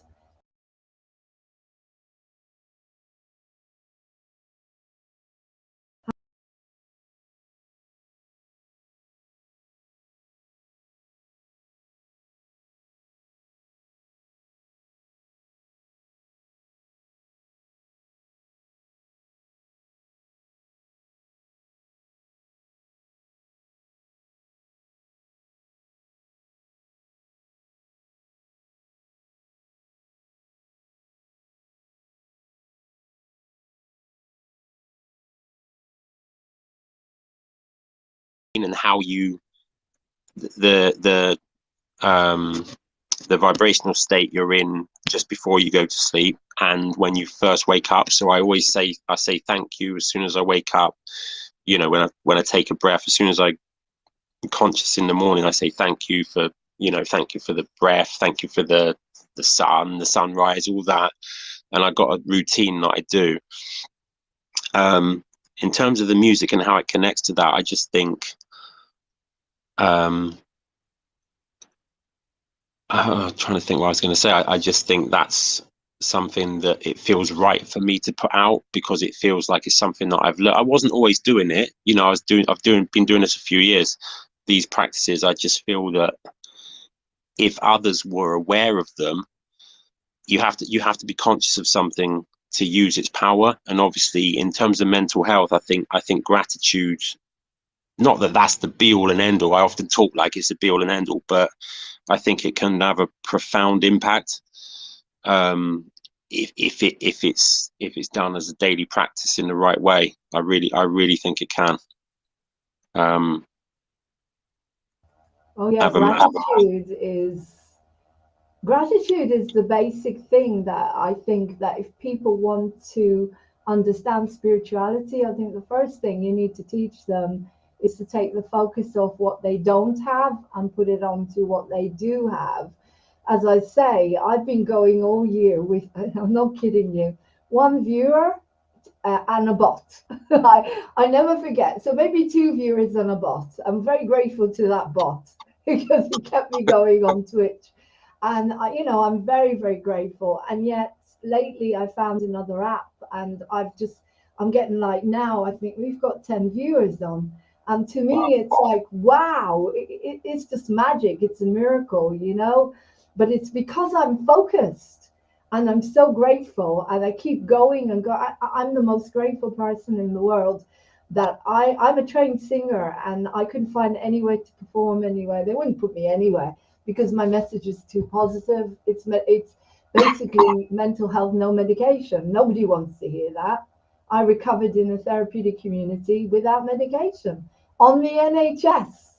I have a massive story, but no one would put me anywhere. So my gratitude is that I can wake up in the morning and I could say, Lauren, what do you feel like doing today? Oh, I'll pick up a mic, I'll sing for 5 hours. And that's what Moving on TV is. It's pure pleasure. You know, the other day, people were triggering me continuously.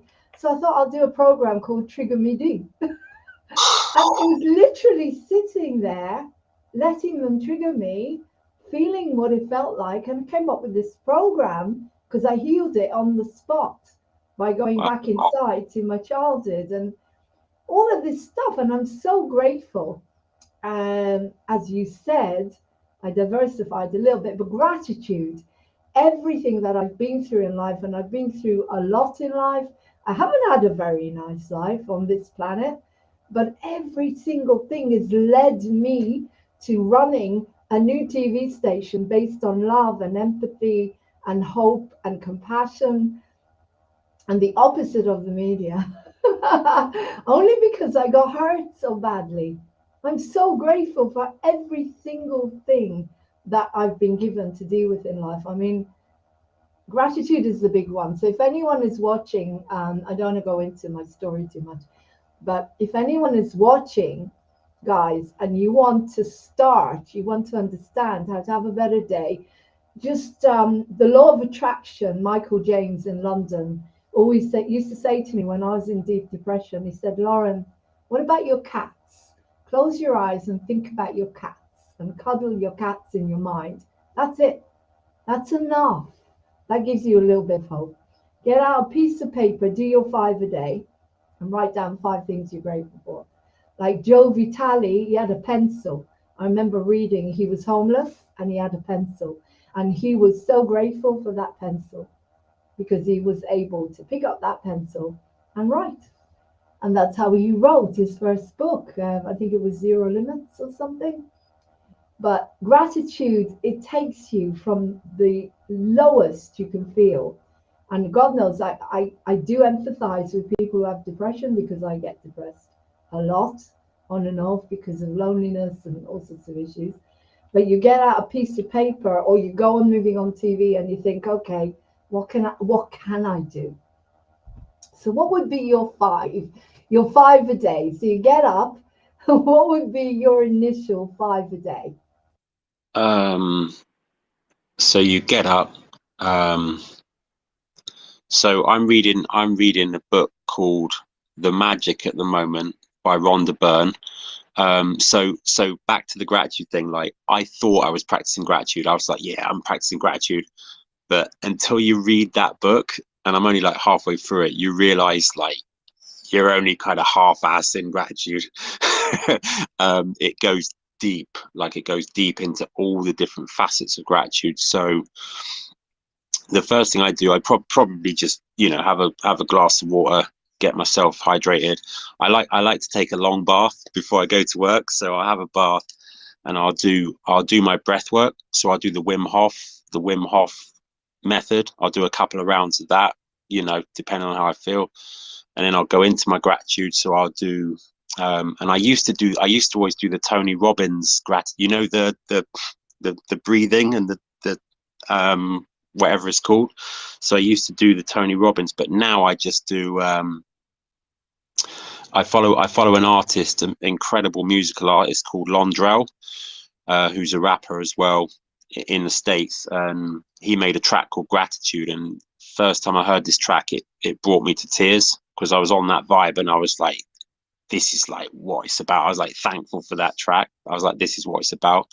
So I do my gratitude and I literally give thanks for 10 things or, a number of things that I feel to do. I've been a little bit ill, maybe last, I don't know, 10 days. So I'm out of that now. So I was doing like the Joe Wicks, the movement. Movement's always good. Exercise is great. What else would I be doing? So you've got movement, breath work, gratitude, maybe hydrating yourself. And I think another thing would be setting your intentions. And we all hear this, set your intentions for the day. And I picked this up from the Magic book as well. And they say in there, kind of give gratitude in hindsight, but for the day in advance, if you get what I mean. So give thanks that it's going to be a good day. Like run through it in your mind. What's going to go well? What you need to do? And then see yourself that night having had a good day. And I've been doing this very recently and it works. Like, trust me, it's a powerful one. So I'd recommend that book to anyone, The Magic. So obviously it's the same as The Secret, and it's like a follow-on to The Secret called The Magic. Yeah.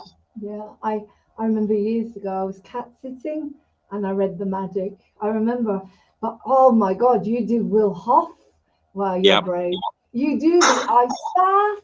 Oh my God, I can't do the ice baths. I can't even do an ice shower. I can't stand the cold weather. How can anyone sit in an ice bath? How long did it take you to get to such a level? Wow, I take my hat off to you. I couldn't do that. I'll be honest, Lauren. Like I've only done the ice shower a few times, a handful of times. Like there's a guy I used to play basketball with, and obviously I still do play, but my knees are playing up. And he was like, oh, so what you want to do is do a hot bath, like super hot bath, as hot as you can handle. Let it run out. So while it's draining away, do your breath work, and then have a cold shower. So like the hot and then the cold. And obviously, medical science don't want to touch this stuff. They don't, but you can feel the benefits of it. Like the benefits are like immediate. And the cardiovascular system, that's something that's like misunderstood. And you can go into all that side of things as well, like the physiological things tied in with the spiritual. Like that's another school of thought that isn't even touched upon. Like there's no official studies on this stuff, or if there are, they're not releasing it. But just from my sort of very limited experience of it, it's massively beneficial. Like the feet, the healing effect on your body on your joints. You know, I've played a lot of basketball over the years, and I've had, you know, injuries to my back, my knees, my ankles, but really, really good. And I'd say to anyone, look into the whole hot and cold because it works. Oh my God, yeah. I'd love to interview Will Hoff at some point. I must admit, I just don't. He's a great guy, isn't he? Okay, just a couple of things, just two more things before we finish. One is, again, getting back to gratitude. Melody Beattie even goes deeper with gratitude. Melody Beattie, from the language of letting go, she talks about gratitude for being grateful for everything, in particular the things that have gone wrong. The Melody Beattie lost her son in a skiing accident, and my respect for her is someone that has gone through something like that. I don't know how she can still go out there and heal the world. You know, I don't see how I could do that. I don't have kids, but I don't feel that I would be able to do that. So I have so much respect for her work. And she talks about literally looking at the worst things that have happened in your life. I tend to do that, and I learn big lessons. And as I say, I haven't had an easy life. I've had quite a crappy life. But every single thing, like for example, you can see spirit working in here in some way, and it's so healing. That the whole of my family are stuck in Israel, and they have already gone through about 4 or 5 of those, you know, whatever. But the thing is, my nieces, my sister, 6 years ago nearly, they all cut me off, right? My father died, and I had to grieve my family, the whole of my family. I was given 5 years to grieve my family, and I didn't understand then why, but now I do, because I've done it. I've been through the grief. I've done this huge, intense work. If they had cut me off now because our beliefs are so different, I don't think I would function. Mm. Do you understand? Because it's just too much. It would have been too much. I had 5 years to grieve them all. And so I'm grateful that they cut me off 5 years ago. And I can see spirit working. And the worst things that have happened to me have made me so powerful. Have made me the strongest and given me such empathy for people that are hurt or in pain, that have abused. You know, it's not a secret. My whole big life story is the minute I realized that the childhood abuse I went through with the family dentist was not my fault, I had a complete massive spiritual awakening where my BPD went out the window and never came back. So I'm not afraid. Everybody knows it. You know, that's the story. I tell everyone. I'm very, very honest about it. But I had to go through that because that gives me the empathy to be able to understand the people that will come on Moving On TV, will watch it. They'll say, oh, Lauren knows how I feel. I'm being evicted. You know, all this stuff is happening. I don't have my own home. And so Melody Beattie talks about gratitude, about the bad stuff. And yet, A Course in Miracles says there is no bad stuff. It's all a perception. It's just the perception, you know, the way the world has gone. So I just wanted to put that message on about gratitude. But before I finish, I want to talk to you very quickly about binaurals and sound, because you're a musician and you're doing consciousness. And so I do use binaurals, and I do know someone. Have you heard of Paul McDonald and Bionamics? He creates. No. Okay, because he works with sound and bionamics. He's created a bionamic. It's first generation medbed.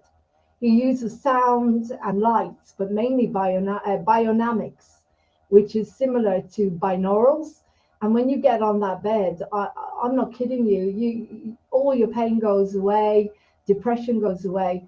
So have you ever used, I mean, it's a bit similar to the question I asked you, or would you ever consider creating a piece of music that is actually more for balancing the body? Because binaurals, I've used them for toothache, headache. Toothache works straight away. You don't need medicine. I've had really bad toothache, and I've sat there with a binaural on YouTube and the Rife energies. And Rife machine, yeah. It's just waves. It's just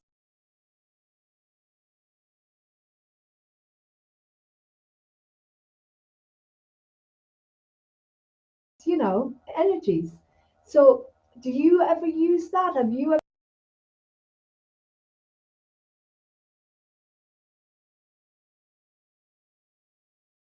ever used that on yourself to calm yourself?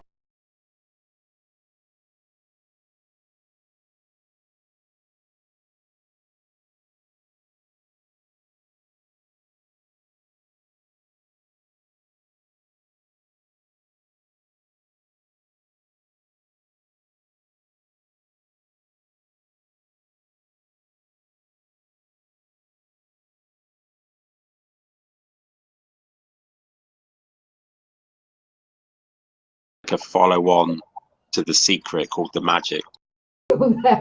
Energies. So do you ever use that? Have you ever used that on yourself to calm yourself or for physical pain or your own music? I mean, the kind of music that the technical side of it, the waves. Would you consider doing that? There's a deep question as well. We need to get you out there to the world, Lauren. These questions are like, this is right on my wavelength. So I could answer it 100%. I could answer it in a few ways. So this guy I follow, Londrell, I listen to his tracks a lot, like most days. And I put in on YouTube, I put Londrell 432 hertz. So I listen to his tracks in 432, or I listen to them in 963. So obviously the mainstream music is slightly off the healing frequency.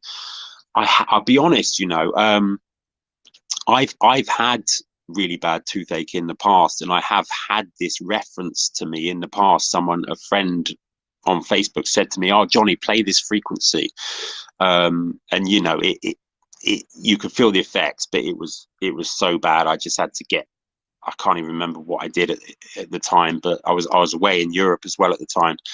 But everything is frequency, and you mentioned the Rife machine. I mean, all this stuff is kept under wraps. It's all out there. And the thing is now with what's happening, whatever this may be, and it's got its good and bad points, and the pandemic or whatever you want to call it, this is the Great Awakening, and all these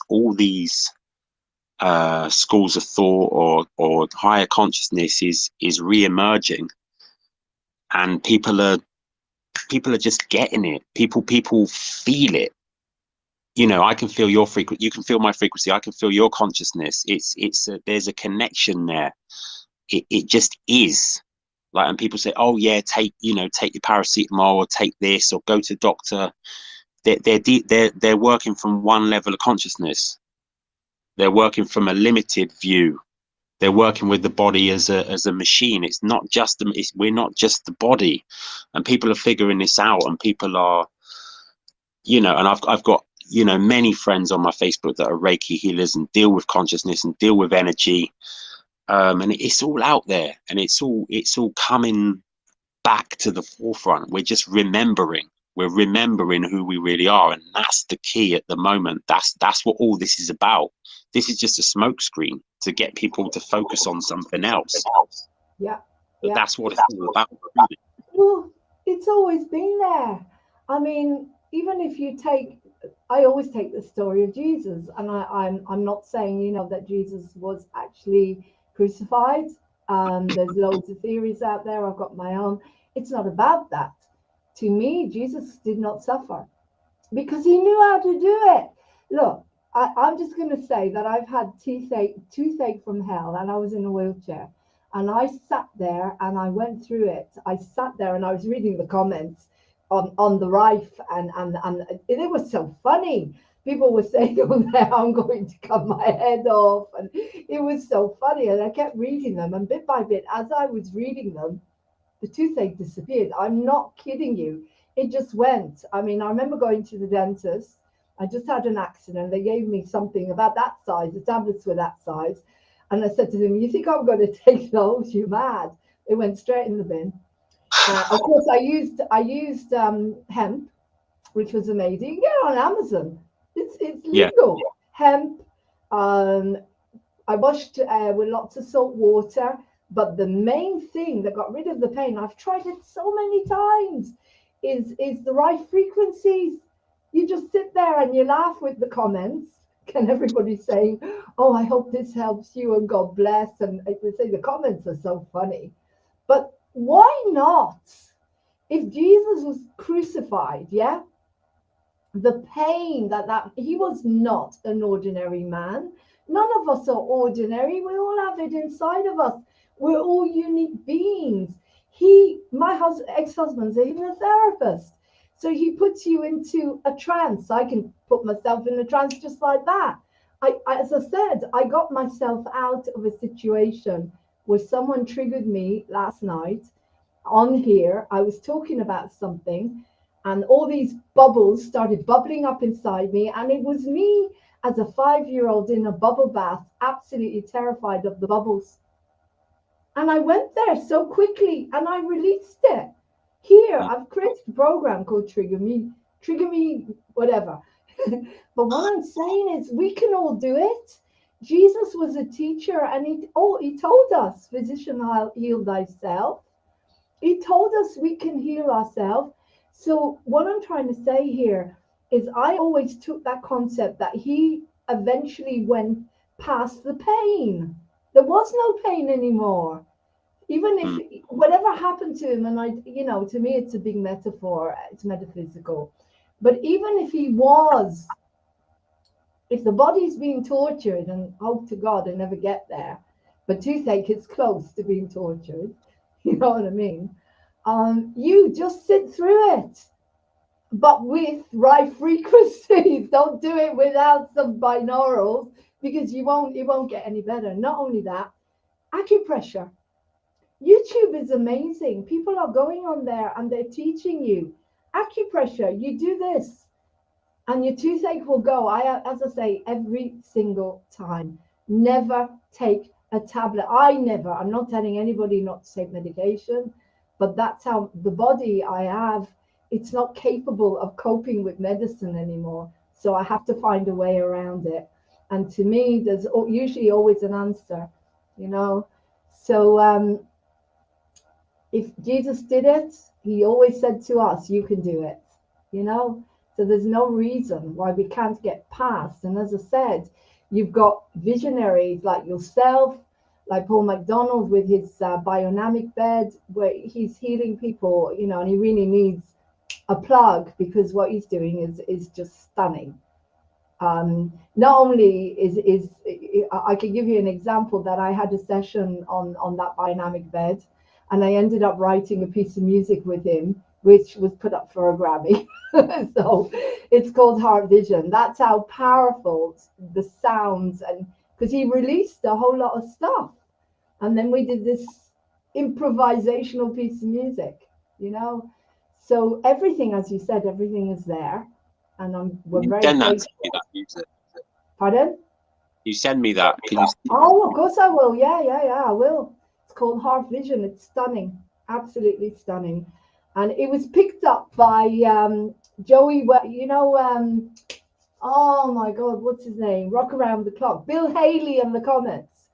He's a keyboard player. Have I got the album cover? Here it is. Yeah, we went on an album last winter. Icy Hot Winter. Lauren Hope and Paul McDonald. It should be the other way around because basically he sat down by the keyboard and he composed this. He just started composing, and then I started going, ooh, the hook, and then he came in with his harmonies, and it just became this amazing piece of music where you see everything from the heart. I created a video, like Buddha says, you don't look from the eyes, you look from the heart. And so, yeah, of course I'll send it to you. It's stunning. It was put up for a Grammy because Joey loved it so much, but because of everything that the world is and the way the world is at the moment, it didn't get anywhere. But hopefully at some point it will, because it does deserve to get somewhere, like all of us. So Jonny, it's been an incredible interview. I knew it was going to be incredible. I knew that the questions would flow because I channeled them.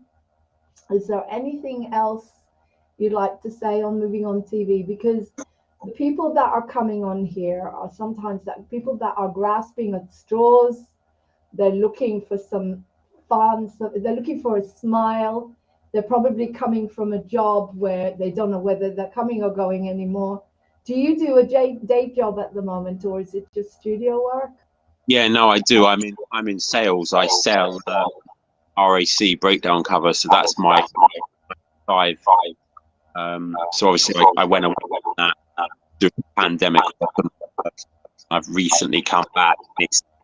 It's mad being out there with what's going on and people such that they are, you know. But yeah, it pays the bills and it is what it is for the time being. But yeah, I just want to say, Lauren, like, biggest love, like, hug through the phone.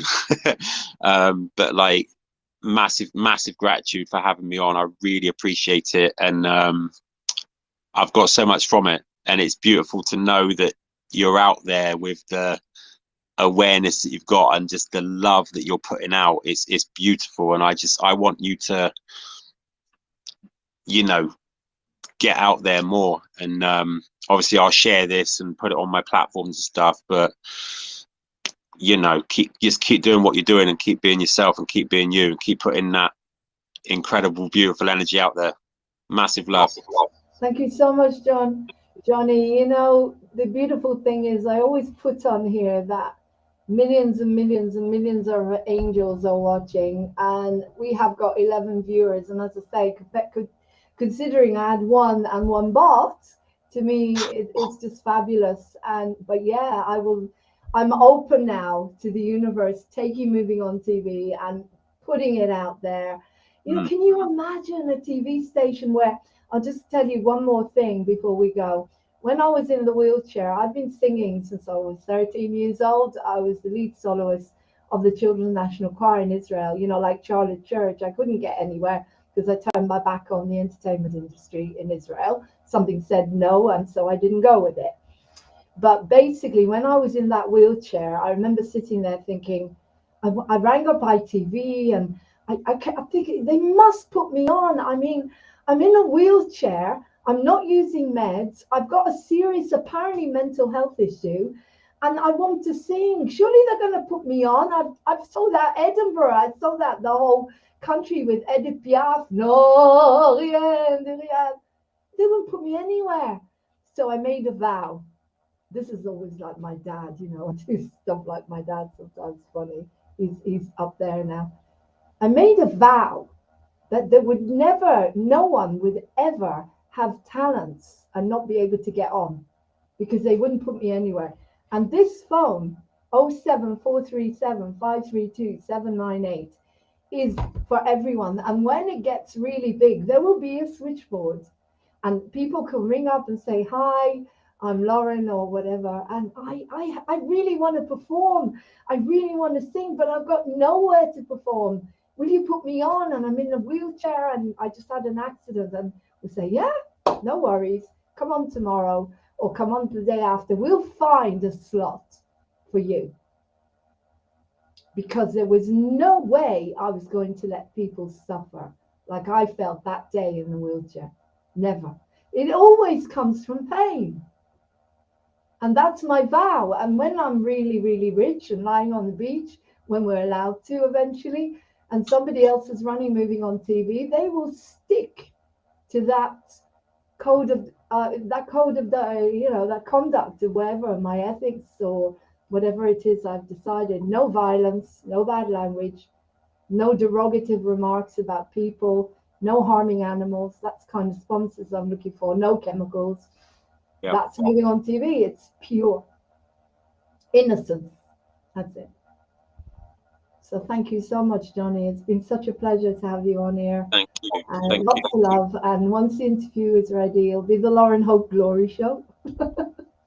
I will send it to you, and I will definitely send you. Our vision has had nearly 3,000 views organically on Moving On TV. It's called The Innocent Songs. I think it's had about 150 likes, which is nice. And the comments are just mind-blowing. You'll see. The Brilliant. talent, but when you put his talent and my talent, maybe your talent, I don't know, you put it all together, it's mind-blowing. It's absolutely mind-blowing piece of music. Should be everywhere. So lots of love. And I will be putting on if you want to join us at 11 o'clock, it's MOTV Jukebox. And that is the jukebox for all the new songwriters. So any new songwriters that want to come on, they go on MOTV Jukebox. And I create a little video for them if they only have an MP3. I charge them nothing because I don't want to, because it's from the heart, unless they want to give it to me. I do it because I love it, because I'm a DJ as well. And between you and me, I have my headphones, and it's just silly because they're not actually connected to anything. Love it. So that's what I do. And so I will be putting on stars, if that's okay with you. Absolutely. And anyone you know who wants their music, I create a little video so you can, because I'm not a radio station, but I want the music to be respected. So they have a little video. It takes me 5 minutes to create, and it goes on there. So MOTV Jukebox, that's the Songwriters Jukebox. And thank you so much, everyone, for watching, wherever you're watching. So thank you so much, Jonny. It's been a pleasure. And I'll speak to you soon. What are you doing for Christmas, by the way? But quickly. What do you usually do for Christmas? Just go up and spend time with the family, you know. Yeah, my it's got a little niece now. It's like 8 months old. So I'll be seeing the family, having some nice food, few drinks, just a chilled one, just chill away from work and spend that time with the family, you know. That's important. Christmaka is a combination of Christmas and Hanukkah. Christmas, yeah. I celebrate Christmaka, but no doubt here I'll probably be Moving On TV, keeping a lot of people that have, on their own happy. So anyway, lots of love, Jonny. Take care. And Take care. I'll be in touch soon. Bye-bye. Thank you so much. Bye-bye. That was Jonny Dart. I'm touched of all the beautiful stuff he said to me. I'm really, really touched. I feel very humble when people say things like that to me, because quite honestly, as you know, I always put this on. Billions and billions and billions of angels are running Moving On TV now. Billions of angels. And whenever I do an interview with you guys, I'm not sure what I'm going to ask you. I'm not sure what's going to come through. But before I end, I'm going to put on Heart Vision, because I didn't mention it. The incredible piece of music written by Paul McDonald, who originated it, and myself. And Jonny might be able to watch it actually as I put it on.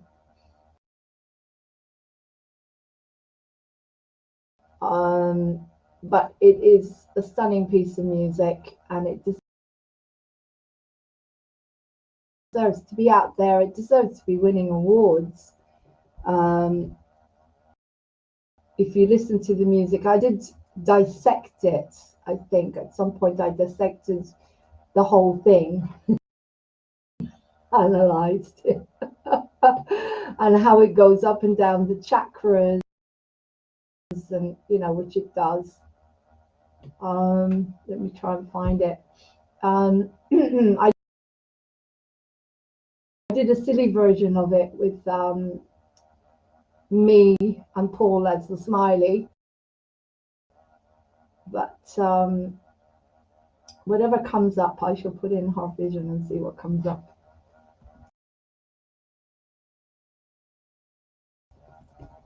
And then I've got to take a break or take a rest.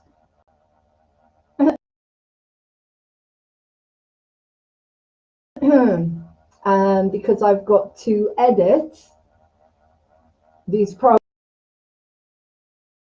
programs, and I want to edit Tigger Me trigger me D or whatever for you guys. So let's see. Oh, there it is. You're going to watch some of it.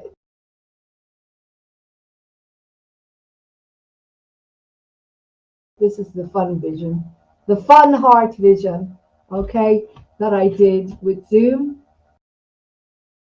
So enjoy, and then I will be back at 11 o'clock with MOTV Jukebox and the lovely Cara. If you can join us, because Tyra will be asleep. I'm going to quickly create an MOTV Jukebox opening for you, sweetheart. Okay, so this is the stunning heart vision, and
That was the incredible Heart Vision, and I hope you enjoyed the interview with Jonny Dart, because I thought he was incredible.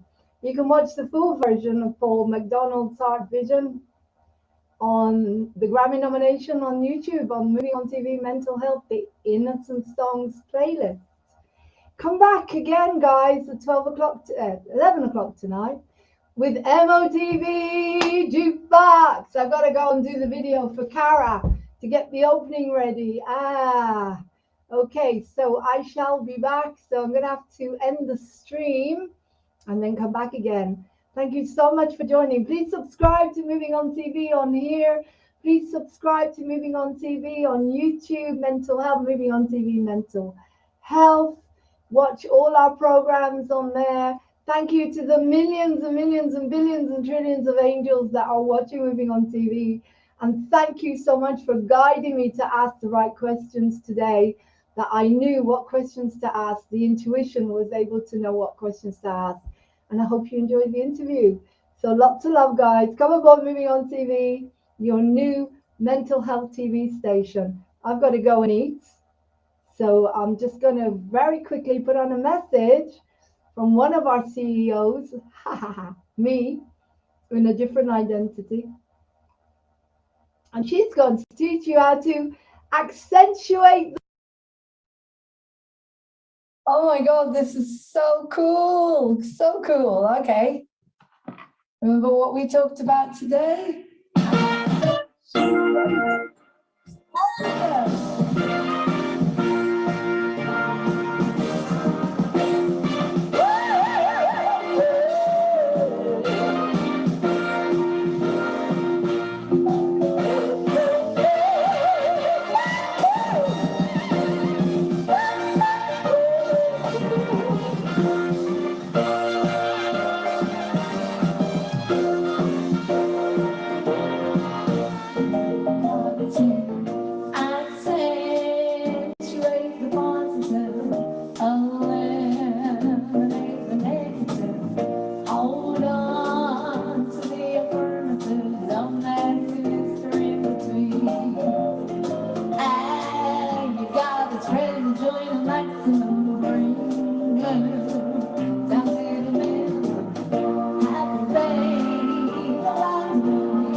Thank you.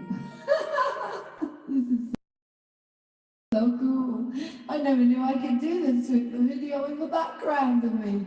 So, I've done it now. Enjoy. Lots of love. Do what you love every day. Bye.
Thank you. This is so cool. I never knew I could do this with the video in the background of me. So, I've done it now. Enjoy. Lots of love. Do what you love every day. Bye.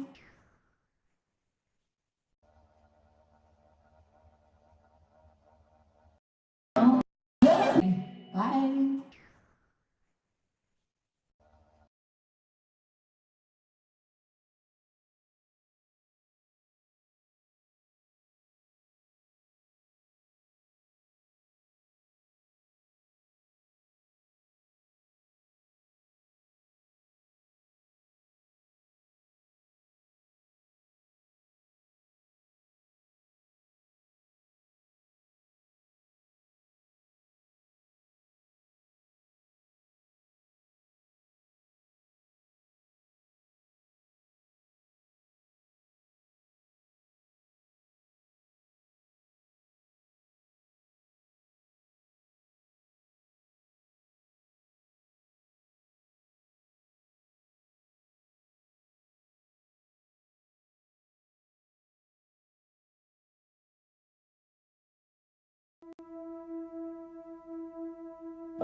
Courage is not formed in absence of fear, and strength is never formed in absence of challenges.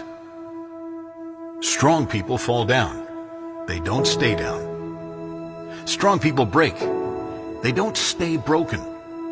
They mend. They piece themselves back together, and they come back stronger. Strong people aren't special. They're relentless. Strong people feel like quitting, but they don't. Strong people aren't free from challenges. They're strong because of the challenges. Helen Keller once said, "Character cannot be developed in ease and quiet. Only through the experience of trial and suffering can the soul be strengthened, vision cleared, ambition inspired, and success achieved." Whatever you've been through, trust it was sent for a purpose. Look back and think about how it made you stronger, wiser, or better. Use the pain of your past to create a better future for yourself. There's a saying, I've never met a strong person with an easy past. Strong people are strong because their past was not easy. But in that pain, in that struggle, came strength. Through the hell came qualities from heaven. They went through the darkness and found the light. When you're down, understand that this moment will pass. It will. When things seem impossible, know anything is possible if you keep going. When you feel like you have no strength inside, dig a little deeper in your soul and discover what is really inside. Trust that whatever is happening in your life is for a reason and a purpose. Trust there is good in every situation and try to find that good. Know that through this struggle, you will get stronger. You will be wiser. You will be better. To be human means to have challenges. To be human means to experience highs and lows. And it's in those low moments that character is formed. It is in those low moments, in refusing to quit, in soldiering on, that strength is formed. If you can find the strength, think about all that is good in your life. Know that the good is stronger than your challenges. And keep fighting because of that good. Keep fighting for those you love. Keep fighting for you. You have so much more to give. So much more to live. Such an example to set. When you're down, understand that this moment will pass. It will. When things seem impossible, know anything is possible if you keep going.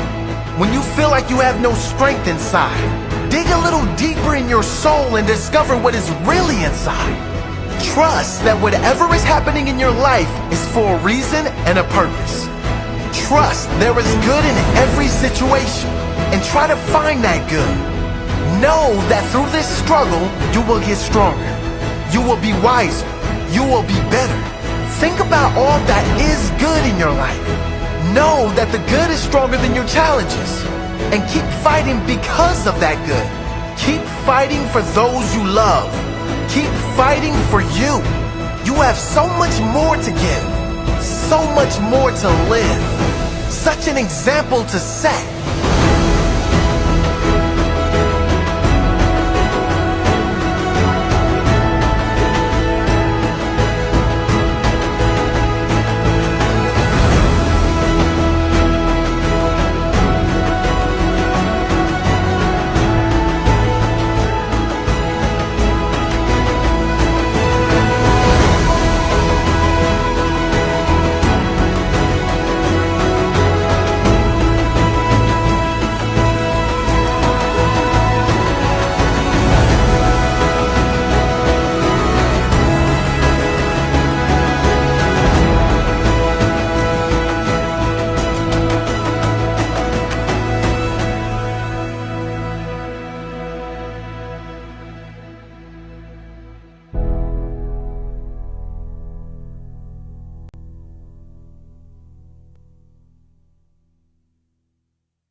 Welcome to Moving On TV. My name is Lauren Hope Glory. I'm the proud CEO of Moving On TV, the TV station that gives you the hope and then the glory. Now, this is our mission statement.